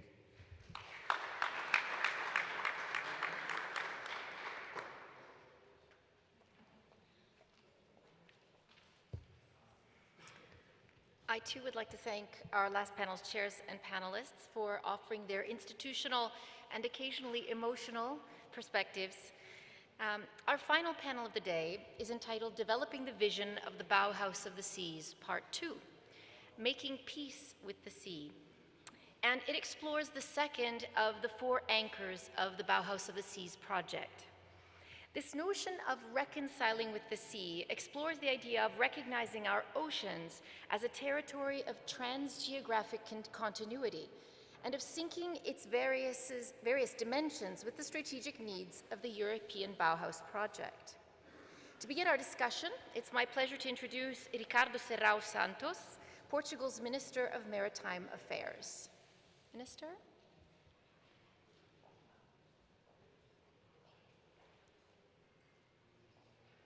Minister San, your timing is perfect.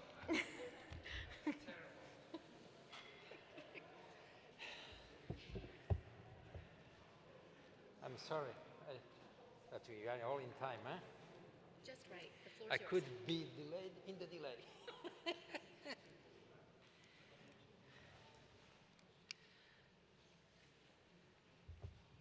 So it's hello, good afternoon to the remaining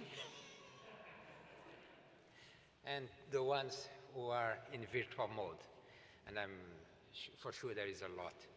And let me start by greeting the panel, and in particular the chairs, Professor Nuno Nunes, a driving force behind the Bauhaus of the Sea, and Gina Glider from Nature and Use.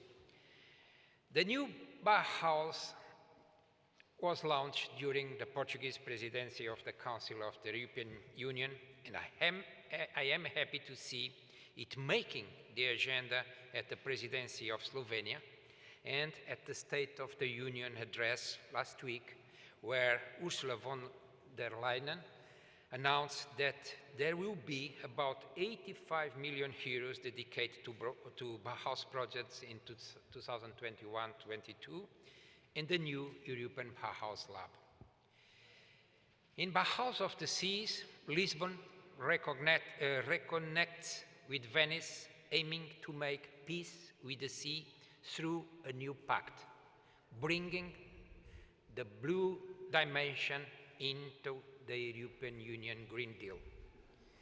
The fact is that our life on cities and inland went in war with our seas and ocean. And it is time to turn the tide, engage in what some call the tidaletics, which is imagining an oceanic worldview through art and science. The fundamental idea of the new European Bauhaus is to bring the dimension of fruition, sustainability, and inclusion to everyday life. Actually, a fundamental part of the Portuguese Ministry of the Sea is exactly to create a close, everyday relationship with the ocean, which has this focus on sustainability and connectivity, but also on productivity and health. Ocean's reality is of a complexity that is not explained by the simple dialectic of opposites. And let me remember Heraclitus' aphorism that no one bathes twice in the same river, because when one enters it again, the waters are already different. If the river itself already perverts our terrestrial obsession with fixity, guarantee, and appropriation, the seas go well behind this dialectic. Conditions in the seas complicates any simple dialectic vision. The seas and ocean test the boundaries and exhibit indiscipline, the domain par excellence of the arts, all kinds of art. Art can help us to embrace the multiplicity of effects and processes, sensations, and emotions. Art goes beyond research, sparkling innovative ways of connecting people with the ocean and fruition of life. The Bauhaus of the Sea project extrapolates the traditional view of the ocean, seeking new reflections, connecting areas that are not well seen together, such as artistic creation and ocean science and technological innovation. A new renaissance, which we all dream, will also be inspired by art and science, as was the previous one.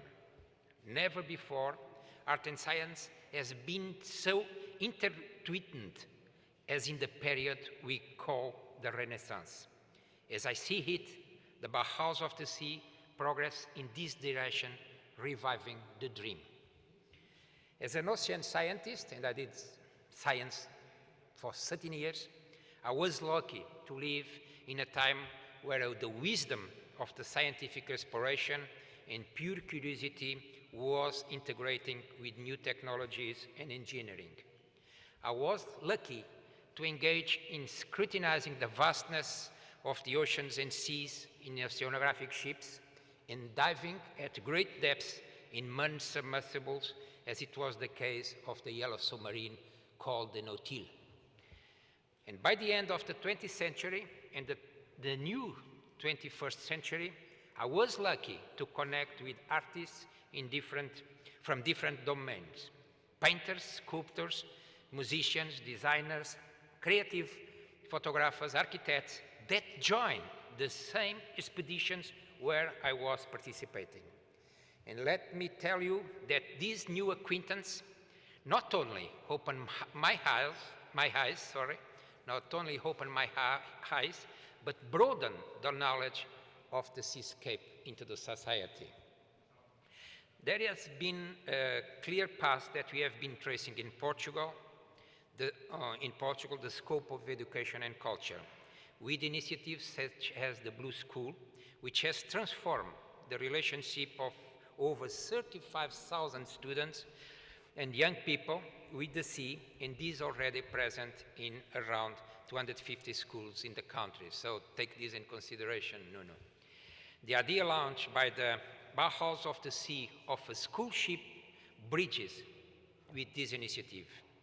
We are increasingly recognizing the ocean as a strong link between different societies and countries of engaging us collectively. We are even more aware of our emotional connection with the ocean, and that is a powerful step, which is also central in the new Horizon Europe mission Starfish on healthy oceans. The ocean agenda is moving forward, and initiatives like the Bauhaus can only fill us with optimism. Only with a strong and engaged society we can reach the transformative progress so much needed for the ocean, a seemingly not an easy task. As the European Commissioner Elisa Ferreira said in the first conference of the Bauhaus of the Sea in Lisbon, and I cite, "This implies nothing less than a revolution." And I add, to the new age of Renaissance. With this needed revolution in mind, and recalling the Sustainable Development Goal 14 on healthy seas and oceans, I would like to end by inviting you to all next year in Lisbon to the United Nations Ocean Conference in June 27 to 1st of July. Portugal will host the conference, co-organized with Kenya, and I'm confident that together, engaged and vigilant, with projects like this is rising, out-of-the-box solutions will emerge, and we need them. Thank you very much.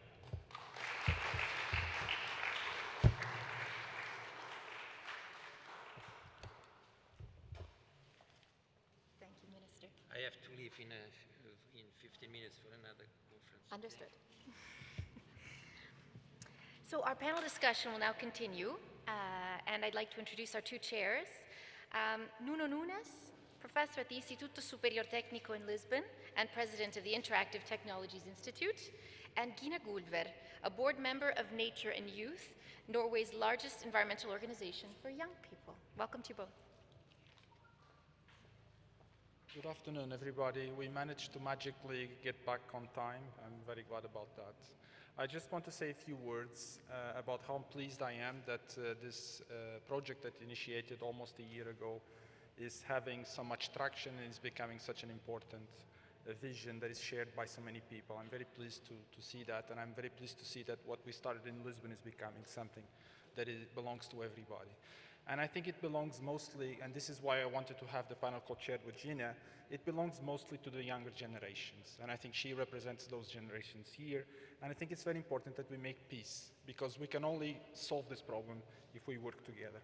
And her generation and the ones to follow need to enjoy the beauty of what we are seeing here today. So I'll pass on to Gina and we'll continue the panel.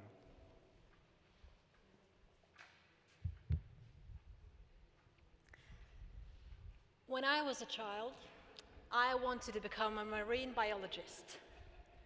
I was so fascinated with the sea, and I wanted to learn everything about different types of seaweed, or corals, or whales, or why shrimps are transparent in the ocean but pink in the freezer.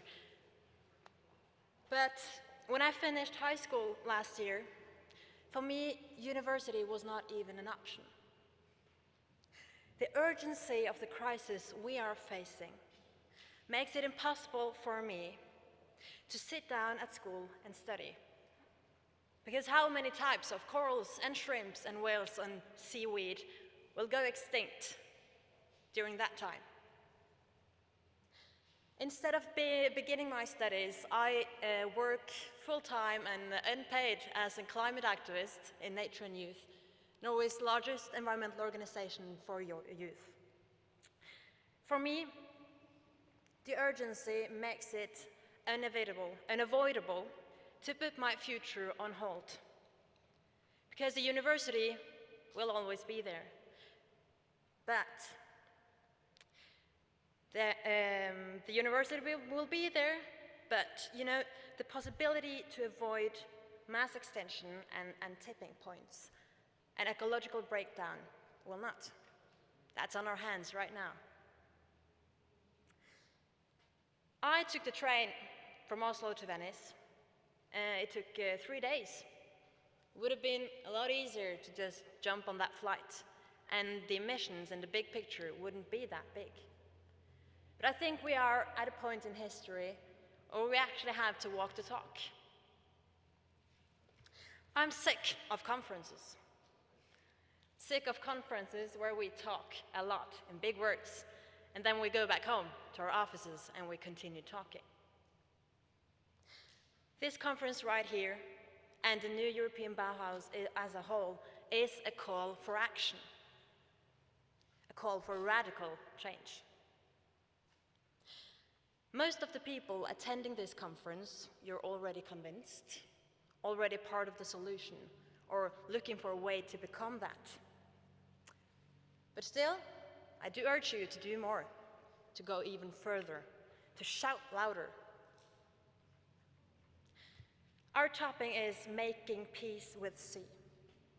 Because we've been forcing this war with nature for decades, for centuries. and there is no winning team. If this is a war, it is a war with billions of civilians. Billions of civilians suffering from the consequences of a war they never asked for. Future generations, people losing their lands to sea level rise and drought, living with the consequences of the emissions of other people.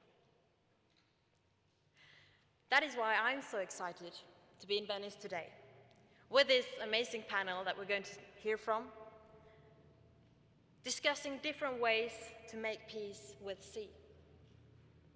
We'll get the designer point of view, and we'll hear from a true marine biologist that did go to the university, and everything in between. I think we all know by now that there is no easy answer to the problems we are facing.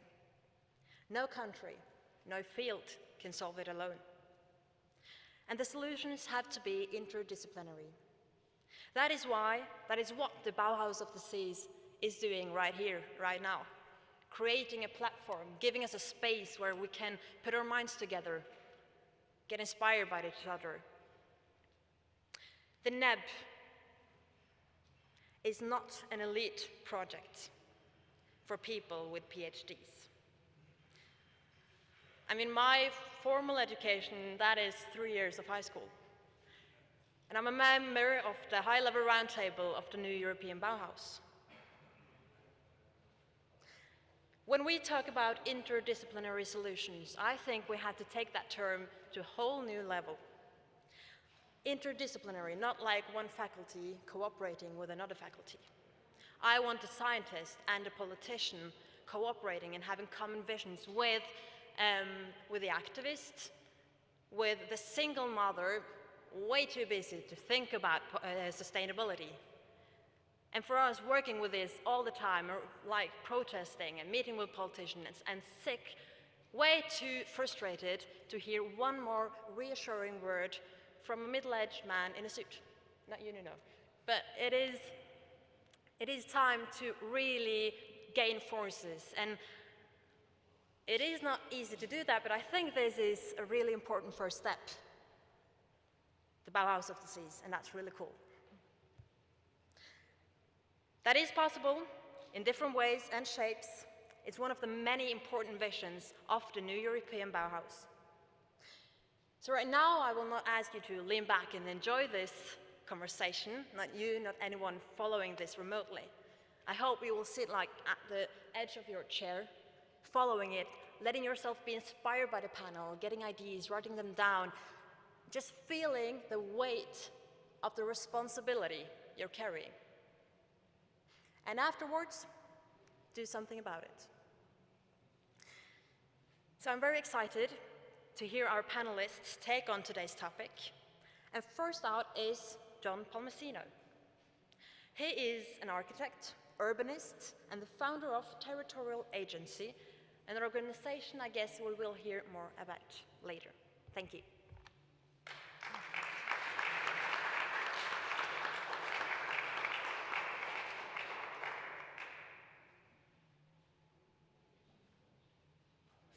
Thank you very much for the kind invitation. I'd love to be there.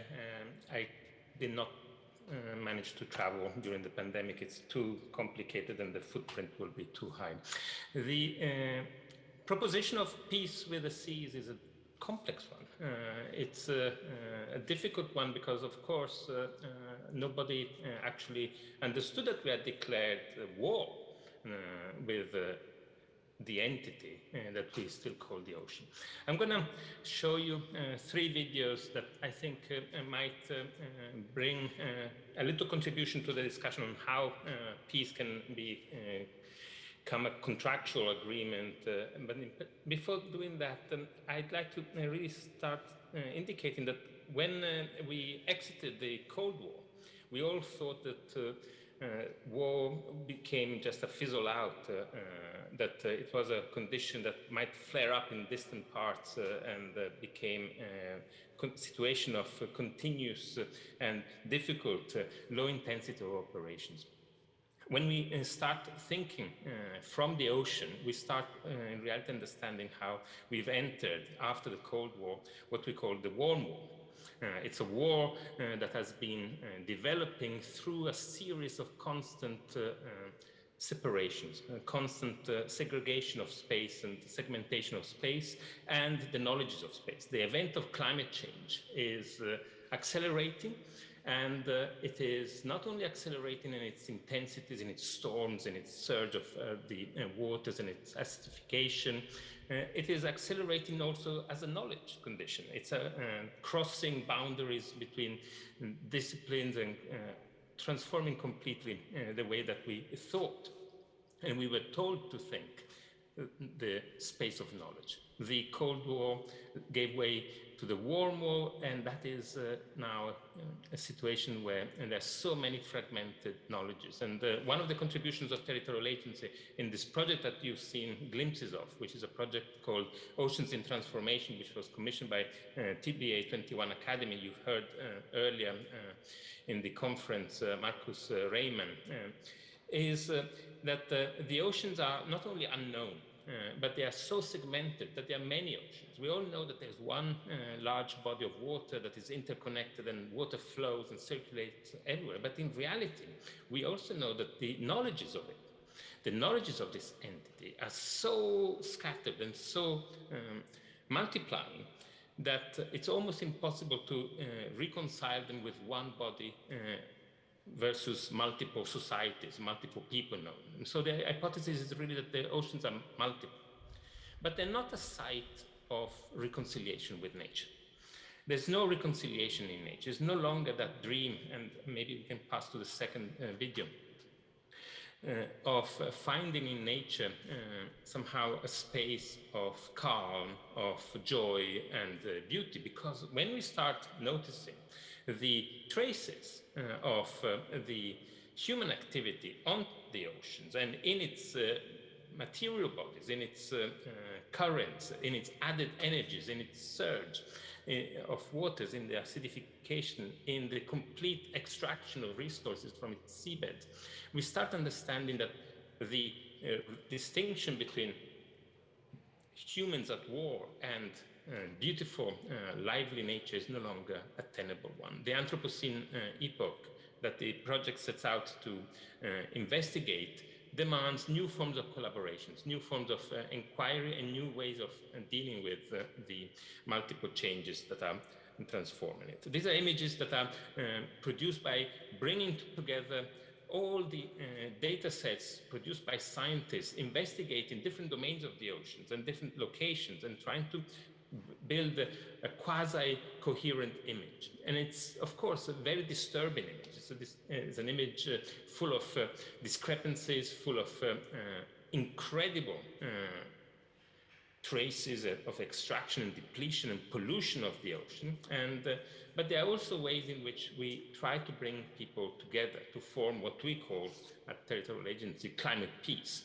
Climate peace is not a condition simply of reappeasement with what we used to call nature. It's a complete different spatial organization. So we need to understand better how we depict, imagine the connections between land, ocean, life, and the atmosphere. We need to understand that the technosphere, the rise of the Anthropocene, has now extended so much, and it's not recycling anything. It's just creating incredible amounts of debris, most of which are in the sky and in the ocean, particularly in the form of carbon dioxide. And the third part is that we need to act.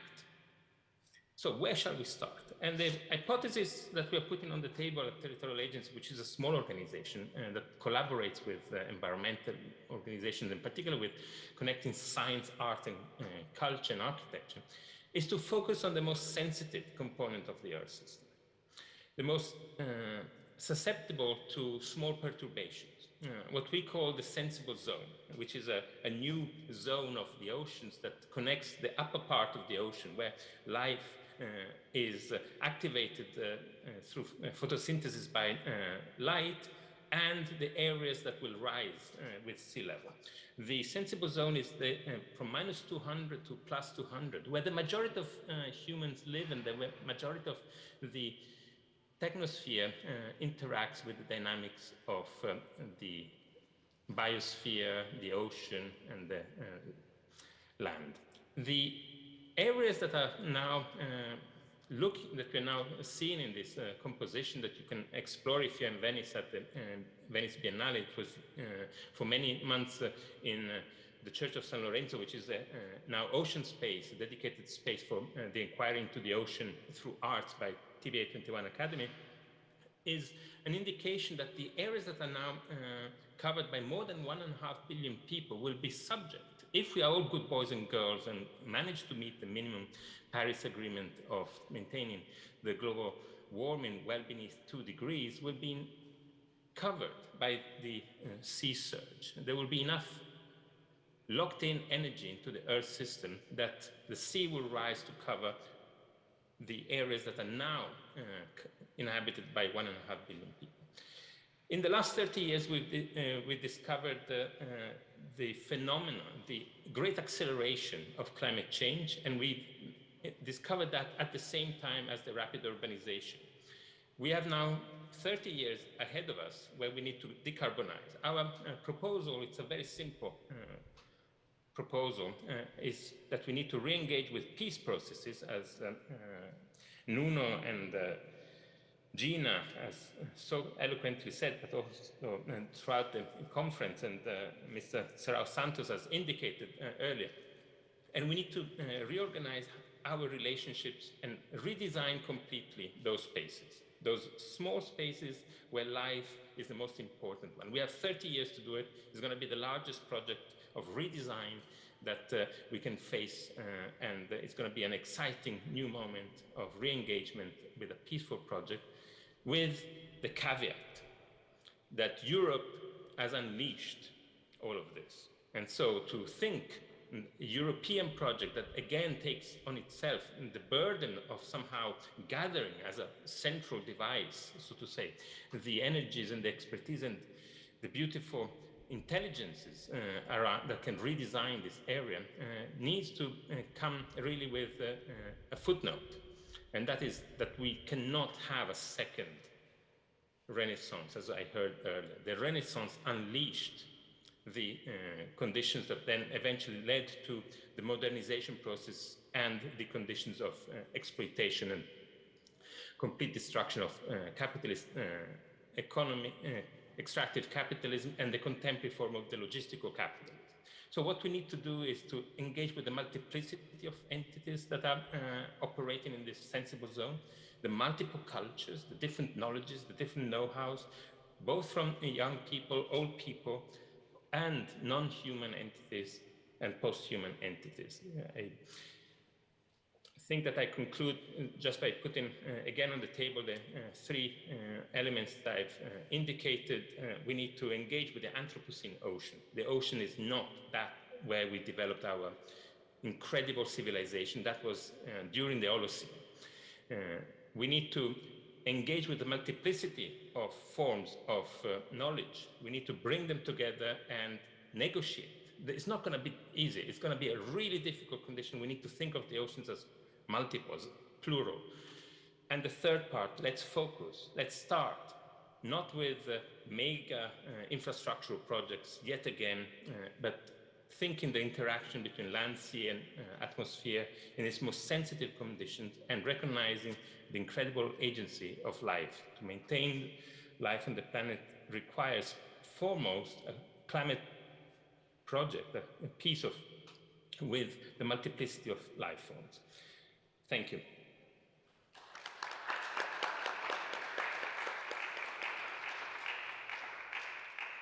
Thank you, John, for these wise words and for remembering us that art is really what we need in order to move forward. I don't think we will find any solution if we don't engage with art and we are able to inspire a new generation. Thank you, Gina, for making us feel uncomfortable. It's very important. I appreciate it.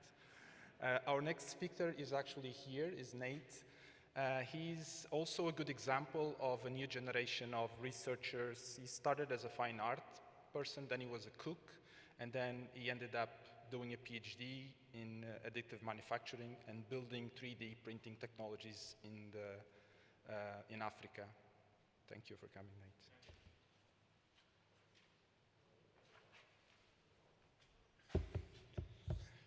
Aloha.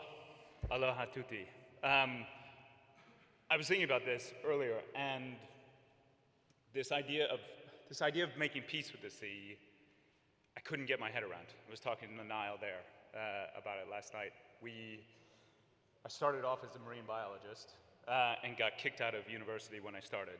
And then I got kicked out of dinner last night with Niall, too. So I think I'm on a roll.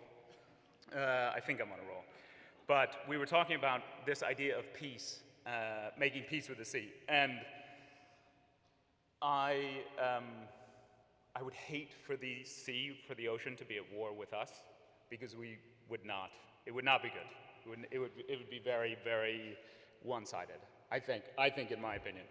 But the idea of aloha, of this sort of force that binds everything together, is this idea that we have a relationship with non-human entities that we don't explore, that we are quite focused, and I think it comes from a school perspective, maybe. We've educated ourselves, and this was what was exciting to me, was this idea that there is a new school, that there's the ability to sort of educate. I have 2 small children.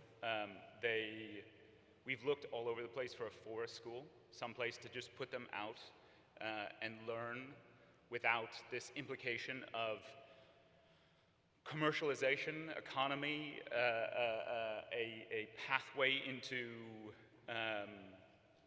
use, rather than a pathway into sort of participation.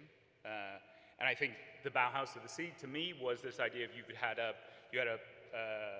school at sea, or you know, a program where you could have an ocean school rather than just this sort of terrestrially focused singularity.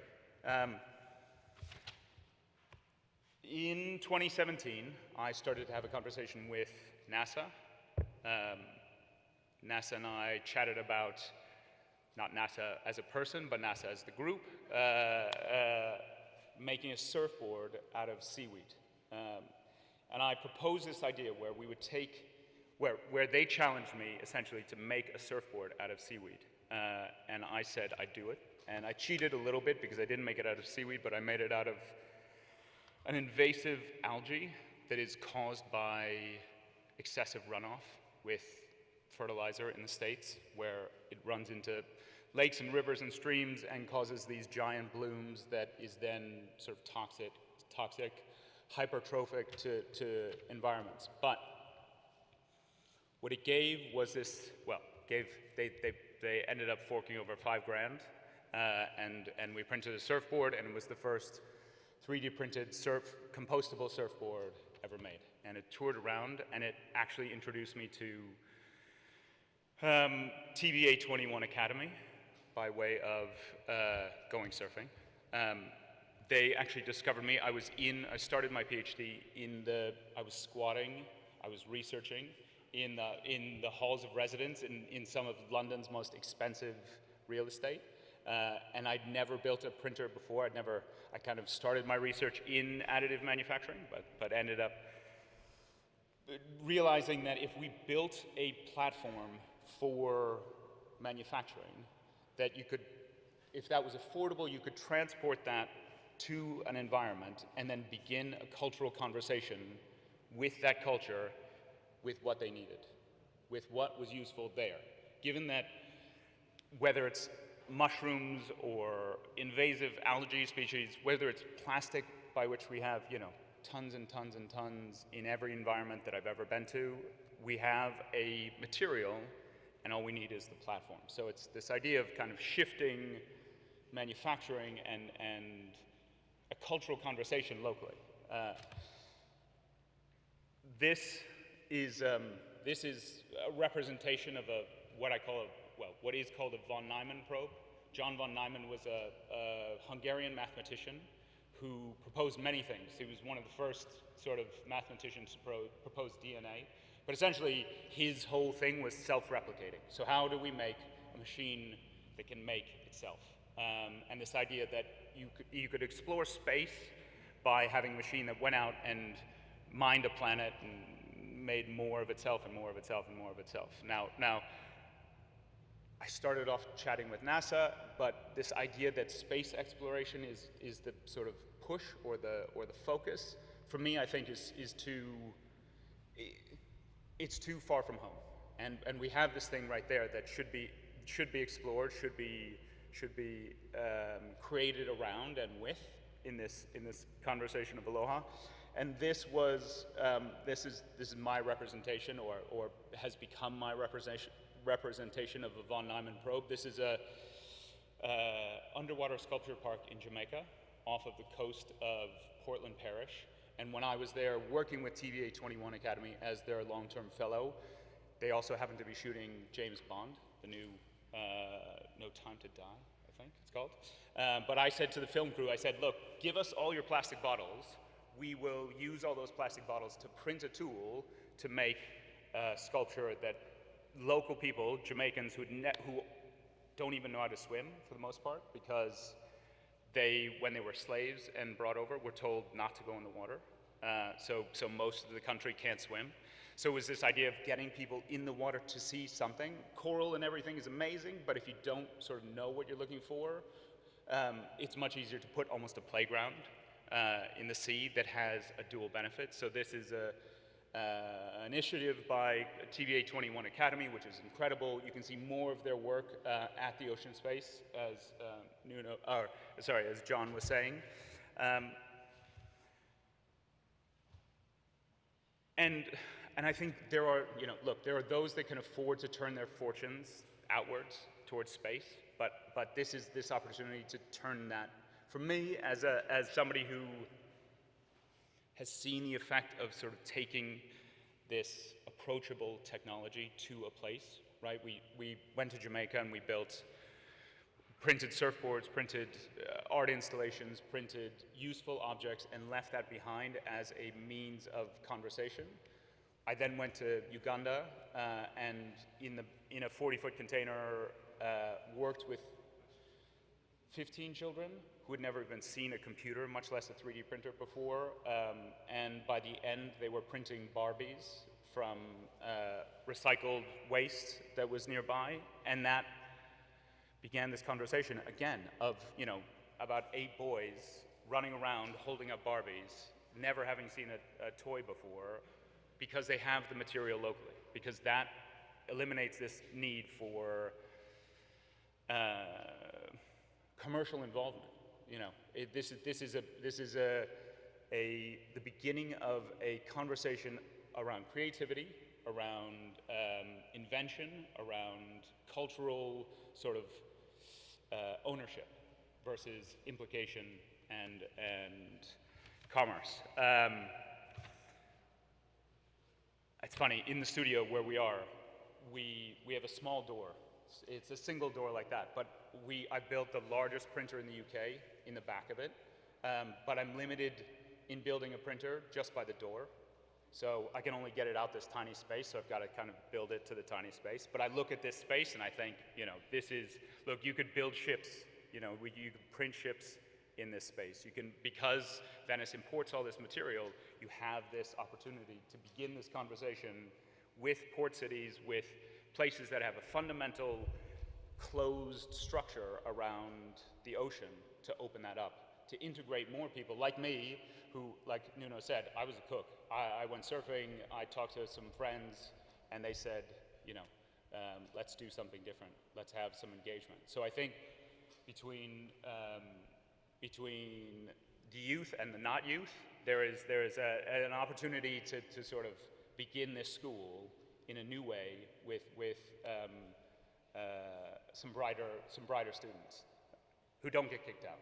That's my final thing. Or kick them out, but bring them back. Make that a welcome thing. Thank you.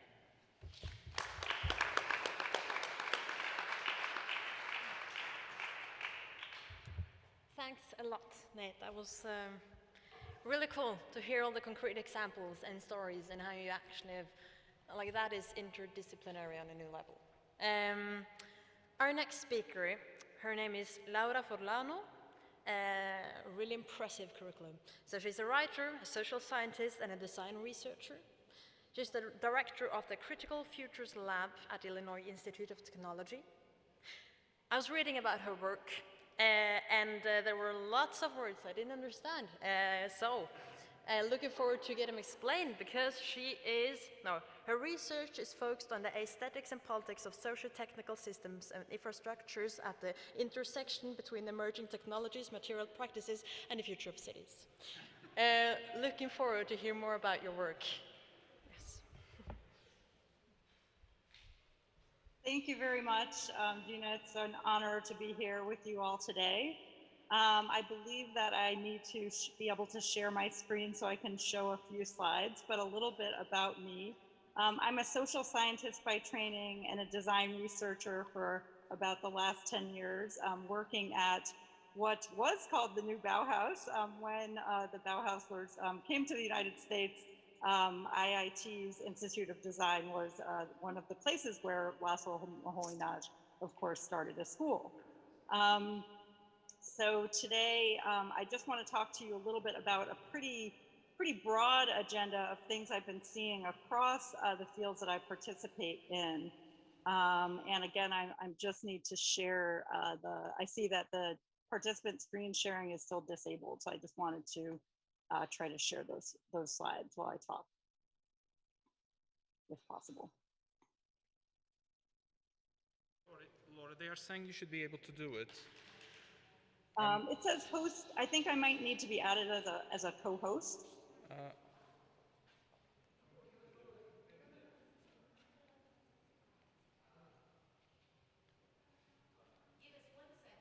Oh, 1 second. Okay, thank you.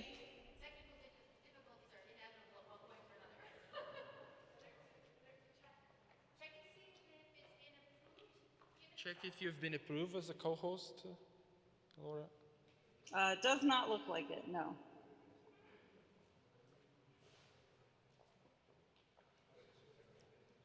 Do you think you can continue without the slides, or you really need them? I certainly can. It is nice to have some images to go along with the talk. They are telling me, they are telling me that it's okay. So you should, my suggestion is. Yes, now I can do it. Yes. Okay, good, great. Thank you very much. Okay.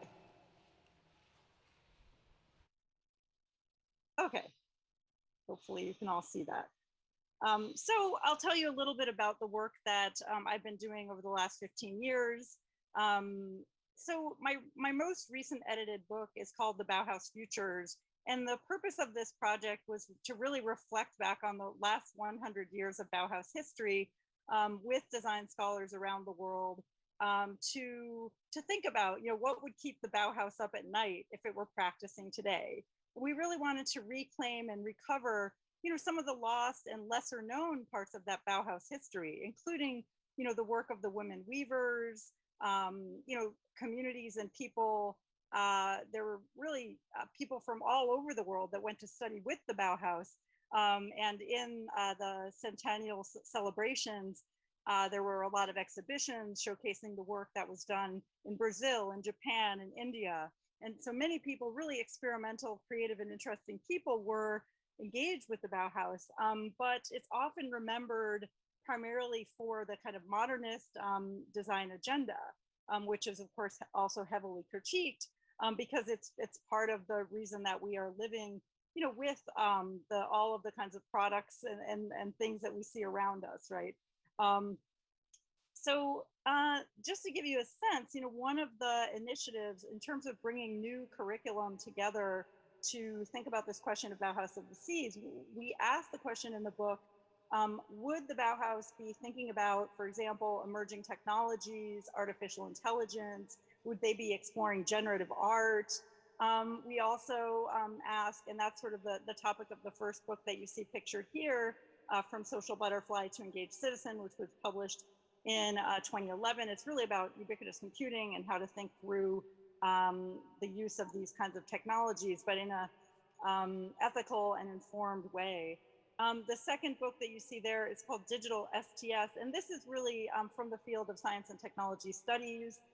This is really about engaging with domain expertise in the social sciences and humanities. So for all the areas that we are working on today in the design field, like health and food and transport and travel, a deeper engagement with the social science and humanities knowledge allows us to form a much more sharp point of view about the kinds of values and goals we see that we would like to enact in our designs. And so I'm really, making an argument not only for interdisciplinarity here with these three books coming from three different fields, but yes, a deeper engagement in shaping a clear point of view that is oriented not only in art and science, but also the politics of design. And I very much do enjoy art and science projects and some of those that were mentioned today. But I do think that the sharpening of that point of view informed by the social sciences and humanities is going to give these projects a lot more potential for impact. So my next slide really is about how might we move towards using theory and concepts as a design material in themselves. And here are a number of recent books that sort of, I think, complicate the distinction between theory and practice. What I've seen in the design field is that as we've moved, in a sense, away from human-centered design, which focuses on the discrete individual subject, that liberal individual that we inherited from Western Enlightenment thinking, we're now starting to move out to socio-technical systems like climate and health and food. And at the same time, these systems are so large that we're starting to embrace quantitative methods as a way of framing the problem and sort of moving away from the qualitative methods and the ethnographic observations that we might have done 10 years ago. And I think this is pretty risky and pretty tricky. And so what I would argue for again is to engage with the rich studies that have been done in sociology and anthropology and in the humanities, because they really help us get more clarity on the meaning of the terms and sort of why a certain area is framed around the discourses that it is.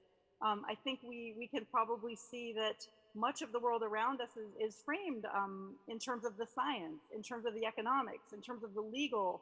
And there are a lot of fields that have deeply engaged with questions around climate, but from a different perspective. I think one tangible project I could offer you as an example of why I think this thinking is important is the Feral Atlas project. I'm sure that some of you have already seen this.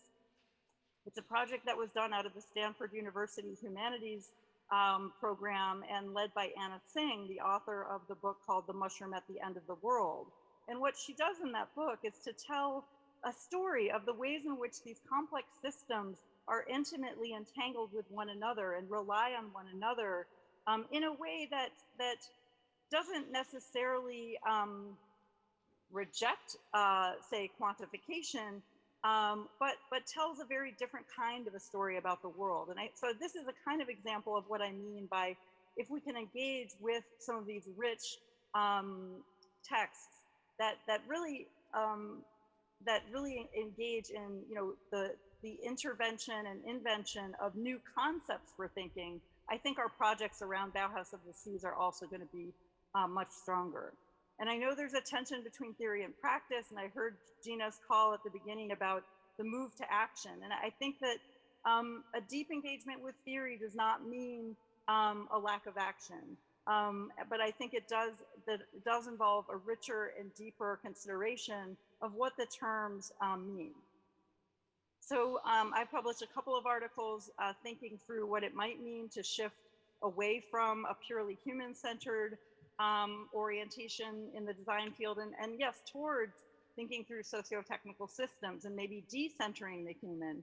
And more recently, I'm really interested in engaging in critical race studies and disability studies and the ways in which they argue for a kind of radical humanism that goes even beyond some of these arguments around the post-human and the Anthropocene. And so that's a newer area of study for me, so I don't have a lot of full-length articles. I have some shorter pieces about that. And I would love to engage with folks who are interested. So here, if we say that perhaps we are beginning to engage with some of these questions around the more than human in a, with intention and with great interest, in particular in the climate crisis and the, orientation of the Bauhaus of the Seas, I've looked across many discussions that are happening across various disciplines, but again, I would say most deeply in the social sciences and specifically the field of science and technology studies. And if we look on the left side of this chart, I think that these are some of the qualities and characteristics that have dominated the last several hundred years of our history. And if anything, since the advent of big data and the use of algorithms, we've only doubled down on some of these, right? So the ideas that the world, needs to be optimized and we need to predict and control and persuade, and we embrace sort of universal models of how the world works and find solutions, right? And so in contrary to that, what I'm arguing is for a different set of languages, a different set of approaches, grounded in the words that are on the right side. So here I include experimental, imagination, possibility, speculation, indeterminacy rather than control. So we have to fight the urge that everything must be controlled and find ways instead to live with the uncertainty of the future. And moving towards, understanding of, yes, I know diversity and inclusion. Here I have the idea of differences. How do we really live with differences, whether those are ontological differences between our own humanity and non-humans, whether those are about different ethnic groups, gender, all of these questions. And really more deeply, again, engage with the questions. So I know it's urgent to find solutions to the climate crisis, but I think without careful consideration and a really true engagement with concepts and theories from long-standing studies of all of the kinds of things we're interested in, I think we're only going to make the problems worse, and we're going to actually harm people in the process. And so lastly, I'll just point out, topics that I'm sure are very familiar to this audience, the move towards thinking about symbiosis, towards translations, yes, between disciplines, and also rethinking our sort of broad socio-technical systems, not as individual nodes, but as relations, and focusing on really the interlinked relations, between the entities that we're studying, I think is really critical here. Lastly, I'll talk about my overall research agenda and sort of project. I call it Making Critical Futures, and this is really about bringing together the critical theory that's available in the social sciences and humanities together with our design methodologies and ways of future making. And here I argue that we need to make our own positionality explicit. So often when I give talks and when there's time to do so, I give a fairly lengthy introduction of who I am. I talk about the fact that I'm coming to you here from the unceded lands of the Lenape people. Where I am at the moment is in the East Village in Manhattan. And our East River Park, which has been a place for communities to exercise and enjoy that interface with the ocean, with the river, is now, because of the need to upgrade it and make the city more sustainable, and to prevent future flooding in torrential downpours as we've had recently, the city is embarking on a project which is going to cut down thousands of trees. Now, the community activists are very much opposed to this project because they value that space and they don't want to see traditional real estate development kind of power politics deciding how that transition to a more sustainable waterfront is going to disrupt the lives of many of often low-income residents who live very close to that park. So this is part of me explaining to you where I sit and why this is important to me. I identify as also a woman. I identify as someone living with a disability. I have type 1 diabetes, and I live with an algorithmic medical device, which I've written about at length. And so I think a lot about the ethics of human and non-human relations with respect to emerging technologies as well. So with that, moving to, I think we could say that the scientific, impulse of the last 500 years or so has been about, finding these universal knowledge patterns. And from a feminist perspective, I would argue for partial knowledge, acknowledging that everyone has partial knowledge and purview based on where they sit or what their standpoint is. A shift from thinking about specific technologies, such as those that might be deployed in the Bauhaus of the Sea to, for example, address some specific ocean and water issues, to really thinking about socio-technical systems, the ways that these things shape one another. It won't be sufficient for us to adopt a technology to solve a problem in the ocean if there are social consequences that are undesirable. So, a lot of my work is about how do we become aware of the social consequences well before we move towards adopting those technologies. And part of this is about, shifting away from thinking about technology as a mere tool and thinking about it as a culture. So that just gives us, it's a way of using the language of culture to take on different meanings of, like, what does it mean really to live with technology? And I mentioned the relational thinking, so moving away from this instrumental kind of approach and towards a relational one.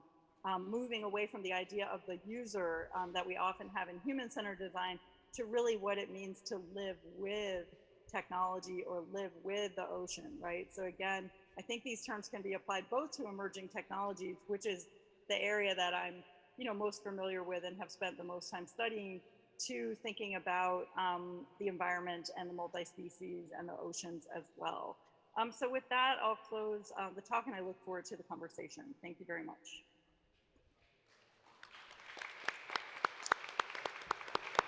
Thank you, Laura, for an extensive discussion about how polarized we might be in this discussion, and hopefully we can move from that into a more fluid dialogue and make us in peace with the sea. I know that Tony was at home, internet broke down, so we had to get into the car and to find So thank you so much for trying, Tony. It's a pleasure and a privilege to have you with us. You were already in one of the roundtables of the Lisbon conference. Tony established a practice with Fiona Rabi and has been one of the people that most wrote and practiced, going back to what Gina was saying, critical design in what was known as speculative design. He's now in New York, is a professor of design there, and please, thank you again, Tony, and please go ahead. The floor is yours or the car is yours, I don't know. Thank you very much, Nuno, and thank you very much for having me on this panel. I'm sorry about the distracting setting. I'm in a car park about 3 miles down from my home where I can get internet and a phone signal. I'm going to read a very short text, which I hope will open up some new perspectives on how we think the Bauhaus of the Seas in relation to design education. So the European Green Deal is an inspiring and much needed initiative. But of course, the word it suggests does not exist yet.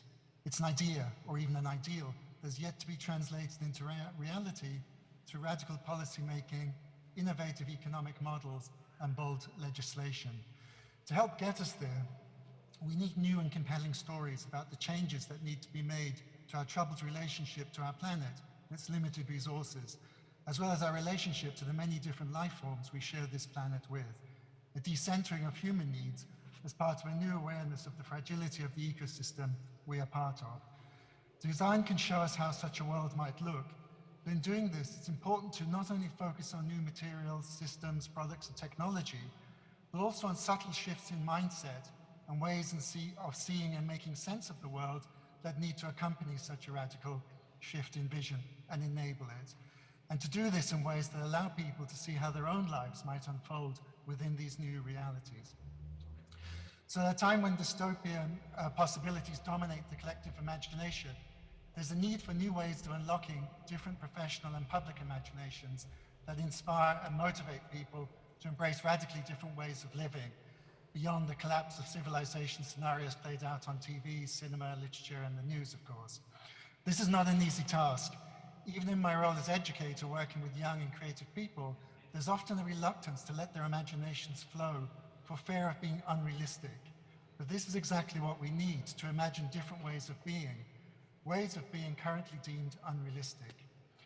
Typically, these stories would take the form of future visions, but people are a little tired of the future and its many unfulfilled promises. We might even have reached peak futures. In the post-normal times reader, Ziauddin Sadar describes 3 different kinds of futures. The first is an extension of the present into the future, a present which for many people no longer works, and therefore we shouldn't pursue.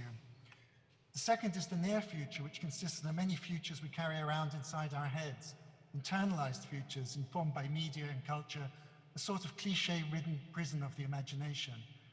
The third, and the one I find most interesting, is unthought futures, which consist of the many alternative possibilities that lie just over the horizon of collective imagination that we currently struggle to think and imagine due to outmoded worldviews. I'd like to think that a Bauhaus of the Seas could serve as a place or network, actual or virtual, that brings us a little closer to glimpsing what lies over this horizon. There are many centers of excellence around the world focused on science, technology, business, and engineering, but few, if any, dedicated to new forms of imagining, interdisciplinary imagining, collective imagining, radical imagining. The Bauhaus of the Seas could be such a place, bringing not only diverse intellects together, but also diverse imaginations that reflect different ways of seeing and making sense of the world, ways that presently do not find expression in the materiality of everyday life, our transport systems, buildings, food production, technological products, and even clothing. A place whose porous boundaries would allow ideas to flow from expert to public and back again. I think design, with its focus on synthesis and making connections between different fields and ideas, could make a real contribution to creating the conditions that unlock the imaginations of disciplines usually focused on analysis, critique, and solutions. A place where new hybrid disciplines and imaginations might begin to emerge: speculative social science, counterfactual history of science and technology, polyrealist anthropology, and concrete philosophy. By operating at or just beyond the edges of normal conventions of logic, economic sense, utility, and practicality, the Bauhaus of the Seas could serve as a catalyst for collectively exploring and imagining new mindsets and perspectives, alternative ways of seeing and making sense of the world materialized through the stuff of everyday life. A place for showing that our existing reality is just one possibility amongst many, and that things could and should be otherwise. The image that has been appearing on the screen, and hopefully can appear again now, shows a series of globes representing different kinds of imaginations, each jostling for space. The cube, for example, is a response from an astrophysicist to a child who asked what the Earth would be like if it was a cube. So she worked out gravity, weather, topography, etc. Others are by writers who imagined worlds with different kinds of gravity or space-time, and what it might be like to exist there. Or a scientist who is interested in how a toroidal Earth might work. There's a flat world too, and of course one for the realists in form of a sphere. I'd just like to end with a quote from Ronald Barnett, a philosopher of education, and his book Imagining the University. He says, "There is a tension here between the real and the imagined, between attending to the world as it is and as it might be, between being responsible in and to the world and offering creative alternative visions of the world. Do poets live in the world, in the real world, or are they apart from it? Surely even they have to some extent live in the real world." So for me, the Bauhaus of the Seas might just be the perfect place to simultaneously live in the real world and to live apart from it. A place where all kinds of imaginations can work together to develop new ways of seeing the world, new worldviews, maybe even an oceanic worldview made concrete through design that inspire and motivate people. So thank you very much.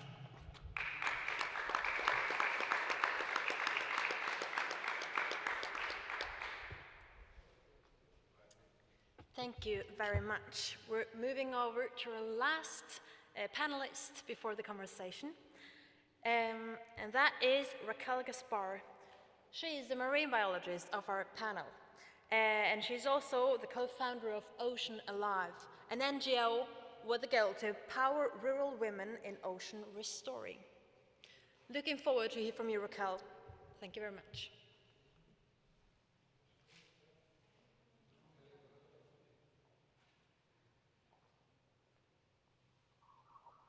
Good afternoon to everyone.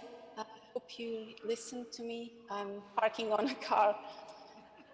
As a marine biologist, a dream is to study dolphins and whales, and I was lucky that during my life this was my job. One day I had the challenge of coordinating the rescue of a bottlenose dolphin living in the Sado estuary, an estuary close to Setúbal, one of the biggest coastal towns in Portugal. This moment I bring here because it challenged my life and gave me a lesson that I'd like to share. This dolphin stranded on the mud on a hot day, and getting him again into the water was very difficult. We tried several tools and nothing was working. And suddenly we thought, if we call an helicopter to save the dolphin, and we had to lift the animal by an helicopter, and the animal actually flew into, I'm sorry, I'm not seeing my screen, flew into another place in the estuary where there was water and was safe. This was a very hot moment for all of us, but it taught us a lesson, is that when you are engaged in something that is a miracle, you know, lifting a live dolphin during several minutes on the air, and then this dolphin being alive for more 16 years is a miracle. And that imprints you the fact that you will never ever stop believing in your dreams. And why dreaming? Because dreaming is all about what we are doing here today.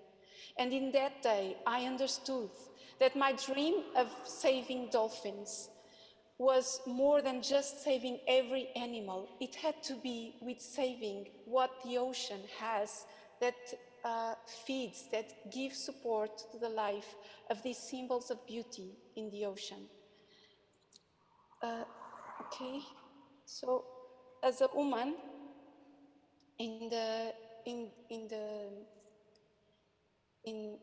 as a biologist in the boat, I was working, photographing the dorsal fins, and I was seeing what was above the surface of the ocean and not below.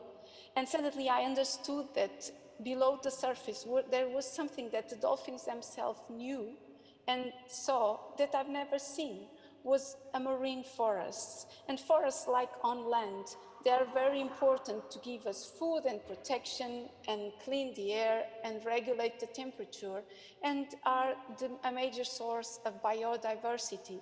And that means food for these animals. So I learned that to save the ocean, we need to save key habitats that provide all these ecosystem service for us and for the animals. When I looked around, I was not alone. In another boat, there were other women from the fishing communities. They, like the dolphins, they depend 100% from these marine forests because all their catches, the octopus, the cuttlefish, and all the fishes and shellfish they catch depends on this marine habitat. So I had this idea of creating a new dream, a new life for these women, would be to transform their wisdom into a new job. And this new job would help to protect, to create scientific information, to change behaviors towards the protection of marine habitats. Sandra Lazaro is one of the fisherwomen that is the fisherwoman that is on these pictures. She's an example of what we were able to do. As an organization, Ocean Alive was able to create new jobs, new professions like marine guides. Sandra is a fisherwoman, but she's also a marine educator. She would be able to teach you that the cod fish that you eat grows in the seagrass meadows, especially in the North European countries.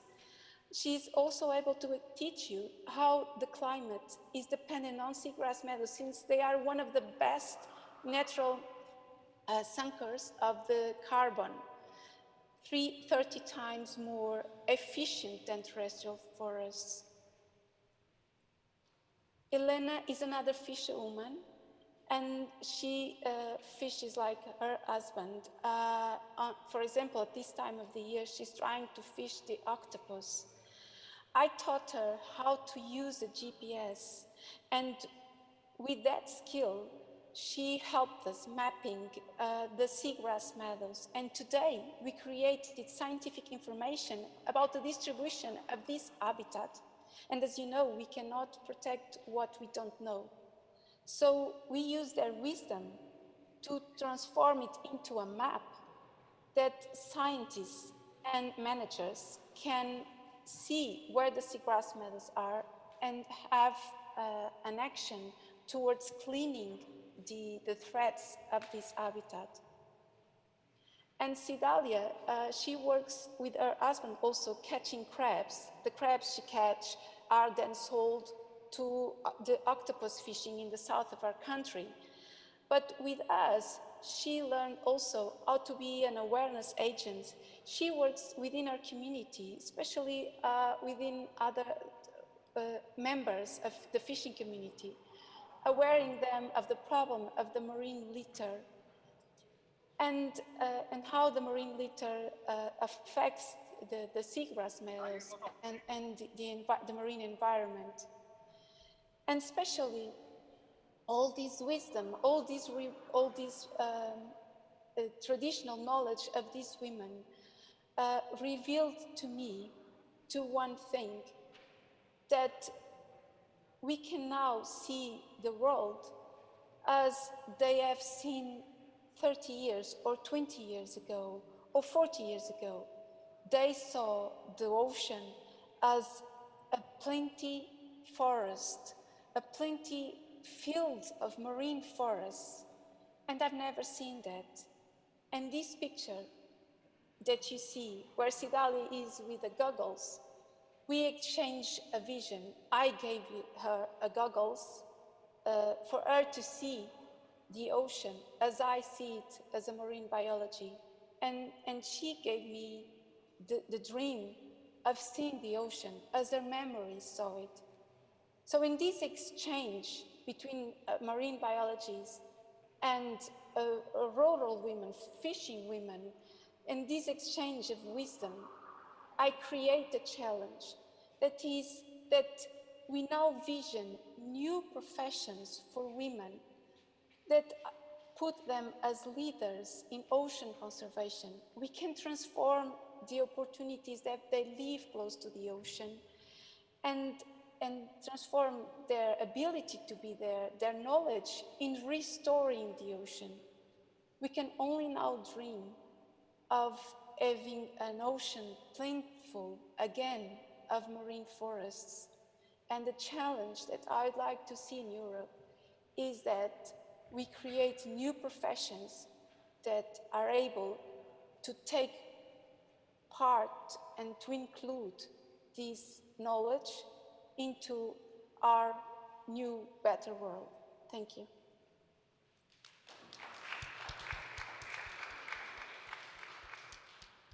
Thank you very much, Raquel. I'm sorry, I know that I probably communicated wrongly that we were acting on Italian time. Anyway, we had two great speeches from the car. They were not elevator speeches, they were car speeches, but they were great. I'm going to throw in the first question, and my question is related to this duality that we have heard from the beginning of the conference between nature and culture, that we heard now about knowledge and action, and that we were discussing when we talked about the different generations. Do you think, I think that we can only move forward if we can bring all of these things together. and remove the barriers between nature and culture, between knowledge and action, and between generations, so that we can act together and change what's ahead of us. But I wanted to ask you what you think. I don't know, John, if you want to go first, following the same order? Thank you, Nuno. I think first and foremost, the problem is one of images and imaginaries. And we heard both from Laura, Tony, and Raquel at the end, but also Nate, how an imaginary is so important. Climate change is acting very quickly, and many people have difficulty in understanding how to act with it or within it. And that has to do with a very basic condition that our images are based on notions of stability, continuity, and distinctions and clear-cut borders. I think that we need to inquire into how images make new borders, and we create new images together, not ever forgetting that images are really boundary conditions. They create distinction between what is alive, what is not alive, between what you said, action and studying, as between theory and practice. These are all concepts that are really they belong not in the beautiful Museum of Venice, but they're really in dépassé, old and dusty provincial setups that have no interest whatsoever. The conditions of making new images, though, are really difficult. They're really difficult to make new images of the planet, because the planet that we have in front of ourselves, which is a new planet, is not the planet that we imagine blue floating in the black sky that was emerging in at the end of the 1960s and the 70s, where somehow there was no boundaries, no borders, and there was only an idea that we should all be together. The planet, Gaia, is intruding on us, and it's creating so much disruption in our preconceived notions of what is an image. And so we have to really endeavor in creating, and this is why the Bauhaus could be an interesting condition. I personally have a lot of reticence in endorsing the Bauhaus notion, because in spite of all its beauty, in particular in the leading idea of hierarchy between the arts, I think it also is at the forefront of all the misconceptions of modernism. And in particular, so I stand with Laura in her STS critique of the Bauhaus. But the new images are really what we need to create together. Images at the forefront. And let's remember one simple thing. All our assemblies, all our constitutions, all our place of gatherings have no images. They're based on words. We have to really act so that images can be the gathering element of the new epoch that we are facing. We need images in our parliaments. They need to be brought by scientists together with artists, with architects, with designers, with music, with sounds from the deep oceans, from the outer space. We need to reinvent what it means to encounter our planet. And at the moment, I think we really are at the threshold. We've surpassed many thresholds. We are at the threshold of a new moment of imagination. I don't know, I see several people nodding. I don't know, Nate, Laura?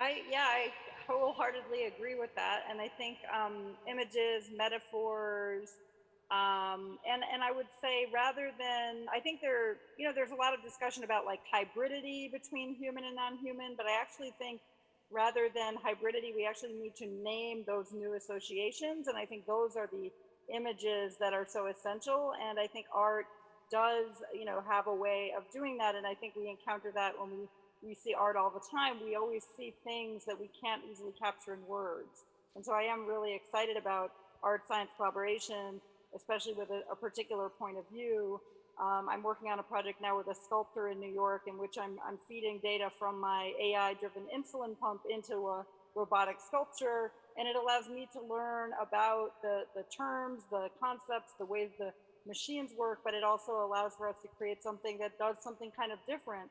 And so I think that absolutely the working together to figure out what those new images should be is an essential project for Bauhaus of the Seas as well. Yeah, imagination. I think that having a room, frankly, a room full of white middle-aged men or older men is not the new imagining, right? Like there's a generation that is entitled to run with it, because from me up, I don't think we've solved it. I think we've only contributed to it and taken from it. So having as the last panelist was saying about, you know, teaching women to fish and bringing more education into this imagining. I think that it's very easy to use art as a means of masking something and saying this is art, but it's actually doing something positive. And I think that if I could give anybody anything, it's the ability to say, call it art and get away with it. Tony, do you want to say something? I know Fabio was already looking at me, so we're running out of time, but I wanted to give you an opportunity, and then perhaps Gina could close the panel. Tony? Just to reinforce most of what's been said, I think we need new images, new concepts, new metaphors. But just picking up on the last point, of course, these have to come from diverse places. They can't just be a bunch of white men, especially older white men, in a room, but they have to draw from all parts of society, but also, as someone said earlier, non-human perspectives, more than human perspectives, and a very wide and rich range if we're really going to move forward. But nothing more than that. Perfect. Thank you very much. I don't think we will have time now to continue the conversation, so it was like a final, like a nice way to end this panel. But I would like to ask you to do something afterwards, our great panel, because you are all working in kind of with some of the same questions in very different ways, and we all meet some barriers when we work with important issues that maybe are not up to us to solve. It will be in another field. For me as an activist, often it's the politicians and frameworks and laws that is a problem. It could be also companies, it could be universities and different kind of schools. So I want to ask you to think about where are the barriers in your field that are not up to you to solve. Would it be something that a designer, that an activist, that politicians could solve? And will you, instead of, I don't know if you do that, probably not, you seem like really cool people with a lot of energy, but instead of leaning back and think, this is not up to me to solve, or here is a barrier, I will just continue where I am, I think we all have to start reaching out to those people who can actually solve it, and that is how it will go interdisciplinary, when we actually reach out to people who might have the solution outside of our field, maybe with a new point of view on it. And that's why it's so important to have a panel like this, to hear what others have to say, to have a conference with people, with politicians, with activists, with lots of different people, to make those contacts, to listen to those points of view. And it was really cool to hear all of your stories and where you come from, your take on the topic. Looking forward to follow it. And thank you very much for participating, for your time. Thank you.